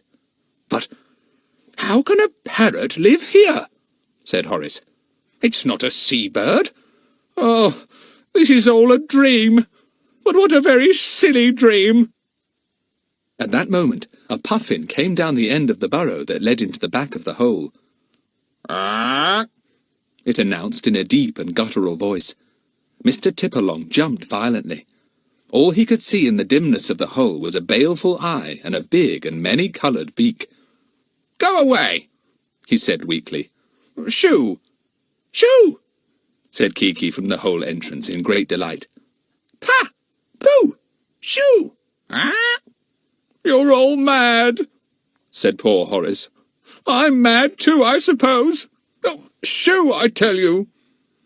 The puffin said, "Ah," again, and then went back up its burrow. Judging by the flow of "ahs" that came down the hole, it was telling its wife all about the peculiar puffin man it had just seen in the hole.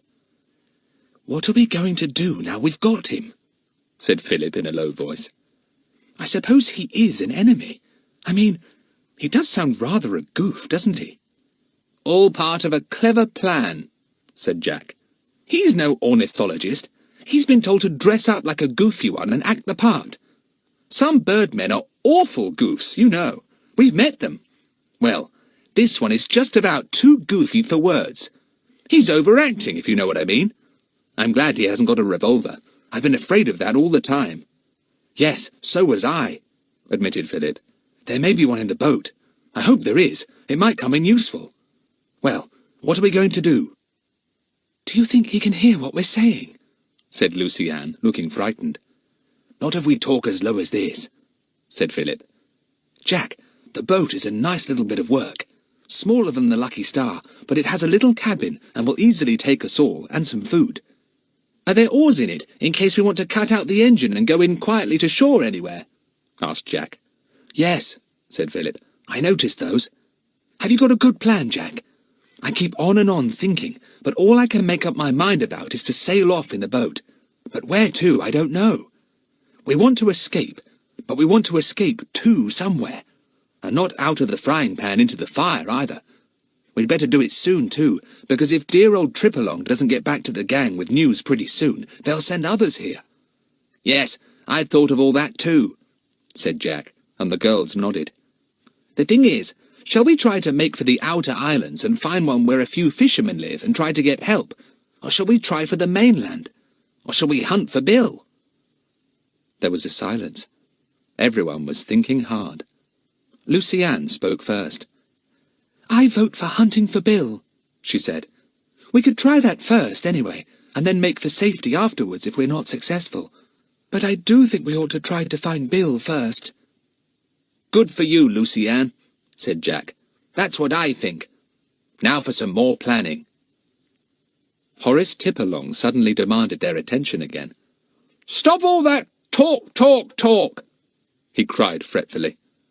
I'm ravenous, and thirsty too. If you're going to try and starve me to death, say so, but at least let me know. We're not going to starve you. Don't be an ass, said Jack. Lucy Ann, open some tins and give them to him, and chuck him down some biscuits too. Dinah, fill a pan with water from the pool.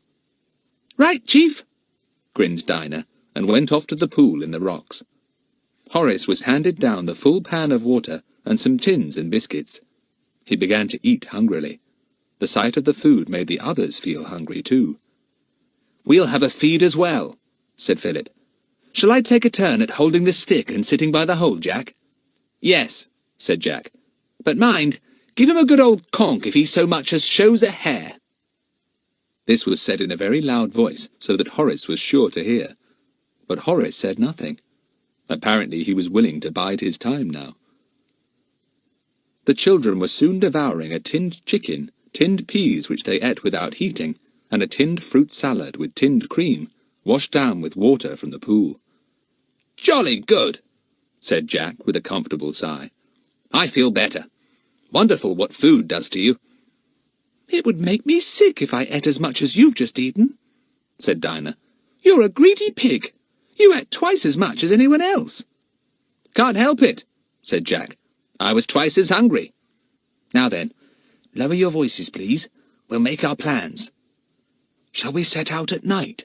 Said Philip in a low voice. No, said Jack at once. We'd never see our way, even in the moonlight. We'd better set off first thing tomorrow morning, about dawn. We'll hope old Tripalong is asleep then, so that we can get a good start without his interrupting us. Yes, because we'll have to leave the hole unguarded when we all go to the boat, said Lucy Ann. I'd thought of that, said Jack. You three can go to the boat, take food with you and our clothes and rugs, get everything absolutely ready, and then, when you're ready to start, give me a yell and I'll come tearing along to join you. You can send Dinah up to the top of the cleft to wave.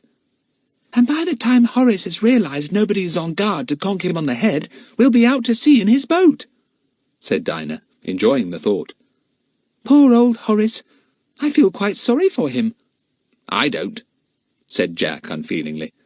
If he's Bill's enemy, he's jolly well mine. He deserves all he's got. Honestly, except for being tripped into the hole, he's got nothing much to complain about. I shan't block him in when we leave, and put food there, as I thought we would at first. It won't matter if he gets out once we're gone, and I shouldn't think it'll be long before some others of the gang come along to see why he hasn't turned up at home, wherever that is. It seems a bit of a wild goose chase to try and find Bill, with all these scores of islands to choose from, said Philip. But I shouldn't feel comfortable if we didn't have a shot, anyway. Nor should I, said Jack. Bill's often come to our rescue in other adventures. It's time we went to his. If only we can find him. I suppose there's no doubt but that the enemy have taken him to their headquarters on some island or other here. Don't you think it would be a good idea if we got everything ready this evening? Said Dinah suddenly. You know, all the food in the boat, and rugs and clothes and things, so as not to have to waste a single minute getting ready tomorrow morning. You said you wanted to set off at dawn. Yes, that's a good idea, said Jack. I'll take a turn at the hole with the stick now, if you like, Philip, and you help the girls carry things down to the boat. What a bit of luck capturing one like that. I must say I think we've been pretty clever. Pa! Said Kiki. Pooh! Pa! Sorry you don't agree, old thing, said Jack. Very sorry. but I still think we have been very clever. We'd better leave some food for Trip along, hadn't we? Asked Dinah. I mean, I know the gang will be along in a day or two to see what has happened to him, but he'll have to have things to eat till they come. Yes, leave him some tins and a tin opener, said Jack. And Philip, were there any rugs in the boat belonging to him? Yes, said Philip. I'll bring them back here, after I've taken some food to the boat. We'll chuck them down to him. I think we're being awfully kind to our enemy. Horace didn't think so. He got all upset again after a bit, and began to shout wildly down in the hole.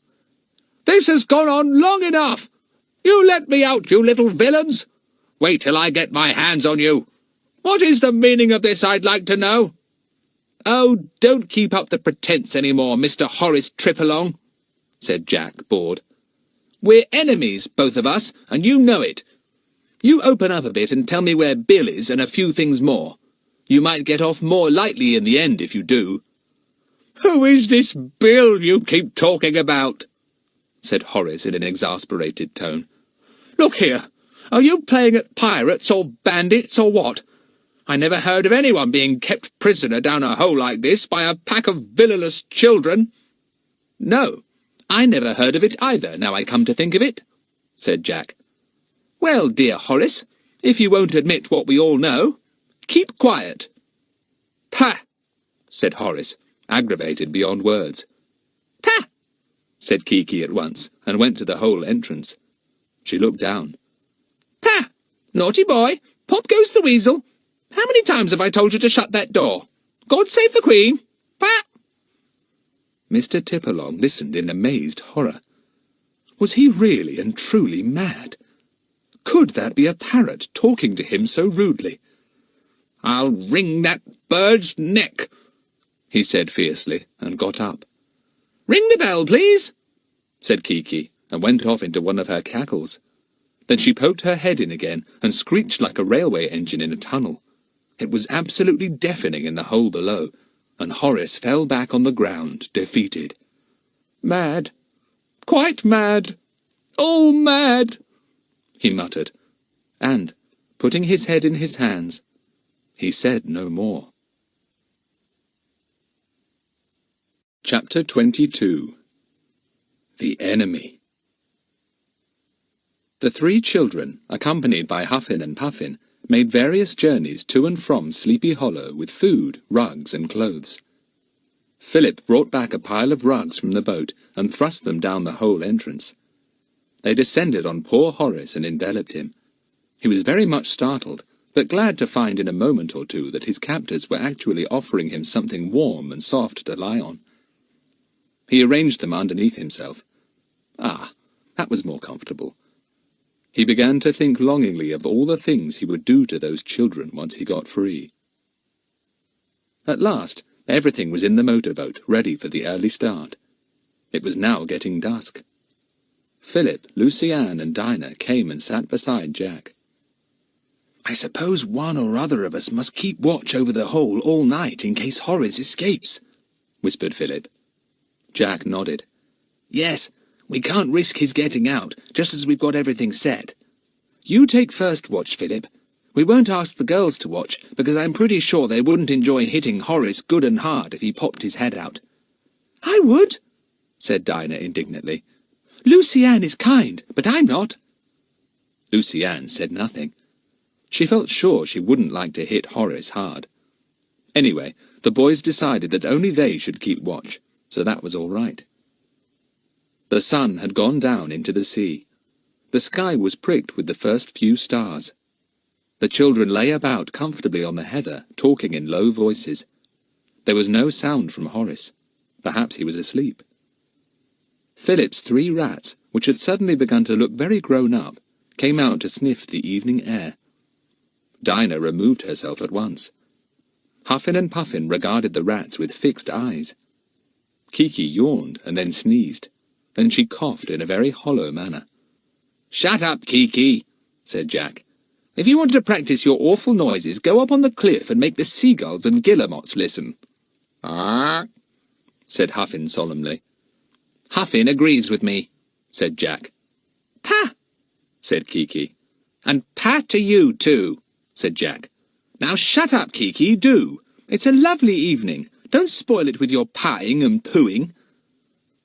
Just as he finished speaking, there came a noise from far out to sea. A very small noise at first, hardly heard above the sound of the sea and the wind, but becoming quite unmistakable after a while. A motorboat, said Jack, sitting upright. Now what in the world? Have they come to look for Horace already? Said Philip in a low voice. Blow! This upsets our plans like anything. Nothing could be seen on the darkening sea, but the noise came nearer and nearer. Jack clutched Philip and spoke in his ear. There's only one thing to do. We must all go and get into our boat now, this very minute, and get out to sea. We mustn't let the enemy see the boat in the channel there, or they'll take it, and our only chance will be gone. Come on, quickly! Silently, the 4 children rose to their feet. Kiki flew to Jack's shoulder, not uttering a sound. Puffin and Puffin, who had retired to their burrow, came out again. They flew beside the hurrying children, not even remarking "Arr" to one another. Across the Puffin colony they went, stumbling and staggering between the hundreds of burrows. Up the little slope of the cliff, and over to the cleft in the rock. Down the rocky ledges. Be careful, and into the rocking boat, their breath coming fast and their hearts beating like hammers. Start her up, ordered Philip, and Jack started the engine. Philip threw off the mooring rope, and it skittered into the boat by the girls' feet. In a moment more, they were backing gently out of the little channel. Soon they were right out of it. Philip went to the east a little. It was almost dark now. We'll stop the engine, said Philip, and wait here till the other boat goes into the channel, because I expect she'll make for it. I don't want to bump into her, and the men on board her might hear our engine. So the engine was stopped, and the motorboat swung up and down gently as waves ran beneath her to the rocky cliffs some way off. The sound of the other boat's engine was now very loud. Philip wished he had gone a bit further off after all. But the bigger boat swung by without stopping, and then nosed its way into the hidden harbour.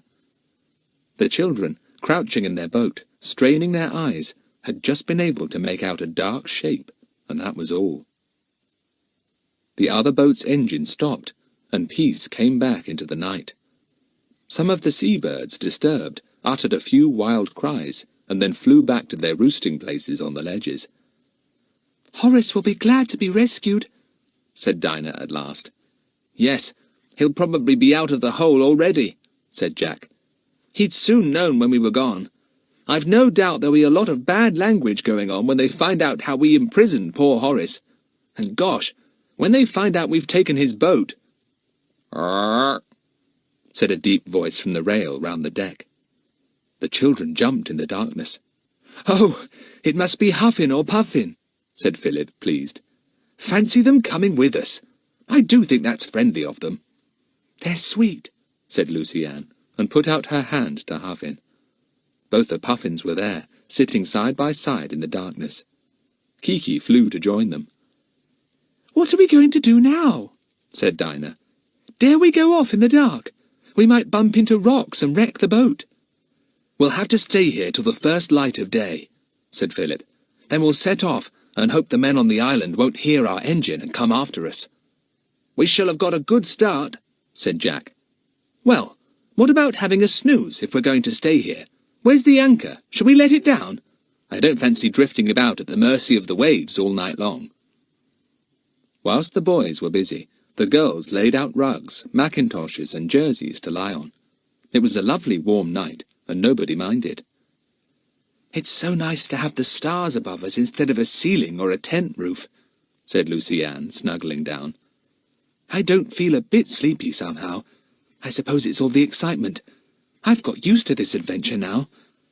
Oh dear, how glad I am that I didn't have to hit Horace on the head. I should have dreamt about that for ages.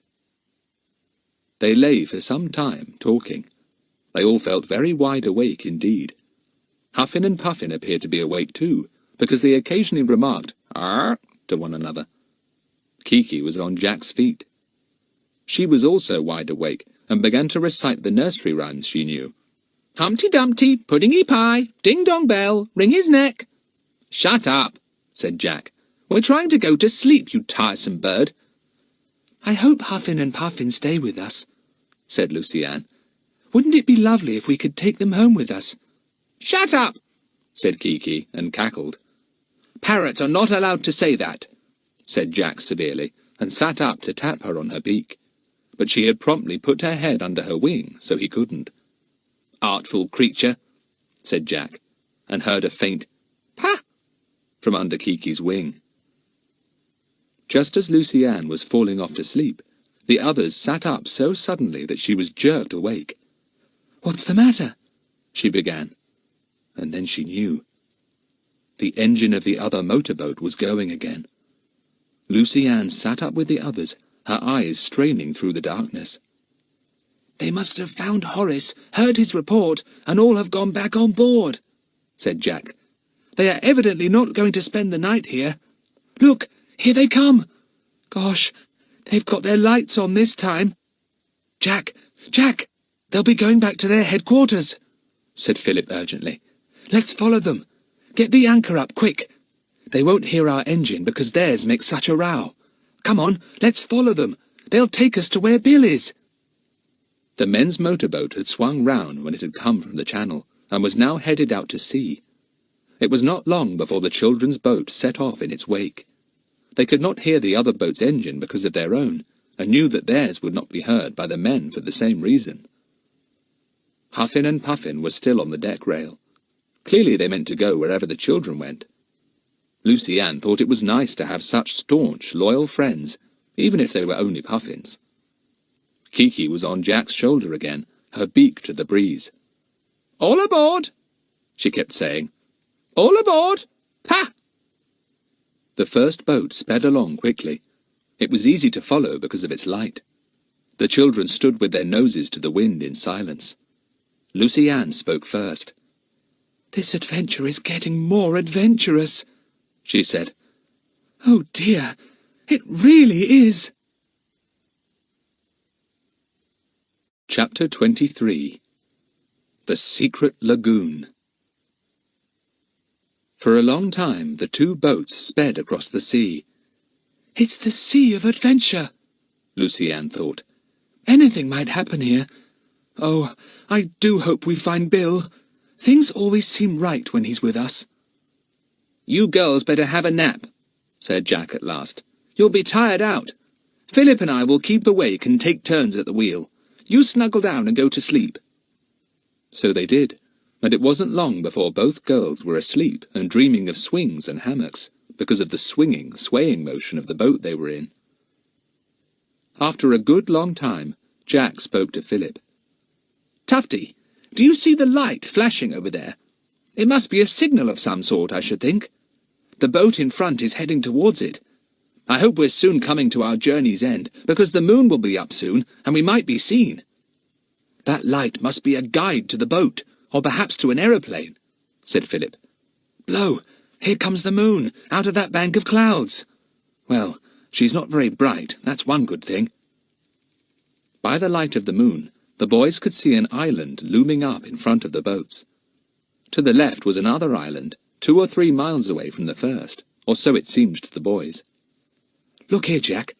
We don't want to drive right into the jaws of danger," said Philip, "which is what we shall do if we follow the first boat right up to that island it's heading for. I think it would be better to go to that other one over there. Look. We could probably see enough in the moonlight to make out a cove to land in. We could pull this boat into safety between us." "Right," said Jack, swinging the wheel round. Now they were no longer following the first boat. It was soon out of sight, and was probably by now safely in some little harbour.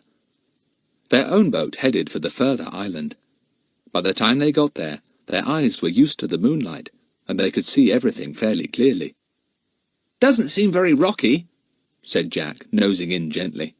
"No, all sand and fine shingle. I'll run her straight up this beach, Philip. Be ready to jump out as soon as she stops." The girls awoke and scrambled out of their wraps. Jack ran the boat straight up the shingly beach. It drove into the fine shingle and stopped. Philip sprang out. Can't shift her at all," he panted, when he and the others had tried to pull the boat further up. "Let's chuck up the anchor and let her be. It's nearly low tide now, so we'll just paddle out and drop the anchor and give the boat a push. It'll be quite all right then if the sea keeps calm." The boys did this, and then lay on the shingle to get their breath. They were both very tired. They almost fell asleep as they lay there. "Come on, boys," said Dinah at last. "Bring some rugs and find a sheltered place somewhere. You're half asleep." "Well, we're safe till the morning anyway," said Jack as he stumbled up the beach with the others, almost asleep as he walked. "Nobody knows we're here. Another bird island, I suppose." They came to a low cliff. Lucy-Anne saw a dark cave at the foot. "Put your torch on," she called to Philip. "We might be able to sleep here." It proved to be a small cave, with a soft, dry, sandy floor. It smelt a little of seaweed, but nobody minded that. They dragged their rugs in and flung themselves down. Huffin and Puffin squatted at the opening of the cave, as if they had put themselves on guard. Almost before their heads touched the rugs, the boys were asleep. The girls followed suit, and soon there was nothing to be heard but tiny snores from Jack, who was flat on his back.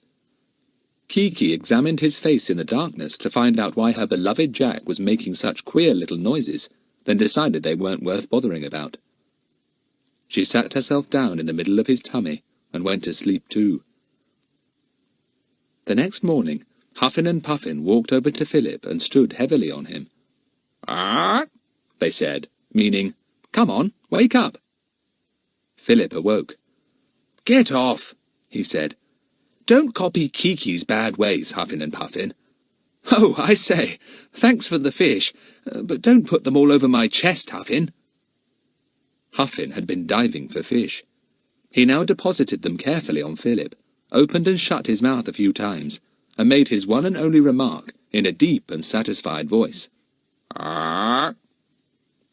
The children laughed when they heard about Huffin's morning offering. They rubbed their eyes and decided to have a dip in the sea, for they all felt dirty. "Then we'll have breakfast," said Jack. "Gosh, I wish I wasn't always so frightfully hungry. I say, this is rather a nice island, isn't it? Look, you can see the enemy's island on the horizon over there. Wonder if Bill is there. We'll go up to the highest point on this island after breakfast and have a good look round at all the others," said Philip. "Let's go and get some food from the boat." The boat was afloat on the high tide.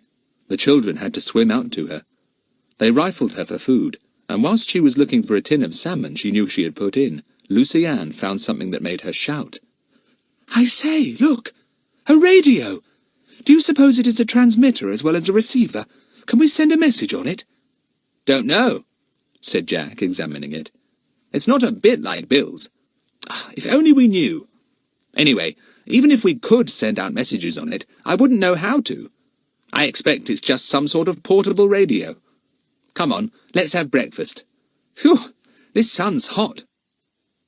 With Huffin, Puffin, Kiki, and the 3 rats all sharing their breakfast, the 4 children made a very good meal on the boat. "Now, what next?" said Jack. "Shall we go up to the topmost height in this island and see what's all around us?" "Yes," said the others. So leaving the boat by itself, they made their way up the low cliff and onto the grass-grown land behind. It was not so heathery as Puffin Island had been, nor were there many birds on it. "It's funny. You'd think there would be plenty on a nice little island like this," said Jack. "Look, there's a hill at the other end of the island. Let's climb it." They climbed to the very top, and then they stood still in astonishment. Beyond them, sparkling blue, was a lagoon, flat and still as a mirror. It lay between 2 islands, but the islands were joined by broad strips of rocks that enclosed the whole lagoon, so that it was impossible to say which island it really belonged to. The rocks ran out from each one, in some places as high as cliffs, and there between them lay this unbelievably lovely sea lake. "Look at that!" said Jack in awe. "We've seen some wonderful sights, but never one as beautiful as that blue lagoon. It can't be real."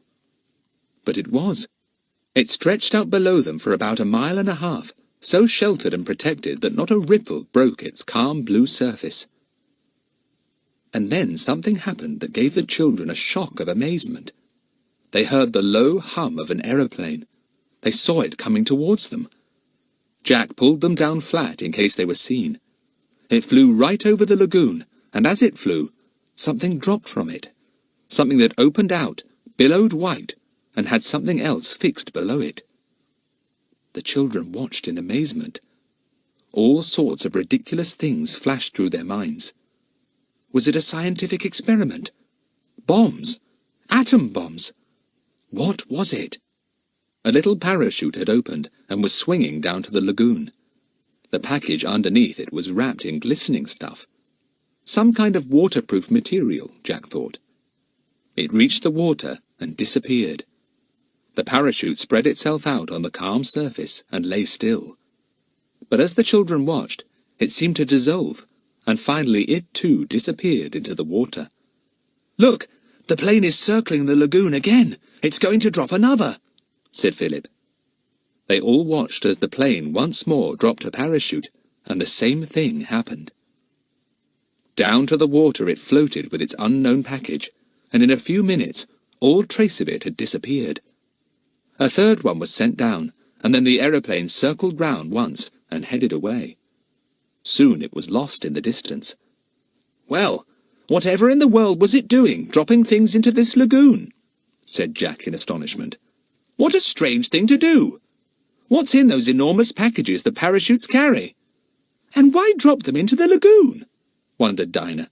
"It seems so silly. Do they want to get rid of something? What a strange way to do it!" "Let's take the boat and go and sail over the lagoon to see if we can see down into the depths," said Lucy-Ann. "And how do you think we are going to get into the lagoon, idiot?" said Jack. "No boat can get into that water, unless it's dragged over that barrier of rocks surrounding it." "Yes, of course. How silly of me," said Lucy-Ann. "I do wish we could see down into that water, though, and find out what secrets it is holding, down in the blue depths." "Ah," said Huffin and Puffin, and, their wings vibrating quickly, they sailed down to the lagoon as if to say, "You want to go there? Well, it's easy." They bobbed there on the lagoon, very small specks indeed, diving under the water for fish. The children watched them. "I don't see why we can't go and have a bathe there," said Jack at last. "We could swim a good way out and then dive down to see if we could find out anything. You never know." "Well, let's go now then," said Dinah eagerly. "I feel as if I simply must find out what all this is about. It's the most peculiar secret, I must say." They began to scramble down the hill. It grew rocky as they got lower down, but there were plenty of sea-pink cushions to soften the way for their feet. At last, they reached the edge of the calm blue water. They undressed and went in. The water was very warm indeed, and rippled like soft silk over their arms. They swam out slowly, enjoying the warmth of the lake and of the sun on their shoulders. "Now I'm going to dive down and see if I can make out anything," said Jack, and turning himself up like a duck, down he went, down and down and down. What would he find at the bottom? Chapter 24. An Amazing Discovery. The lagoon was quite deep. Jack could not swim to the bottom because he couldn't possibly hold his breath long enough. He came up gasping. "All I could see was a pile of silvery stuff lying on the bottom," he gasped to the others. "Nothing else at all. I couldn't go right down to it because I hadn't enough breath." "Well, that's not much use," said Dinah. "We want to see what's inside the waterproof wrapping. Tear it off so that we can see what it holds." "We wouldn't be able to do that very easily," said Philip. "I bet it's sewn up pretty tightly, or sealed in some clever way. I'll go down, Jack. Perhaps I can get near enough to feel what's inside." "Oh, dear, do be careful," said Lucy-Ann. "You don't know what might be inside." "Well, it's hardly likely to be anything that will eat us," grinned Jack. "Kiki, why don't you do a little diving, like Huffin and Puffin do? You could be a bit of help then." But Kiki did not approve of all this love of bathing. She flew about above the children in the water, and tried occasionally to perch on a bare shoulder. Huffin and Puffin loved having the children in the water, and swam and dived beside them, uttering deep "ahs" of satisfaction. Philip dived under and swam rapidly downwards, his eyes wide open in the salt water. Far below him he saw the silvery mass, gleaming dimly on the lagoon bed. He swam right down to it, and put out his hand to touch it. Beneath the wrapping he felt something very hard indeed. Then, his breath giving out, he rose up to the surface, almost bursting. He took in great gulps of air. "I felt something hard," he said at last, "but it was impossible to tell what it was. Blow, isn't it sickening to be right on top of a mystery like this, and not be able to solve it?" "We shall have to give it up," said Jack. "I know perfectly well I haven't enough breath to go down and probe the wrappings. I should burst for want of breath."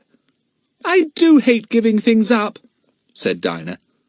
"Well, swim under the water yourself and see if you can find out anything," said Philip. "You know I can't hold my breath even as long as you can," said Dinah. "So what's the good of that?" "I'm going to swim back to shore," said Lucy Ann. "There's a nice sunny rock over there, covered with seaweed. I shall have a sunbathe there." She swam slowly over to it. Huffin and Puffin dived under, just beside her. "I wonder what they look like when they swim under water," thought Lucy Ann. "I'd love to see them chasing a fish."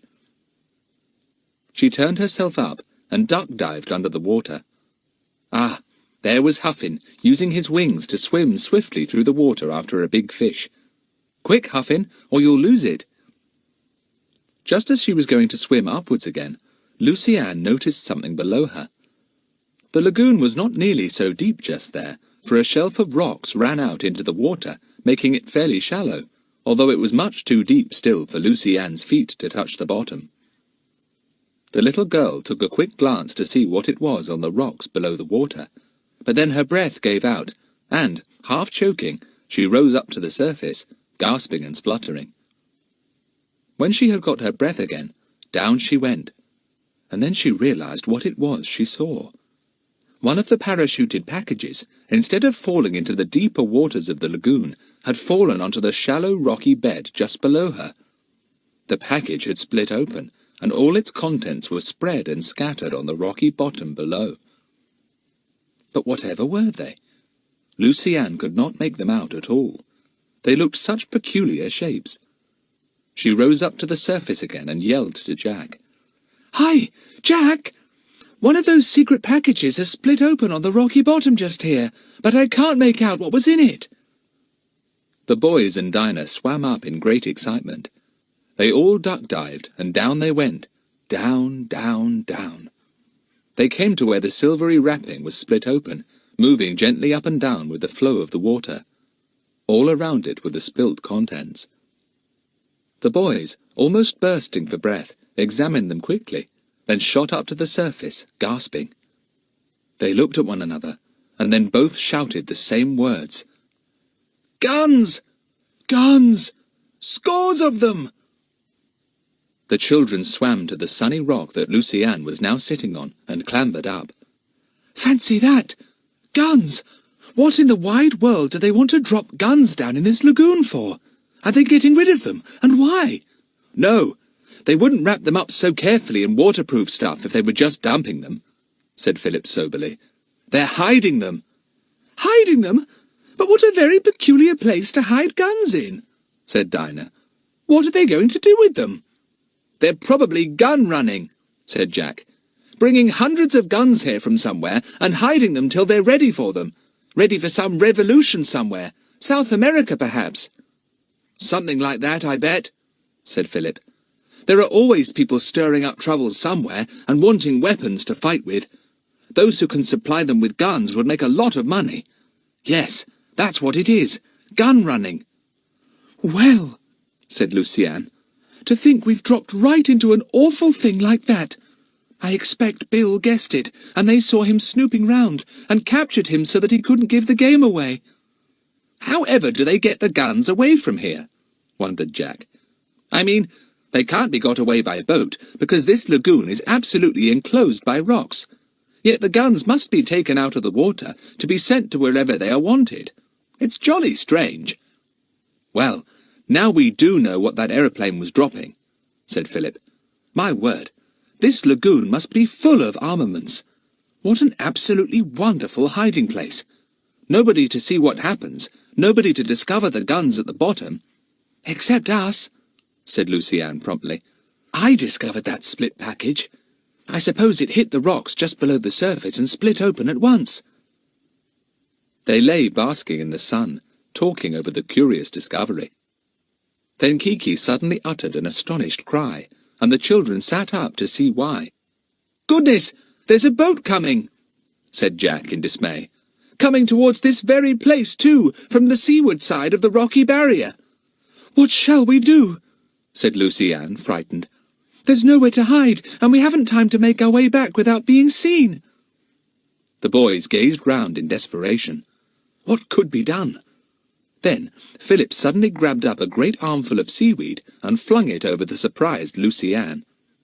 "We'll cover ourselves up with this," he said. "There's stacks of it. Quick, pull it up and cover yourselves with it. It's the only way we can hide."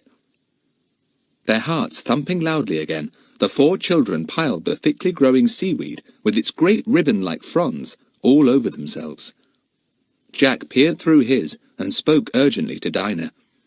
"One of your feet is showing, Di. Put some seaweed over it, quick." Huffin and Puffin were amazed at this sudden seaweed game. They decided which lump was Philip and went to perch solemnly on him. He felt their weight and almost laughed. "Nobody could possibly guess there was a boy under these 2 puffins and all the seaweed," he thought. "I only hope the others are really well covered." The boat grounded not far off. The voices of 2 or 3 men could be heard, coming nearer and nearer. The children held their breath. "Don't tread on us! Oh, don't tread on us!" prayed Lucy-Anne, feeling quite sick, especially as there was a great flabby piece of seaweed across her mouth. The men did not tread on them. They came and stood quite nearby, however, and all of them lighted cigarettes as they stood there. "The last lot of stuff came today," said one man in a husky, deep voice. "This lagoon must be almost full now." "Yes, time we got some of it away," said another voice, a sharp, commanding kind of voice. "We don't know how much information that fellow we've got has passed on to his headquarters. He won't talk. Better send a message through to the chief to tell him to collect as much as he wants, in case anyone else is sent along to snoop." "What about the second fellow? He won't talk either," said the first voice. "What are we going to do with them?" "They can't remain up here," said the commanding voice. "Put them on the boat tonight, and we'll dump them somewhere where they won't be heard of again. I'm not going to waste my time on that first fellow any more. What's his name? Cunningham. He's been enough trouble to us, poking his nose into what we do for the last year. Time he disappeared." The 4 hidden children, feeling very damp and cold under their seaweed, shivered to hear all this. They knew perfectly well what was meant. They, these men, were Bill's bitter enemies, because he had been successful in keeping on their track.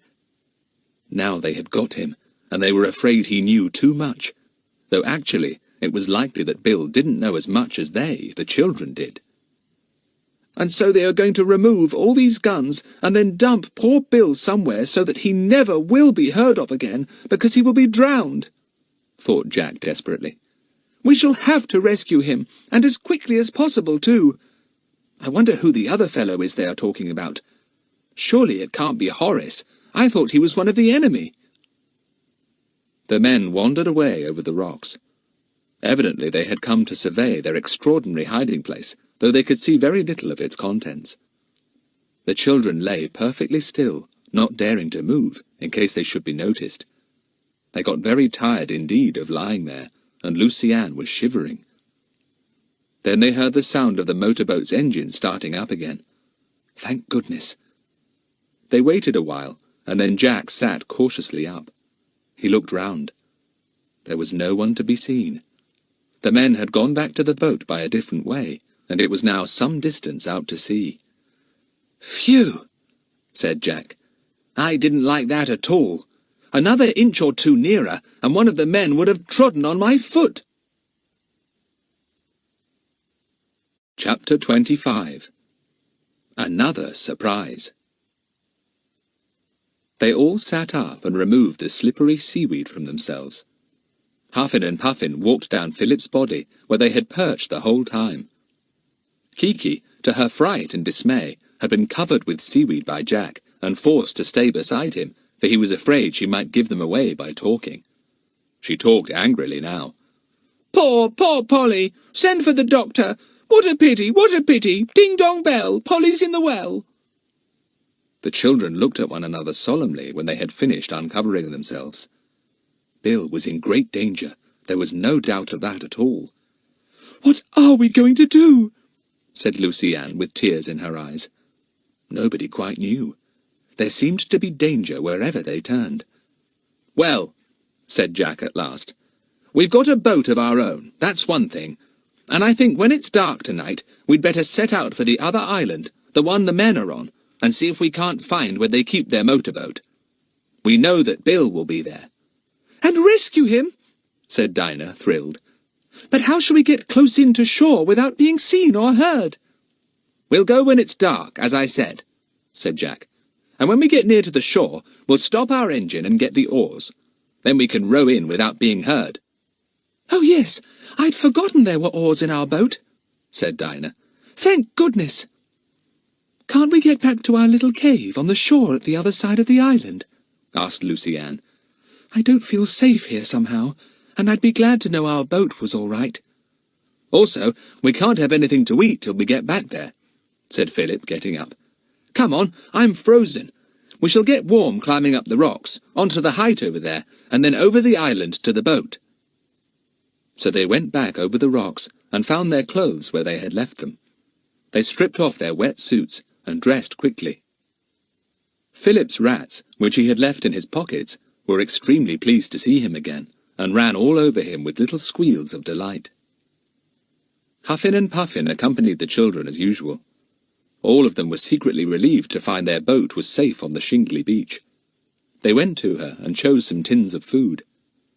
"Better have something with lots of juice to drink," said Jack. "There's no fresh water here as far as I can see, and I'm awfully thirsty. Let's open a tin of pineapple. There's always lots of juice in that." "Better open 2 tins if Kiki's going to have any," said Dinah. "You know what a pig she is over pineapple." They all tried to be jolly and cheerful, but somehow, what with their strange discovery of the guns in the lagoon, and the news that Bill was in real danger, none of them could talk for long. One by one they fell silent, and hardly knew what they were eating.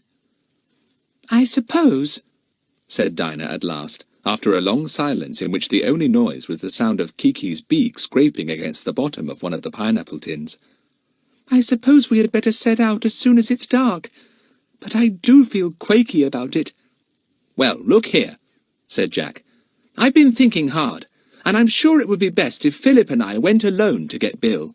It's very risky, and we don't know a bit what we shall be up against, and I don't like the idea of you girls coming." "Oh, we must come!" cried Lucy Ann, who couldn't bear the thought of Jack going off without her.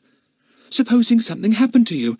We'd be here on this island all alone, and nobody would know about us. Anyway, I'm going with you, Jack. You can't stop me." "All right," said Jack. "Perhaps it would be better if we stuck together. I say, I suppose that other fellow they spoke about couldn't be Horace.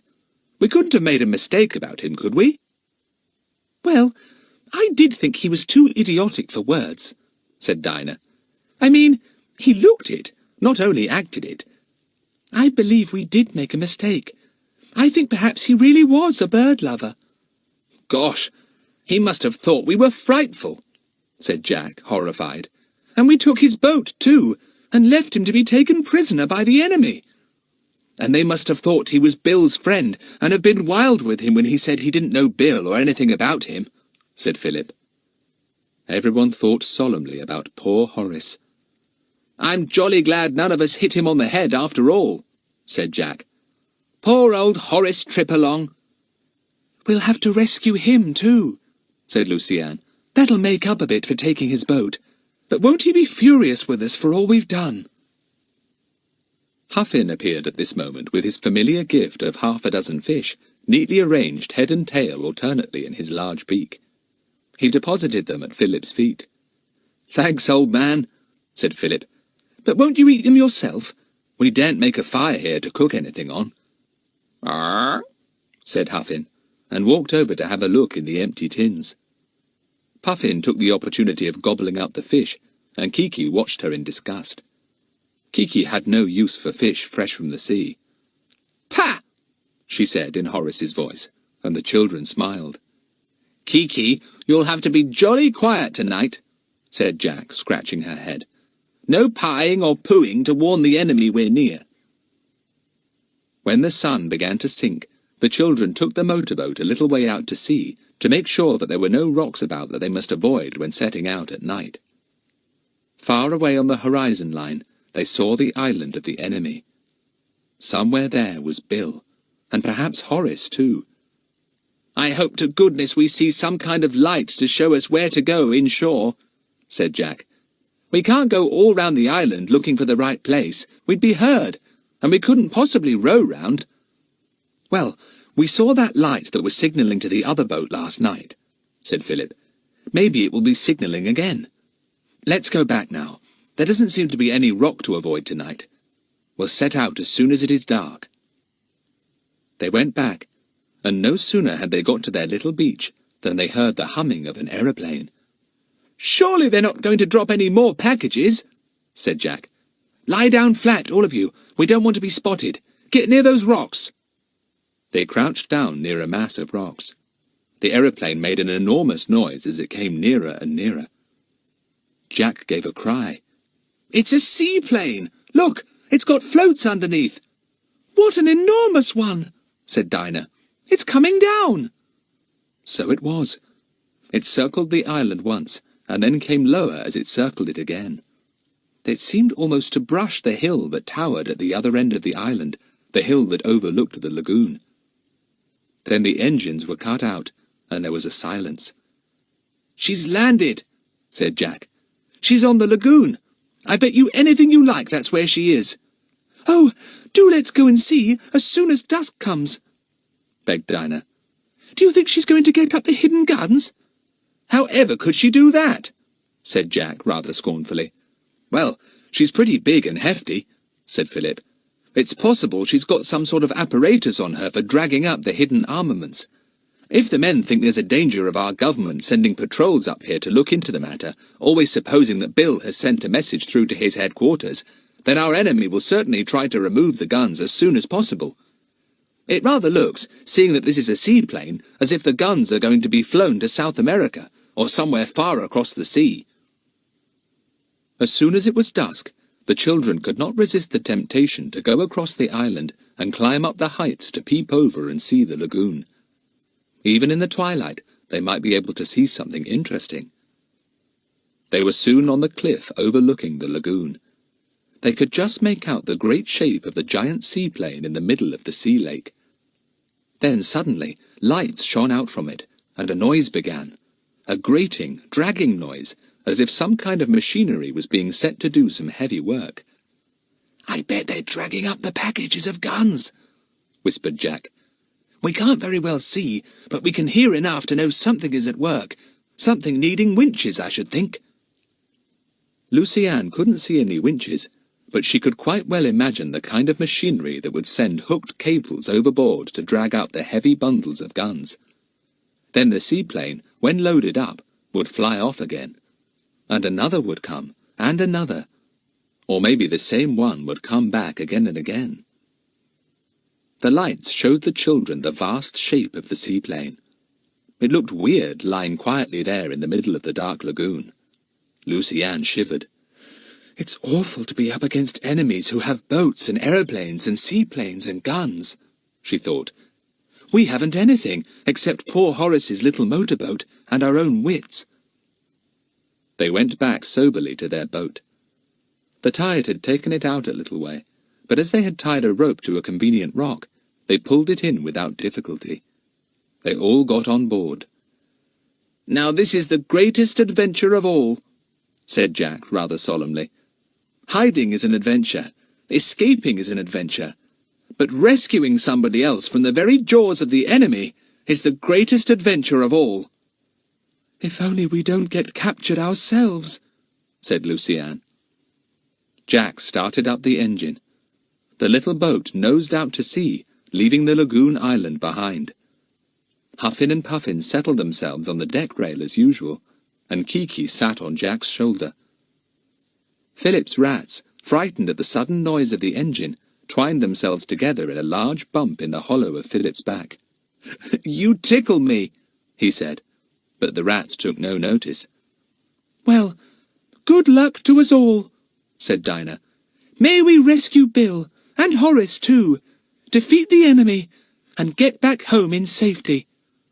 "God save the Queen," said Kiki devoutly, in exactly the same tone of voice, and everyone laughed. Funny old Kiki. Chapter 26. Off to the enemy's island. The little boat sped along in the darkness. Philip was at the wheel. He took a large star as guide, and kept the boat well on its course. After a while, Jack touched his arm. "See that light? It must come from the enemy's island. It's not the bright signalling light we saw before, but it certainly comes from the island." "I'll set course for it," said Philip. "You'll make certain Kiki doesn't go off into one of her cackles or screeches, won't you, Jack? Any noise out here on the water would be easily heard on land. Sound over water carries such a distance. I'll have to shut off the engine soon, or that will be heard." "Kiki won't make a sound," said Jack. "Shh," said Kiki at once. "Yes, good bird. Shh," said Jack. Philip shut off the engine, and the boat gradually lost way until it was just drifting on. Then it came to a gentle stop on the restless sea. Jack looked through his glasses at the light he could see on the island.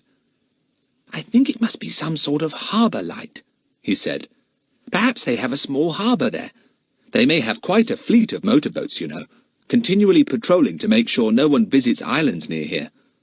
It's quite a steady light." Philip fumbled for the oars. "Now for a spot of hard rowing," he said. "What's the time, Jack? Can you see by your wristwatch? It's got a luminous face, hasn't it?" "It's almost 11 o'clock," said Jack. "Just about right. We shall be nearing land about midnight, when we can hope that the enemy won't be wide awake." The boys took an oar each. Splish, splash!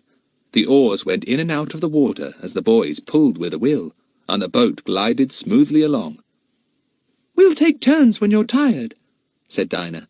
"Philip, where are your rats? Something brushed against my leg just now. I shan't be able to help squealing if you let them run about." "They're in my pocket," said Philip. "You're imagining things as usual, and if you dare to squeal, I'll jolly well tip you overboard." She won't, said Lucy-Anne. "It's only Huffin and Puffin walking about the deck, Dinah. One of them perched on my leg just now." "Arr," said a guttural voice from the deck rail. "Shh," said Kiki at once. "She doesn't understand that it doesn't in the least matter Huffin and Puffin arring all they like," said Jack. "They make a natural bird noise that wouldn't put anyone on guard." "Shh," said Kiki reprovingly. The light from the shore gleamed steadily.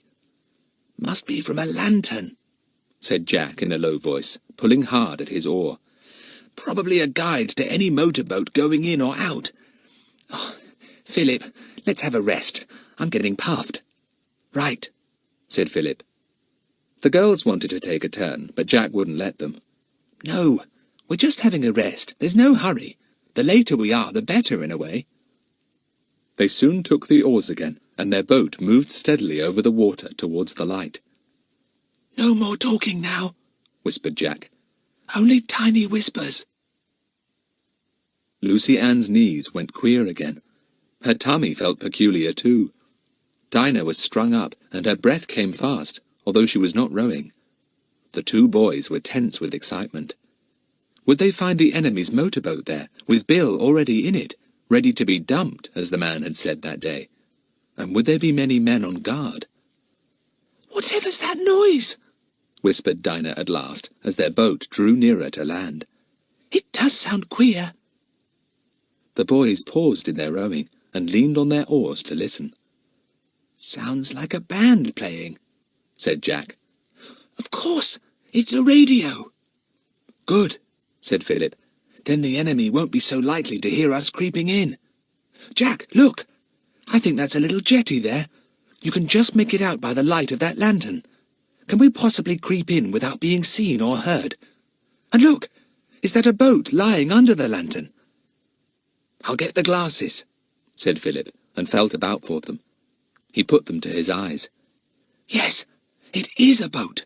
Quite a big one. I should think it's the one the enemy came to our island in. I bet Bill is on it, battened down in the cabin." The band continued playing on the radio. "Somebody on board has got it on," said Jack. "The guard, I should think. Will he be on deck, then? The guard, I mean. There's no light there. If you ask me, he's having a nice lazy time, snoozing on deck with his radio playing him nice tunes," whispered back Philip. "Look, can you see that little glow, Jack? I bet that's the end of a cigarette the guard is smoking."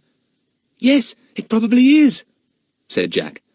"I don't think we dare go in any closer," said Philip. "We don't want to be seen. If the guard gives the alarm, we're done for.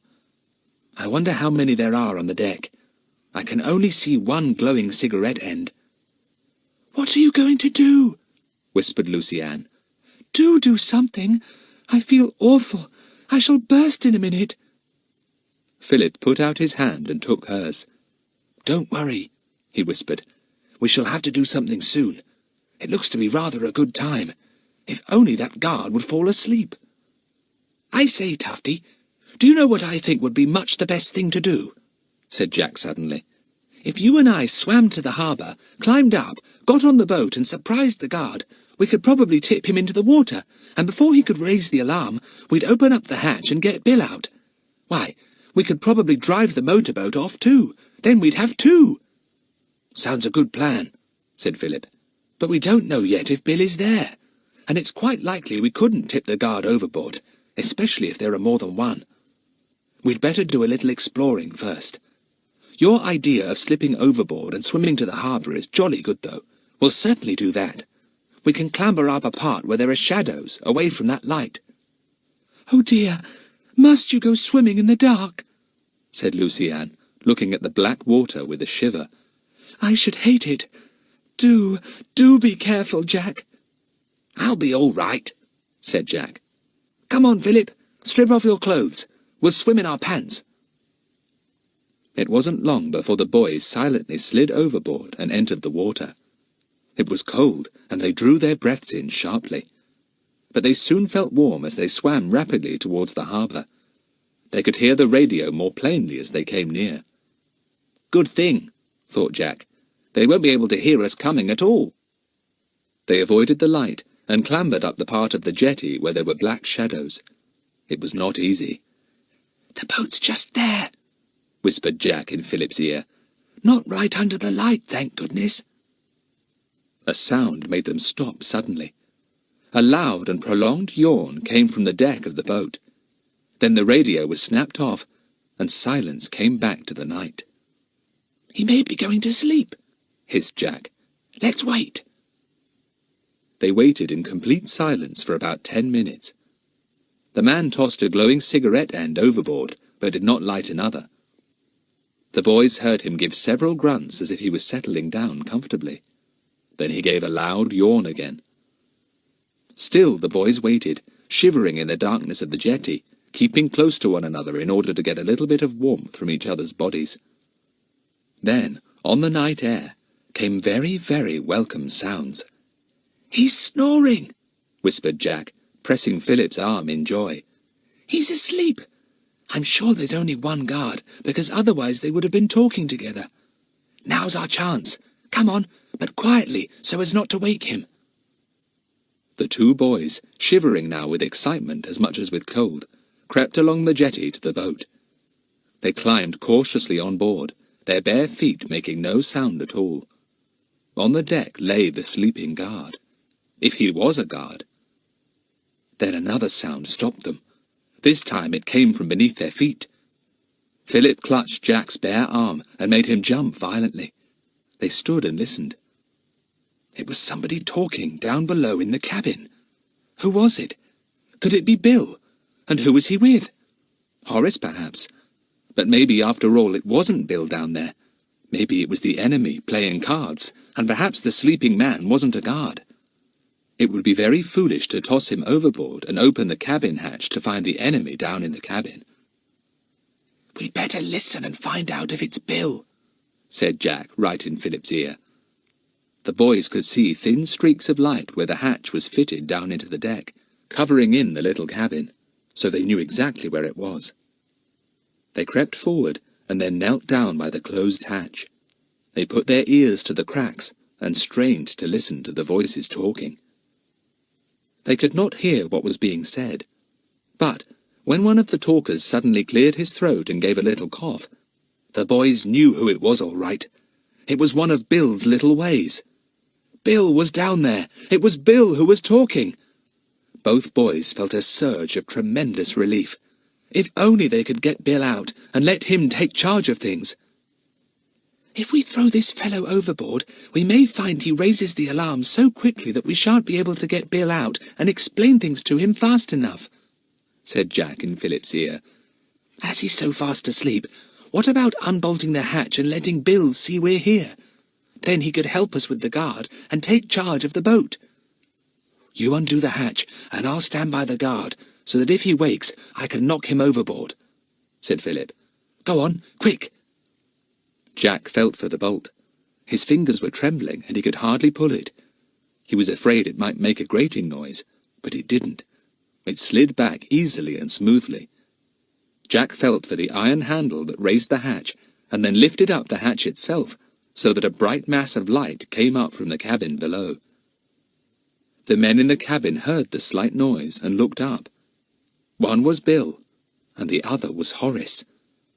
When Bill saw Jack's face peering down out of the darkness, he leapt to his feet in amazement. Jack put his finger to his lips, and Bill bit back the exclamation on his tongue. "Come on out," whispered Jack. "Quick, we've got to deal with the guard here." But Horace spoilt everything. As soon as he saw Jack, the hated boy who had shut him into the hole on Puffin Island, he sprang up furiously. "There's that villainous boy! Wait till I get him!" he shouted. Chapter 27. Escape. "Shh!" said Jack fiercely, and pointed over his shoulder towards the guard. But it was too late. The man awoke with a jump, as the shouting penetrated into his dreams. He sat up, blinking, and then, seeing the brilliant light streaming up from the open hatch, he leapt to his feet. Bill had the sense to switch off the light. Now all was darkness. Bill began to climb up the hatchway, and the guard began to shout. "What's all this? Hey, what are you doing? Who's there?" Philip sprang at him and tried to push him overboard, but the man was strong and began to struggle. In the end, it was poor Philip who was thrown overboard, with a most terrific splash. Then Bill came up, and, guided by the sound of the panting of the guard, hit out with his right fist. The surprised guard felt the sudden blow and reeled over.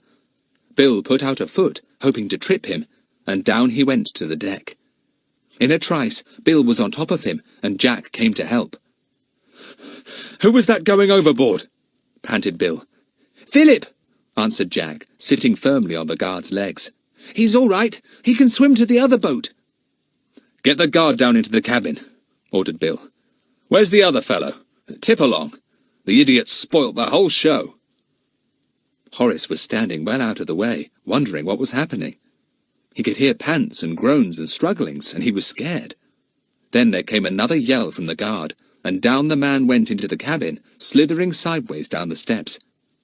Bang! The hatch shut down on him, and Bill slid the bolt across. "He's safe for the moment," said Bill grimly. "Now, let's get the boat going, quick. We'll be off before the enemy know what we're up to." "That's what I'd planned we'd do," panted Jack, thrilled that his wildest hopes seemed to be coming true. How do we start up the engine? Oh, blow this darkness. I haven't a torch on me. The guard below was kicking up a terrific row. He was yelling and banging for all he was worth. Bill made his way in the darkness to the wheel of the boat. And then things began to happen. Lights sprang up on shore, and voices began to shout. There came the sound of running feet. "We shan't have time to get her free from her moorings and start her up before they're on us," groaned Bill. "Did you say you've got another boat here, Jack? Where is it? And what about Philip? Quick, answer me." Yes, there's a boat off the end of the jetty there, with the girls in it. And Philip will probably be there by now, too," said Jack, his words falling over one another in his excitement. "We'd better swim for it." "Overboard, then," said Bill. "Tip along, where are you? You better come too." I can't swim," stammered poor Horace. "Well, jump overboard and I'll help you," commanded Bill. But the thought of leaping into the dark, cold water in the middle of the night, with enemies all round, was too much for Horace. He crawled into a corner and refused to move. "Well, stay where you are, then," said Bill scornfully. "I'll have to go with these kids. Can't let them down now." Overboard went Bill and Jack. Horace heard the splashes and shivered. Nothing would have induced him to do the same. He trembled in his corner, waiting for the enemy to come pounding down the jetty. And come they did, with torches flashing, and voices that urgently demanded from the guard what all the noise was about. They swarmed on board the motorboat, and found Horace at once, shivering in the corner. They dragged him out. The guard was still hammering down in the cabin, getting hoarse with fury. The enemy, not really certain of what had happened, flung questions at poor Horace. Bill and Jack, swimming swiftly through the dark water, heard the excited voices, and prayed that Horace would not give them away. The guard would soon tell them all they wanted to know, but perhaps the few minutes' start they had would be all they needed. Philip was already on board the boat, reassuring the two frightened girls. When he heard the splash of Bill and Jack jumping overboard from the other boat, he strained his eyes to watch for them. As he caught the sound of their swift arm strokes through the water, he cautiously held his torch down over the sea and flicked it on once or twice to mark their way for them. They saw the slight flashes of light and thankfully swam towards them. Jack had been afraid of missing the boat altogether in his excitement. Soon they were clambering up, and Lucy Ann and Dinah caught hold of Bill's wet, hairy arms, so strong and firm and comforting.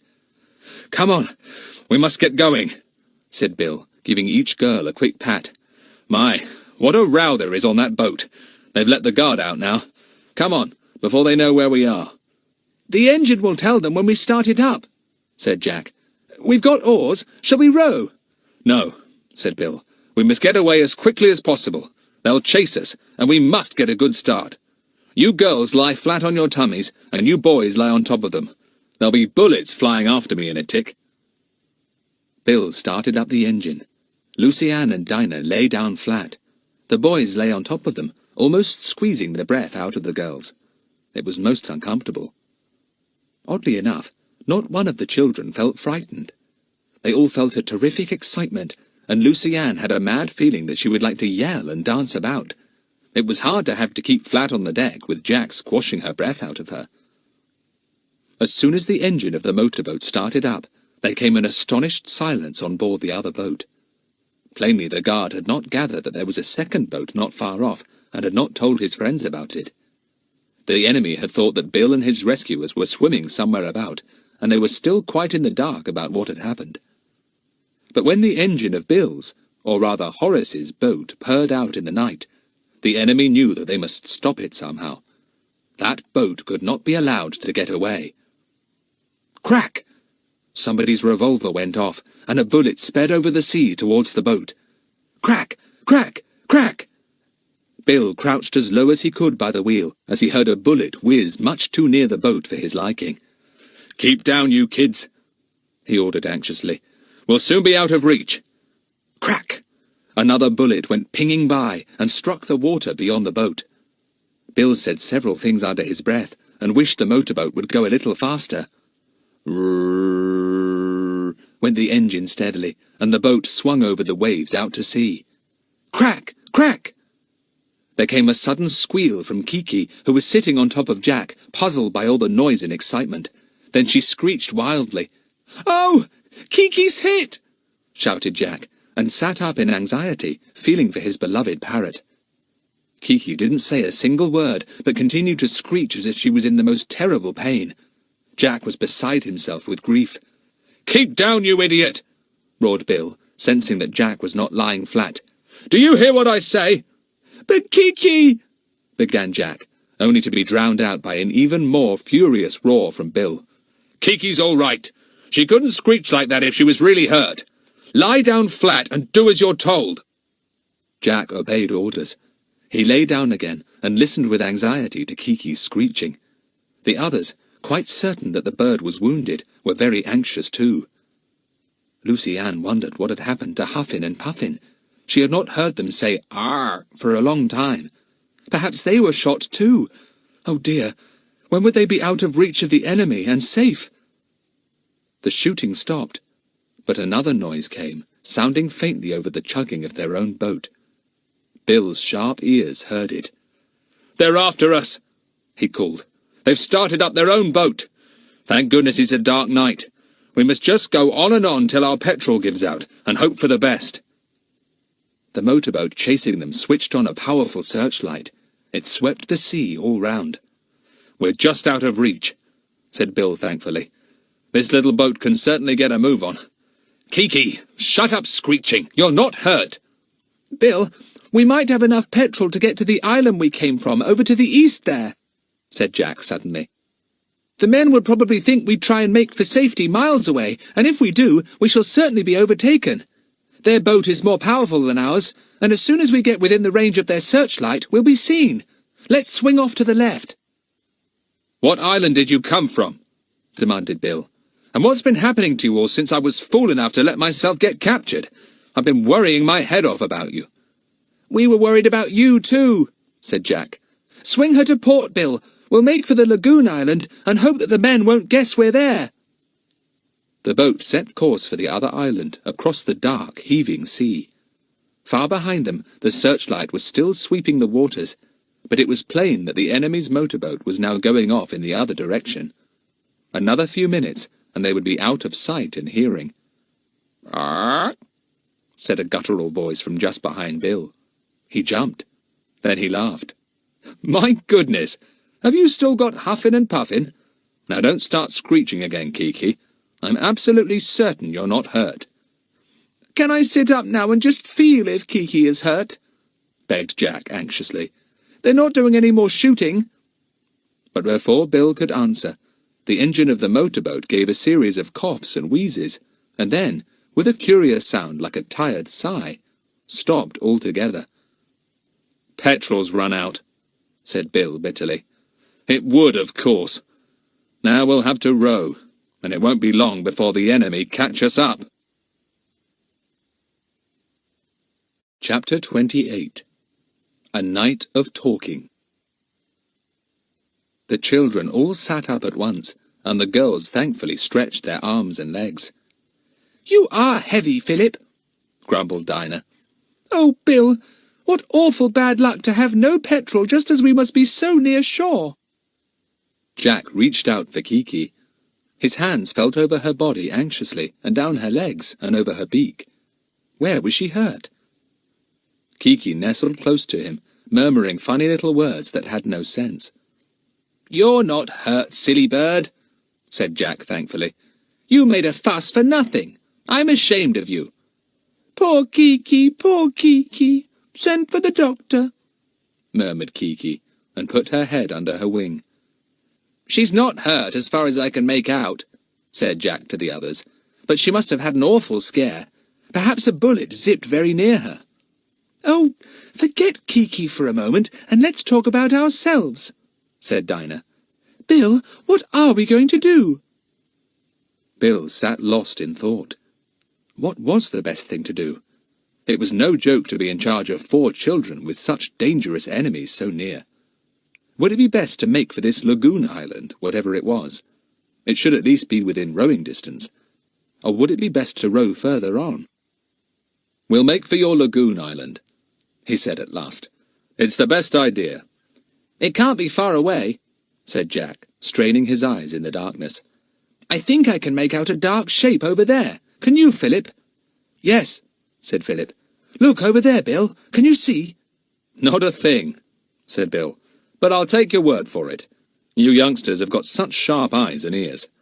Now, where are the oars?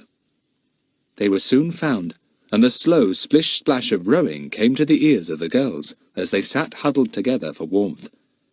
Yes, it is land of some sort, said Bill after a while with satisfaction. We'll be ashore soon. I only hope there are no rocks to run aground on. Oh, no, said Jack. We'll be all right. There aren't any rocks near the lagoon island. At least, not the part where we should be coming to now.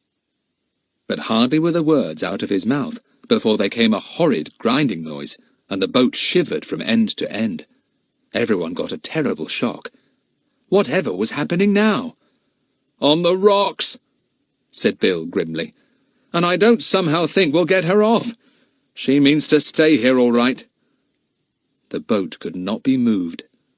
Jack anxiously switched on a torch and tried to see what had happened. It was only too plain. There are rocks all round, he said dolefully. We haven't come to the right part of the island at all. Goodness knows where we are. Let's see if we're holed, said Bill, and took Jack's torch. He examined the boat thoroughly and gave a sigh of relief. Nope, it looks as if we're safe so far. She must have run right onto a shallow ledge of rock. It's no use doing anything about it now. We'll have to wait till it's light and then see if we can shift her. If we mess about now and do get her off, we shall only get onto other rocks at once. Well, let's snuggle down in rugs and have something to eat and talk then, said Luciane. I should never be able to go to sleep. None of us could tonight, said Jack. I've never felt so wide awake in my life. I'm going to get some clothes on first. I haven't had time to put any on. Wasn't I glad to get some rugs round me, though? I'm pretty wet through myself, said Bill. I'll have a few rugs too, I think. There's some clothes of Horace's in that locker, said Dinah. The one behind you. We gave him all of his, as we thought, but I found some more yesterday tucked away there. They won't fit you, Bill, but at least they'll keep you warm. Good, said Bill, and opened the locker.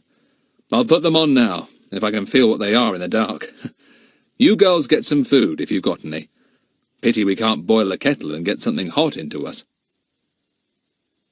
Soon, Bill and the boys had dry clothes on. Then all 5 of them sat close together for warmth and ate biscuits and chocolate hungrily. Now, suppose we tell each other what's happened since I so hurriedly departed from Puffin Island, said Bill. You tell your tale first, said Luciane, pressing close to him. Oh, Bill, it's good to have you back. I was so scared when we found you were gone, and the engine of the motorboat smashed up, and the radio too. Yes, they told me they'd done that, said Bill. Apparently they didn't know you kids were on the island at all, so I didn't say a word, of course. Well, to make a long story short, when I was fiddling about with the radio that night, on our boat, trying to get a message through, and not succeeding, unfortunately— Oh, Bill, then we shan't be rescued, said Luciane at once. Oh, we did hope you would have sent a message for help or something. Well, headquarters knew that I was onto something up here, but no more than that, said Bill. Anyway, as I say, I was fiddling with the radio when I suddenly got a blow on the head, and down I went. Then I knew nothing more at all until I woke up on some other island, a prisoner in a shack. The enemy didn't hurt you, did they? asked Luciane anxiously. Bill didn't answer that. He went on with his tale. They questioned me, of course, and got nothing out of me at all. The queer part was that the very men I'd been told to disappear from, because they were after me, were the very men we bumped into up here. This was where they were carrying on their activities. I thought it was somewhere in Wales, but they made me think that by laying false clues. Oh, Bill! And to think this wild, desolate sea, with all its little islands, was the very place they had chosen, and we too chose to come to, said Jack. They must have thought you'd found out their hiding place and had come to track them down. Just what they did think, said Bill. And what's more, they imagined that one or other of their men must have given their secret away, and they wanted to find out from me who it was. That was why they held me for questioning, I imagine, instead of bumping me off at once." "Humpy Dumpy Bumpy," said Kiki, taking her head out from under her wing. But nobody paid the slightest attention. Bill's story was too absorbing. "They wanted to know how much I knew, and who had told me," said Bill. "Well, I didn't actually know very much, and what I did know, nobody had told me, so they didn't get a great deal out of me, and they were not pleased." "Didn't you really know very much, then?" said Philip, astonished. "I knew this gang were up to something illegal. I knew they were getting a lot of money from somewhere. I guessed it was something to do with guns," said Bill. "I tried to put several spokes in their wheel, and they got wise to the fact that I was after them. I'd cleaned up a nasty little business of theirs once before, though we didn't get the chief ones then, so I wasn't popular." "And they decided to track you down and bump you off," said Jack. "So you were told to disappear, and lo and behold, you came here to disappear." "And walked right into the hornet's nest," agreed Bill. "And took you with me too. How is it you kids always attract adventures? As soon as I go near you, an adventure leaps up, and we all get caught in it." "It is very peculiar," said Jack. "Go on, Bill." "Well, then my guards suddenly brought Mr. Horace Tip along to my shack," said Bill. "They appeared to think that he was a pal of mine, and was up here among these islands to help me in my snooping. He was just as bewildered as I was. I couldn't make him out at all. But when we were alone, he began to tell me about you kids, and I guessed what had happened. You were absolute little demons to him, according to his story." "Yes, we were," said Jack remorsefully, remembering their treatment of the puzzled and angry Horace. "You see, we honestly thought he was one of the enemy, got up to look like a rather goofy ornithologist, sent to capture us and make us get into his boat. So we captured him instead, and pushed him down a hole we found and kept him there," said Dinah. "And conked him on the head every time he popped up, it appears," said Bill. "I shouldn't have thought you were so bloodthirsty. He said even the girls took turns at hitting him." "Well," said everyone, in shocked astonishment at such colossal untruths. "Bill, we never hit him once." "I wouldn't have been surprised at the boys giving him 1 or 2 knocks, if they really thought he was one of the enemy sent to capture them," said Bill. "But I simply could not imagine the girls hitting him. He said Lucy Ann was the worst." "Oh, and I was the only one that said I couldn't possibly," said Lucy Ann, really shocked at such wicked statements. "Anyway, apparently you gave him an awful time and then made off with his boat, leaving him to be captured by the enemy," said Bill. "You know, I couldn't help grinning when I heard it all. There's plenty of pluck in you kids. The enemy took him off in their boat and didn't believe a word of his story about your taking him prisoner. They really thought he was a pal of mine. Of course, I pretended not to believe his tale about there being children on the island either, because I didn't want you captured as well. But I did wonder what was happening to you when I heard you'd taken his boat. Horace said it was no longer in the little harbour when he was yanked on board the enemy's boat." "I don't like Horace," said Lucy Ann. "I hope the enemy give him an awful time. He's silly, and he's untruthful, and he's a coward. And if he hadn't yelled out when he did tonight, just after I'd opened the hatch of the cabin to let you out, Bill, we'd have been able to capture that big, fast motorboat and get right back to the mainland," said Jack gloomily. "Silly idiot, yelling like that." "Yes, that was a great pity," said Bill. "Now, you tell me your story." So the children told it, and Bill listened with interest and amazement. When they came to the bit about the lagoon and what was hidden there, he held his breath in astonishment. So that's where they put the guns. Dropped them by parachute into a secret lagoon, and then meant to get them up again as soon as the time was ripe, and take them away by seaplane. Gun running on the grand scale. "We were jolly astonished when we watched it all happening," said Jack. "I should think so," said Bill. "It's beyond belief. And to think you children stumbled on the whole secret. My word, if only I could get a message through to headquarters, we'd catch the whole gang red-handed." "It's been pretty thrilling," said Philip. We had some scares, I can tell you, Bill. You're good kids, said Bill. Good and plucky kids. I'm proud of you. But there's one thing I don't understand. Why didn't you make for safety when you captured Horace's boat? Why did you mess about here?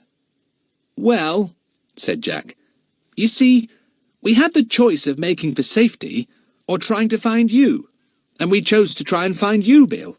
Even Lucy Ann voted for that. There was a silence. Then Bill put his big arms all round the huddled-up four and gave them such a hug that Lucy Ann gasped. "I don't know what to say," said Bill in a queer sort of voice.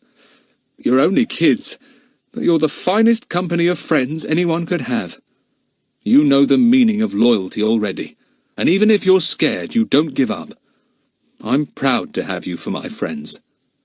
"Oh, Bill!" said Lucy Ann, tremendously thrilled to hear such a speech from her hero. "You are nice.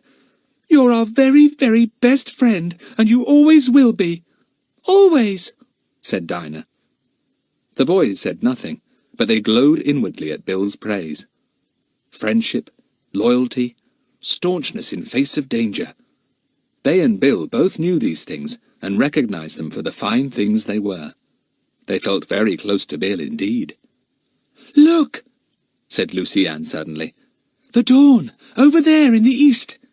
Oh, Bill, I wonder what's going to happen today." Chapter 29. Bill makes a grand find. The sky grew silvery in the east. Then a golden glow spread slowly upwards, and the sea became a milky colour that gradually turned to gold. Almost at once there came a crying of sea-birds as guillemots, gannets, cormorants, puffins and gulls came from their roosting places to greet the new day. Soon the sea around the children was dotted thickly with hundreds of birds eagerly seeking fish for food. Huffin and Puffin joined them. Jack gave an exclamation as he looked all round him. "This isn't the lagoon island. There were no rocky cliffs to it like this, facing the sea. This is another island we've come to." "Yes, it is," said Philip. "One I don't remember to have seen before. Blow, where are we?" "I should think it must be the island we once noticed on the chart," said Lucy Ann, remembering. "The Isle of Wings. Just look at the mass of birds on the waters round us. It's more than we've ever seen before." "Extraordinary," said Bill, amazed. "There must be millions of birds. Some of them are so close that they bob against each other." Not only the sea was full of birds, but the air too, and the screaming and calling was deafening. Soon one bird after another flew up from the water with fish in its beak. Huffin flew to the boat and presented Philip with his usual beakful of neatly arranged fish. "Kiki's very quiet," said Philip, looking at her. "What's the matter with her? Kiki, put up your crest, you ridiculous bird." "Send for the doctor," said Kiki mournfully. Jack looked at her closely.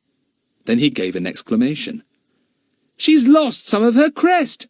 She's hardly got any. Oh, Bill, that's what she screeched for last night. A bullet must have zipped through her crest, right through her topknot, and taken some of the feathers off with it." Poor Polly, what a pity, what a pity," said Kiki, glad to be the centre of attention. "Yes, poor old Kiki," said Jack, and he stroked her. "What a shock you must have got. No wonder you screeched. Never mind, old thing, the crest will grow again. You'll look a bit mangy for a while, but we shan't mind." Bill had been looking to see exactly what had happened to the boat. It had run onto a shelf of rock, and had settled there so firmly that until high tide came, there was no hope of getting off. They were not on the mainland of the island, but on an outcrop of tall rocks, hung with thick seaweed, and inhabited by about 200 or more birds. They did not seem to mind the boat and its load of people in the least. In fact, seeing Huffin and Puffin perched there, some of the birds came on deck too. Jack was thrilled. "I don't think the boat's damaged at all," said Bill. "Once she gets afloat again with the tide, she'll be all right. But the thing is, what in the world are we going to do if she does get afloat?" Row to safety, said Lucienne promptly. Sounds easy, said Jack regretfully. But you don't realise what a wild and desolate sea this is, Lucienne, or how few people ever come to these little bird islands. We couldn't possibly row to the mainland, for instance, could we, Bill? No, I don't think so, said Bill. I'm glad to see we've got a good store of food. That's something. But what about drinking water? We'll have to drink pineapple juice or something like that, said Dinah. And if it rains, we'll catch rainwater. What is the best thing to do? Said Bill, talking to himself with a frown. They'll be looking for us, I expect. They'll know we couldn't get far. They'll send out patrols, probably even an aeroplane. They can't afford to let me get away now. The children knew that they meant the enemy. Dinah looked all around them. If the enemy do come round this island, they can't help seeing us. We'd be spotted at once in our boat. Well, we'll make up our minds what to do when the boat's afloat again, said Bill at last. What about a spot of sleep? Lucienne is looking as white as a sheet. She's had no sleep at all. I do feel awfully sleepy, admitted Lucienne, trying not to yawn. But I feel dirty and sticky too. Let's have a quick dip in the sea, and then have a snooze, said Jack. We can take it in turn to keep watch for the enemy. I don't want a dip, said Dinah. I'm too sleepy. You three and Bill have a dip, and I'll make up our beds again and get the rugs and things set out comfortably. I'll help you, said Lucienne. I'm too tired to bathe. Bill and the boys soon slipped into the water. The girls watched them. You know, said Lucienne after a while, it's almost impossible to see the boys and Bill among all those birds bobbing about. Once I lose sight of them, I can't spot them again. It was quite true. There were so many birds bobbing about on the water that the boys' wet, dark heads and Bill's could hardly be picked out from the crowd.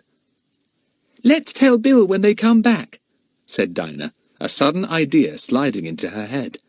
I bet if we all slid into the water if the enemy came, nobody would ever spot us among the birds there.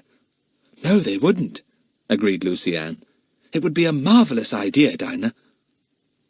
They told the others when they came back, glowing from their bathe. Bill nodded, pleased. Yes, a fine idea.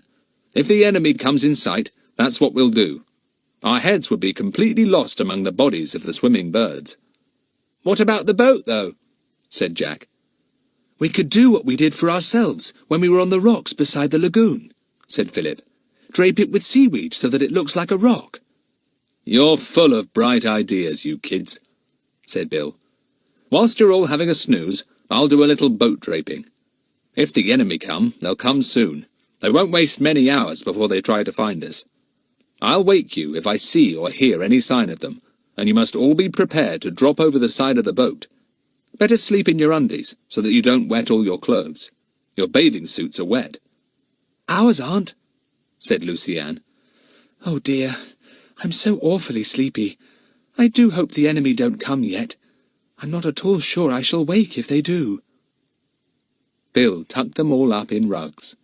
They were asleep in a moment or two, tired out.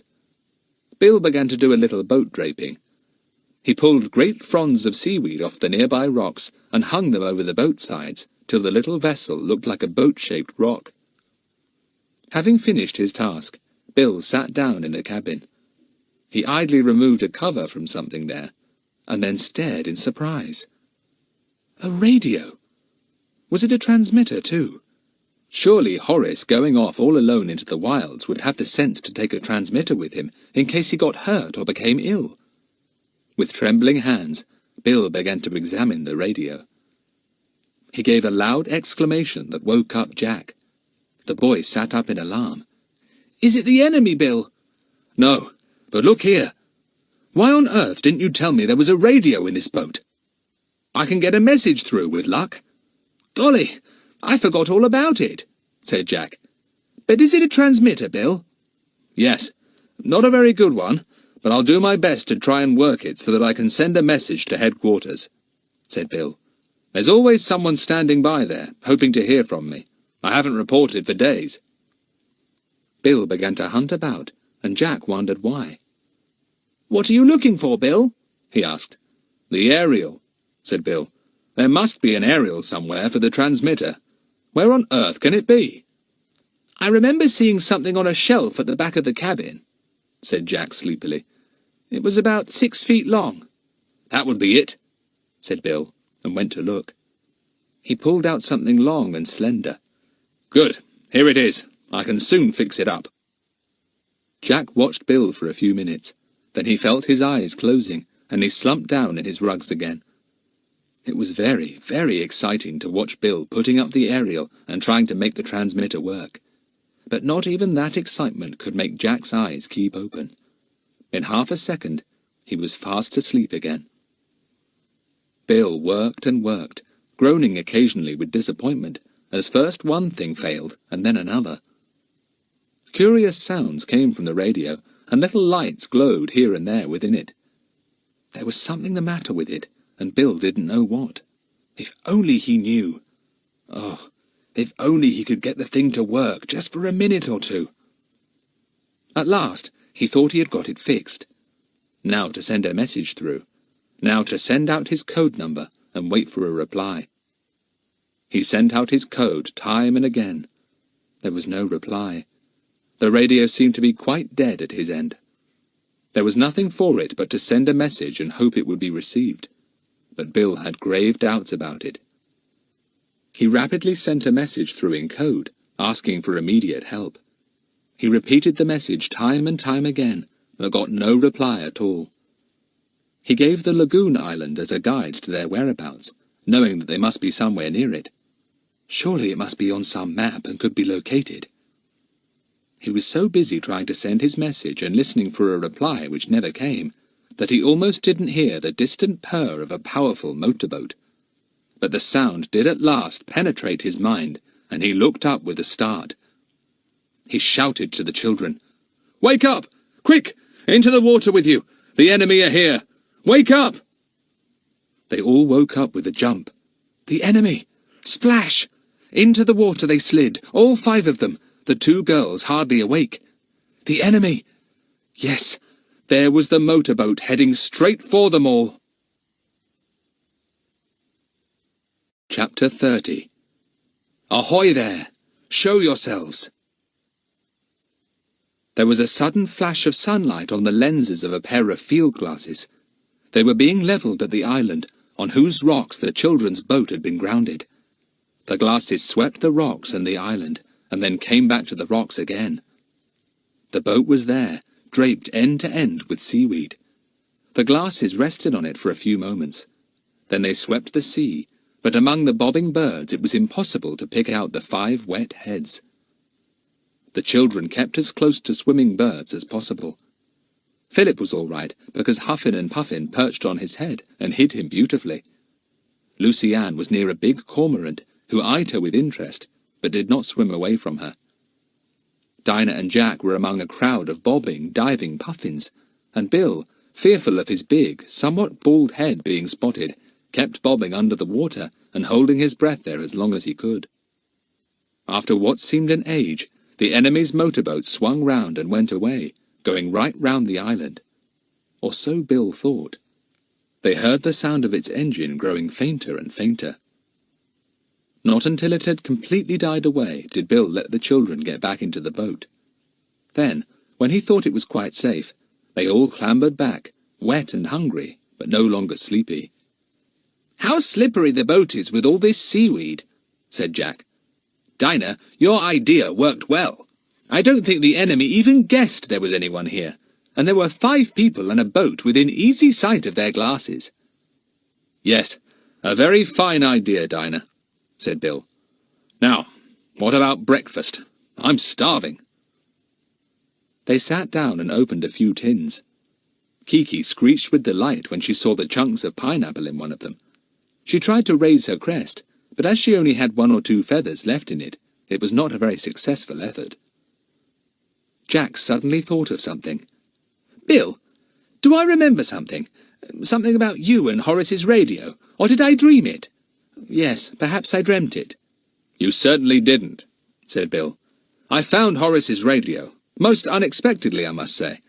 and I discovered to my joy that it was a transmitter as well as a receiver, so that I ought to be able to send messages as well as receive them. "Oh, Bill, so you've radioed for help, and we shall be saved," said Lucy Ann joyfully. Unfortunately, there's something wrong with the thing, said Bill.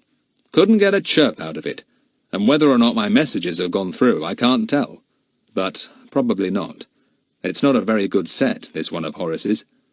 "Oh, so it's not very likely it was of much use," said Dinah, disappointed. Not very, said Bill. By the way, did anyone feel a slight upward lift then? I have an idea the boat is coming off the rocks. He was right. It was soon afloat, and Bill took the oars. He rowed for some distance away from the island, and then a thought struck him. Look here.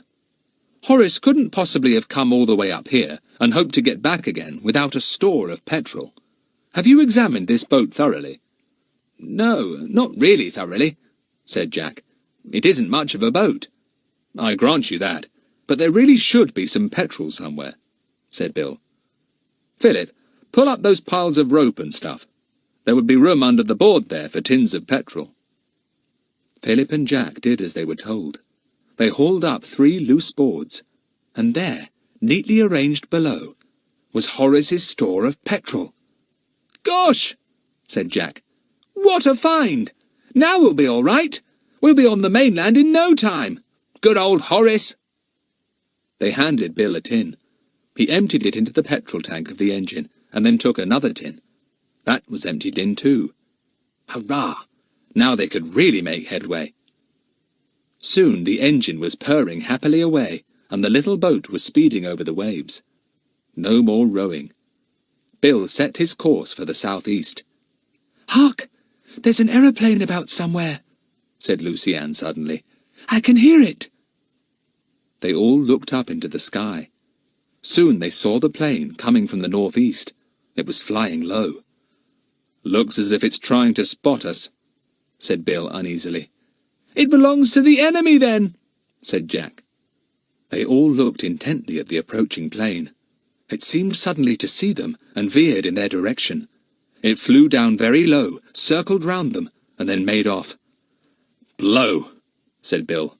Now we're for it. They'll send out their most powerful motorboat, or maybe one of the seaplanes they seem to use. And that'll be that. Well, we've got plenty of petrol, said Jack, so we can keep on quickly for miles. We'll be well away from here before long. The boat sped on, Bill giving her top speed. When he reckoned that her petrol would soon be running out, he called to Jack. Get out the other tins, Jack. I'll put some more in before she's empty. But what a shock for the boys. All the other tins were empty. Bill stared in dismay. Gosh! Somebody has swindled Horace properly. He probably gave orders for all the tins to be filled, and somebody took the money for the lot and only filled half. What a dirty trick! But just the sort that would be played on poor silly Horace, said Philip. Oh, Bill, we're out on the open sea now, miles away from any island. What will we do if the petrol gives out before we've reached anywhere? Bill wiped his forehead. I don't like this, he said. There's not much left in the tank now. Once we run out, we can't get far with oars, and we shall be at the mercy of any fast motorboat sent out to catch us. I think perhaps one of the bullets must have glanced off the petrol tank and made it leak a bit. Nobody said anything. Oh dear, thought Lucy Ann. Just as we think things are all right, they turn out all wrong again. After a while, the engine stopped with a series of coughs and splutters. No more petrol, said Jack gloomily. Send for the doctor, said Kiki. Wish we could, said Philip.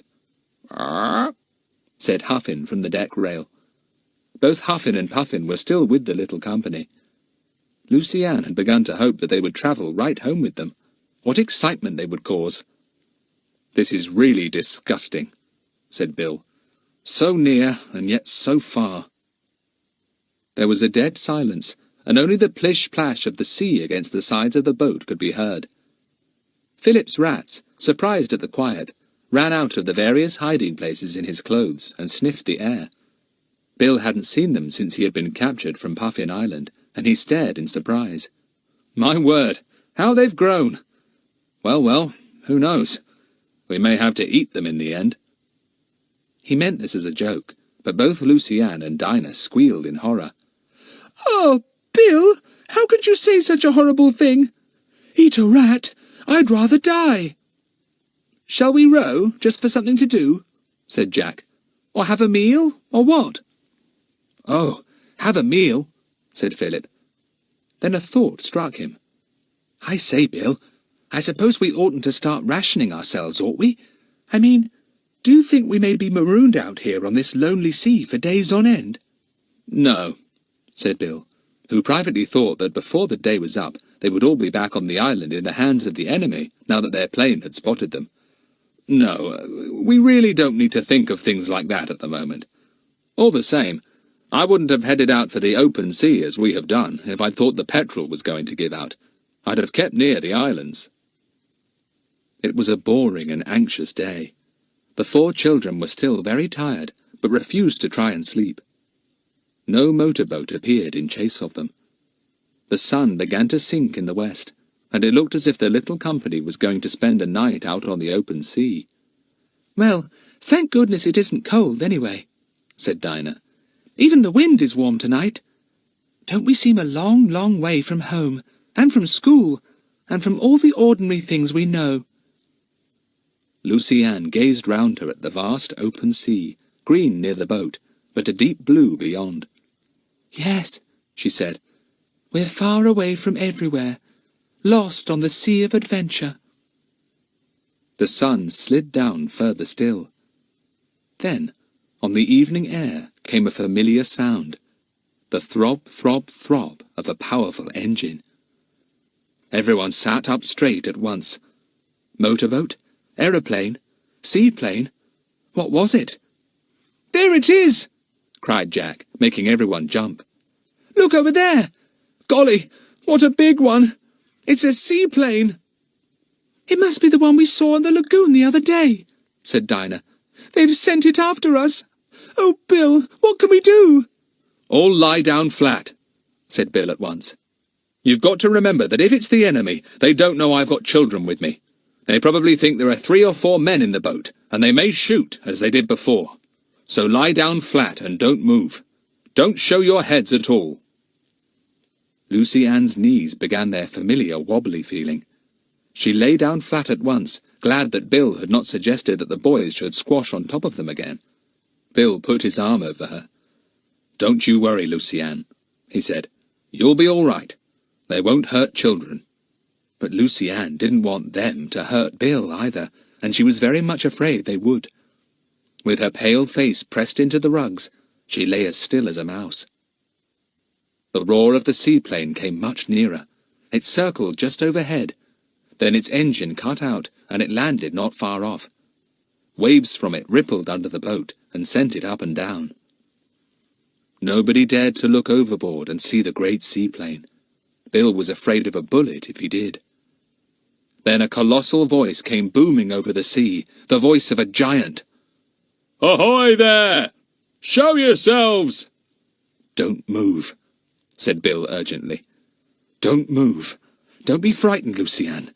They're using a megaphone. That's why the voice sounds so loud." The giant voice came again. "We've got our guns on you. Any funny business and you'll be blown to smithereens.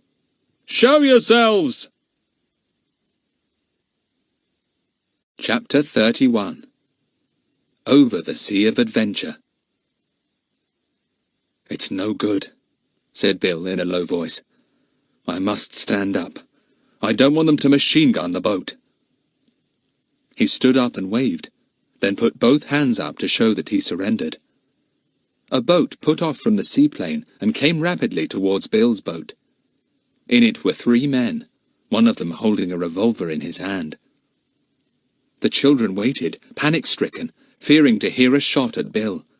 They had none of them raised their heads, but they could picture all too plainly what was happening.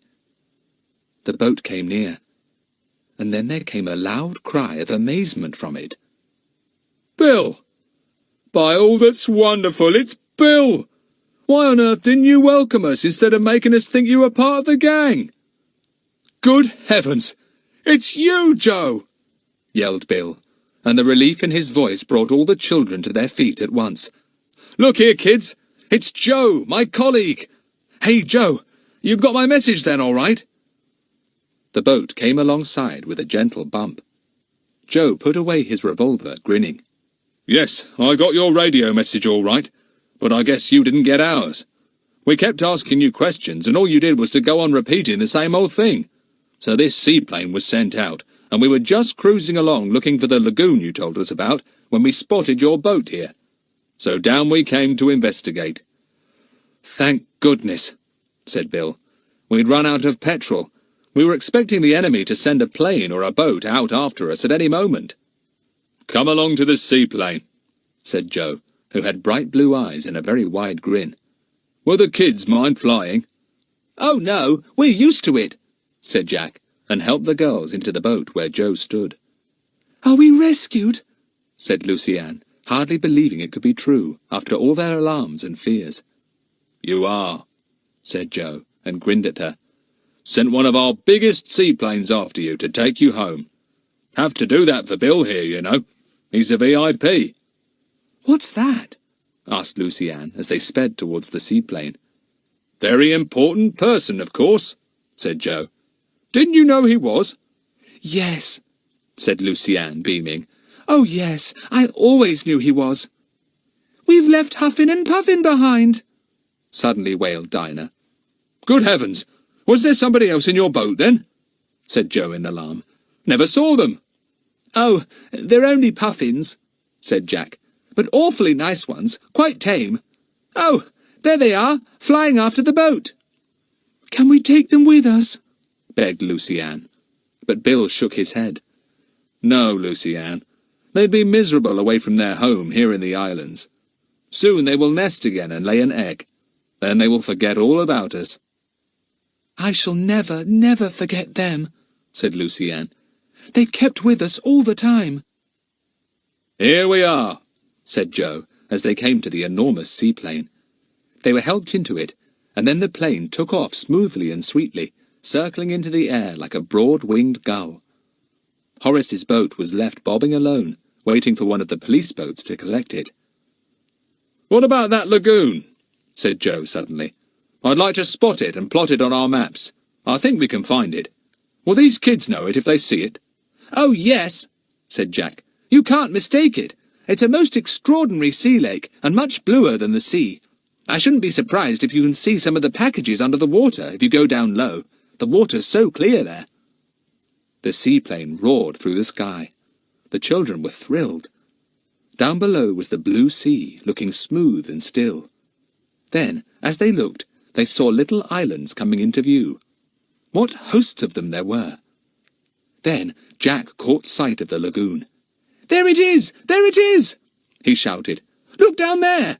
You can't mistake it, lying between those two islands, shut in by a reef of rocks all the way round. The seaplane circled round the surprising lagoon. It dropped lower.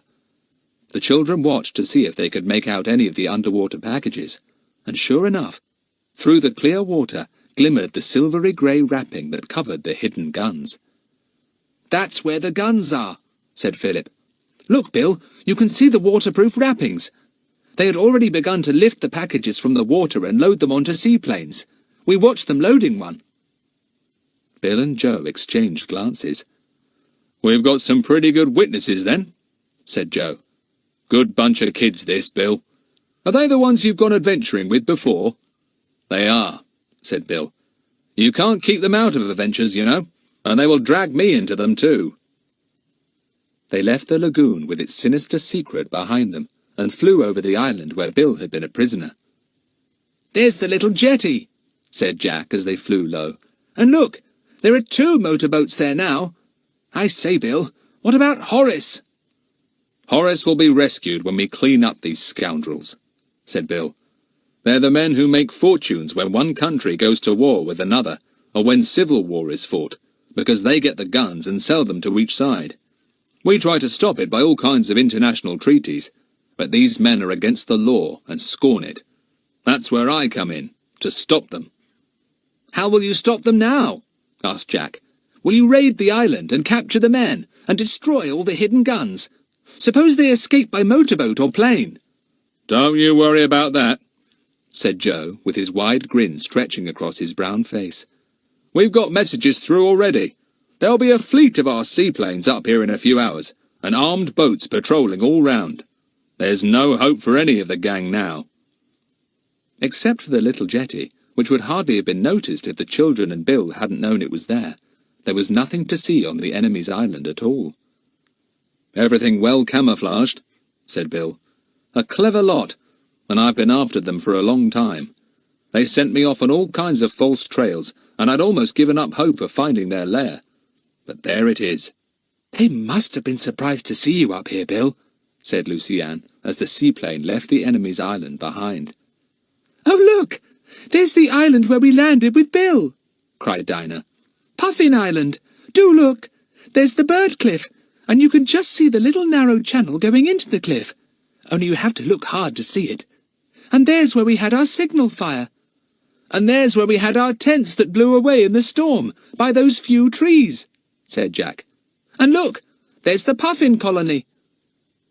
The seaplane flew down as low as it dared. It flew low enough for the children to see a moving mass of birds, scared at the enormous noise made by the seaplane's powerful engines. "I can see Huffin and Puffin!" cried Luciane. The others roared with laughter. "You can't, you fibber," said Dinah. "No, I can't really. I'm pretending to," said Luciane. "I want them to be there always. I want them to have their own burrow and a nest. And an egg. I want them to have a lovely baby Puffin that would be tamed too. Goodbye, dear Huffin and Puffin. We did so love having you for pets." "Ah?" suddenly said Kiki, for all the world as if she understood what Luciane was saying. "Kiki's saying goodbye in Puffin language," said Luciane. "Ah, Huffin and Puffin, I'm saying goodbye too." And from the scared Puffin colony rose a medley of deep guttural "ahs" as the birds settled down once more. Those that had run down burrows popped up again and added their "ah" to the chorus.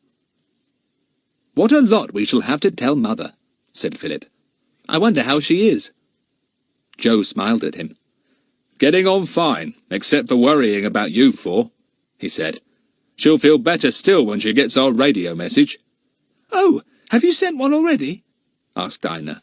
"Oh, good. Now she'll know we're all right. Goodness, won't it be strange to go back to school after all this?"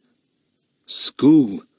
Sitting at a desk, learning French grammar, getting into rows for leaving tennis rackets about, playing silly tricks, having music lessons, going to bed at the proper time.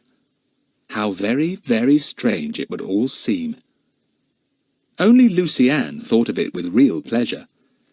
"It'll be so nice to wake up in the mornings and know there's only lessons and tennis and things to worry about," she said to Bill, "instead of wondering if the enemy is coming and seeing planes parachuting guns down into lagoons and rushing about in motorboats and—" "Conking poor Horace on the head," said Bill, grinning. "Well, we didn't do that, whatever he said to you," said Luciane. "And if ever I see him again, I'm going to tell him I'm sorry we made such an awful mistake, but that honestly he deserves a good old... "Conk," said Philip, chuckling. "Well, conk if you like," said Luciane. "A good old conk for telling such awful stories." The seaplane was flying south now. It had left behind all the exciting little islands and all the millions of noisy seabirds. The sun was now almost gone, and the sea was shadowed a deep blue. In a few minutes, the first stars would prick through the evening sky, as bright as diamonds. "We'll be over the mainland soon," said Bill. "Thank goodness it's all ended up well. I thought it was the finish of everything when this seaplane landed beside us and hailed us. Another adventure to talk over when we see each other in the holidays. What a lot we've had together." "I think I've liked this one the best," said Jack thoughtfully, and he scratched what was left of Kiki's crest. "All those islands, and this lonely sea, with its blues and greens and greys." "The sea of adventure," said Luciane, looking down at its vast expanse of dark blue, touched here and there with the golden reflection of the sky. "Goodbye, sea of adventure. You're a lovely place, but much too exciting for me."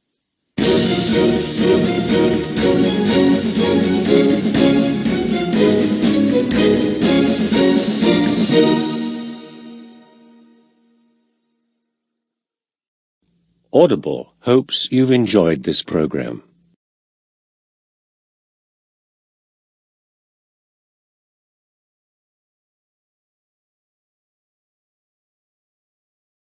Of birds, scared at the enormous noise made by the seaplane's powerful engines. "I can see Huffin and Puffin!" cried Luciane. The others roared with laughter. "You can't, you fibber!" said Dinah. "No, I can't really. I'm pretending to," said Luciane. "I want them to be there always. I want them to have their own burrow and a nest. And an egg. I want them to have a lovely baby puffin that would be tamed too. Goodbye, dear Huffin and Puffin. We did so love having you for pets." "Ah?" suddenly said Kiki, for all the world as if she understood what Luciane was saying. "Kiki's saying goodbye in Puffin language," said Luciane. "Ah?" "Huffin and Puffin, I'm saying goodbye too." And from the scared Puffin colony rose a medley of deep guttural "ahs" as the birds settled down once more. Those that had run down burrows popped up again and added their "ah" to the chorus.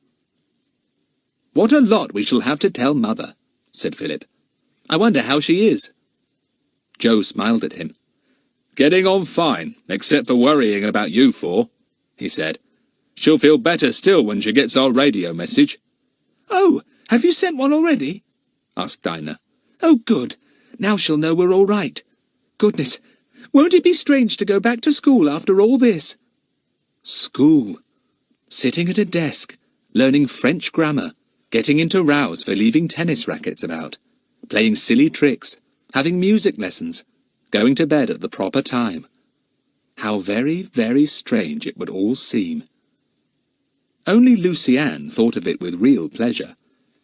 "It'll be so nice to wake up in the mornings and know there's only lessons and tennis and things to worry about," she said to Bill, "instead of wondering if the enemy is coming and seeing planes parachuting guns down into lagoons and rushing about in motorboats and—" "Conking poor Horace on the head," said Bill, grinning. "Well, we didn't do that, whatever he said to you," said Luciane. "And if ever I see him again, I'm going to tell him I'm sorry we made such an awful mistake, but that honestly he deserves a good old... "Conk," said Philip, chuckling.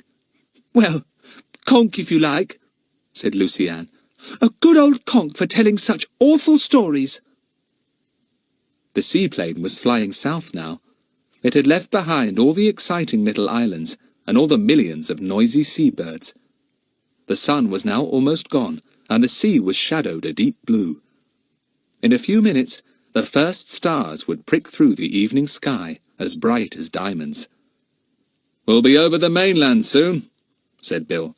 "Thank goodness it's all ended up well. I thought it was the finish of everything when this seaplane landed beside us and hailed us. Another adventure to talk over when we see each other in the holidays. What a lot we've had together." "I think I've liked this one the best," said Jack thoughtfully, and he scratched what was left of Kiki's crest. "All those islands, and this lonely sea with its blues and greens and greys." "The sea of adventure," said Luciane, looking down at its vast expanse of dark blue, touched here and there with the golden reflection of the sky. "Goodbye, sea of adventure. You're a lovely place, but much too exciting for me."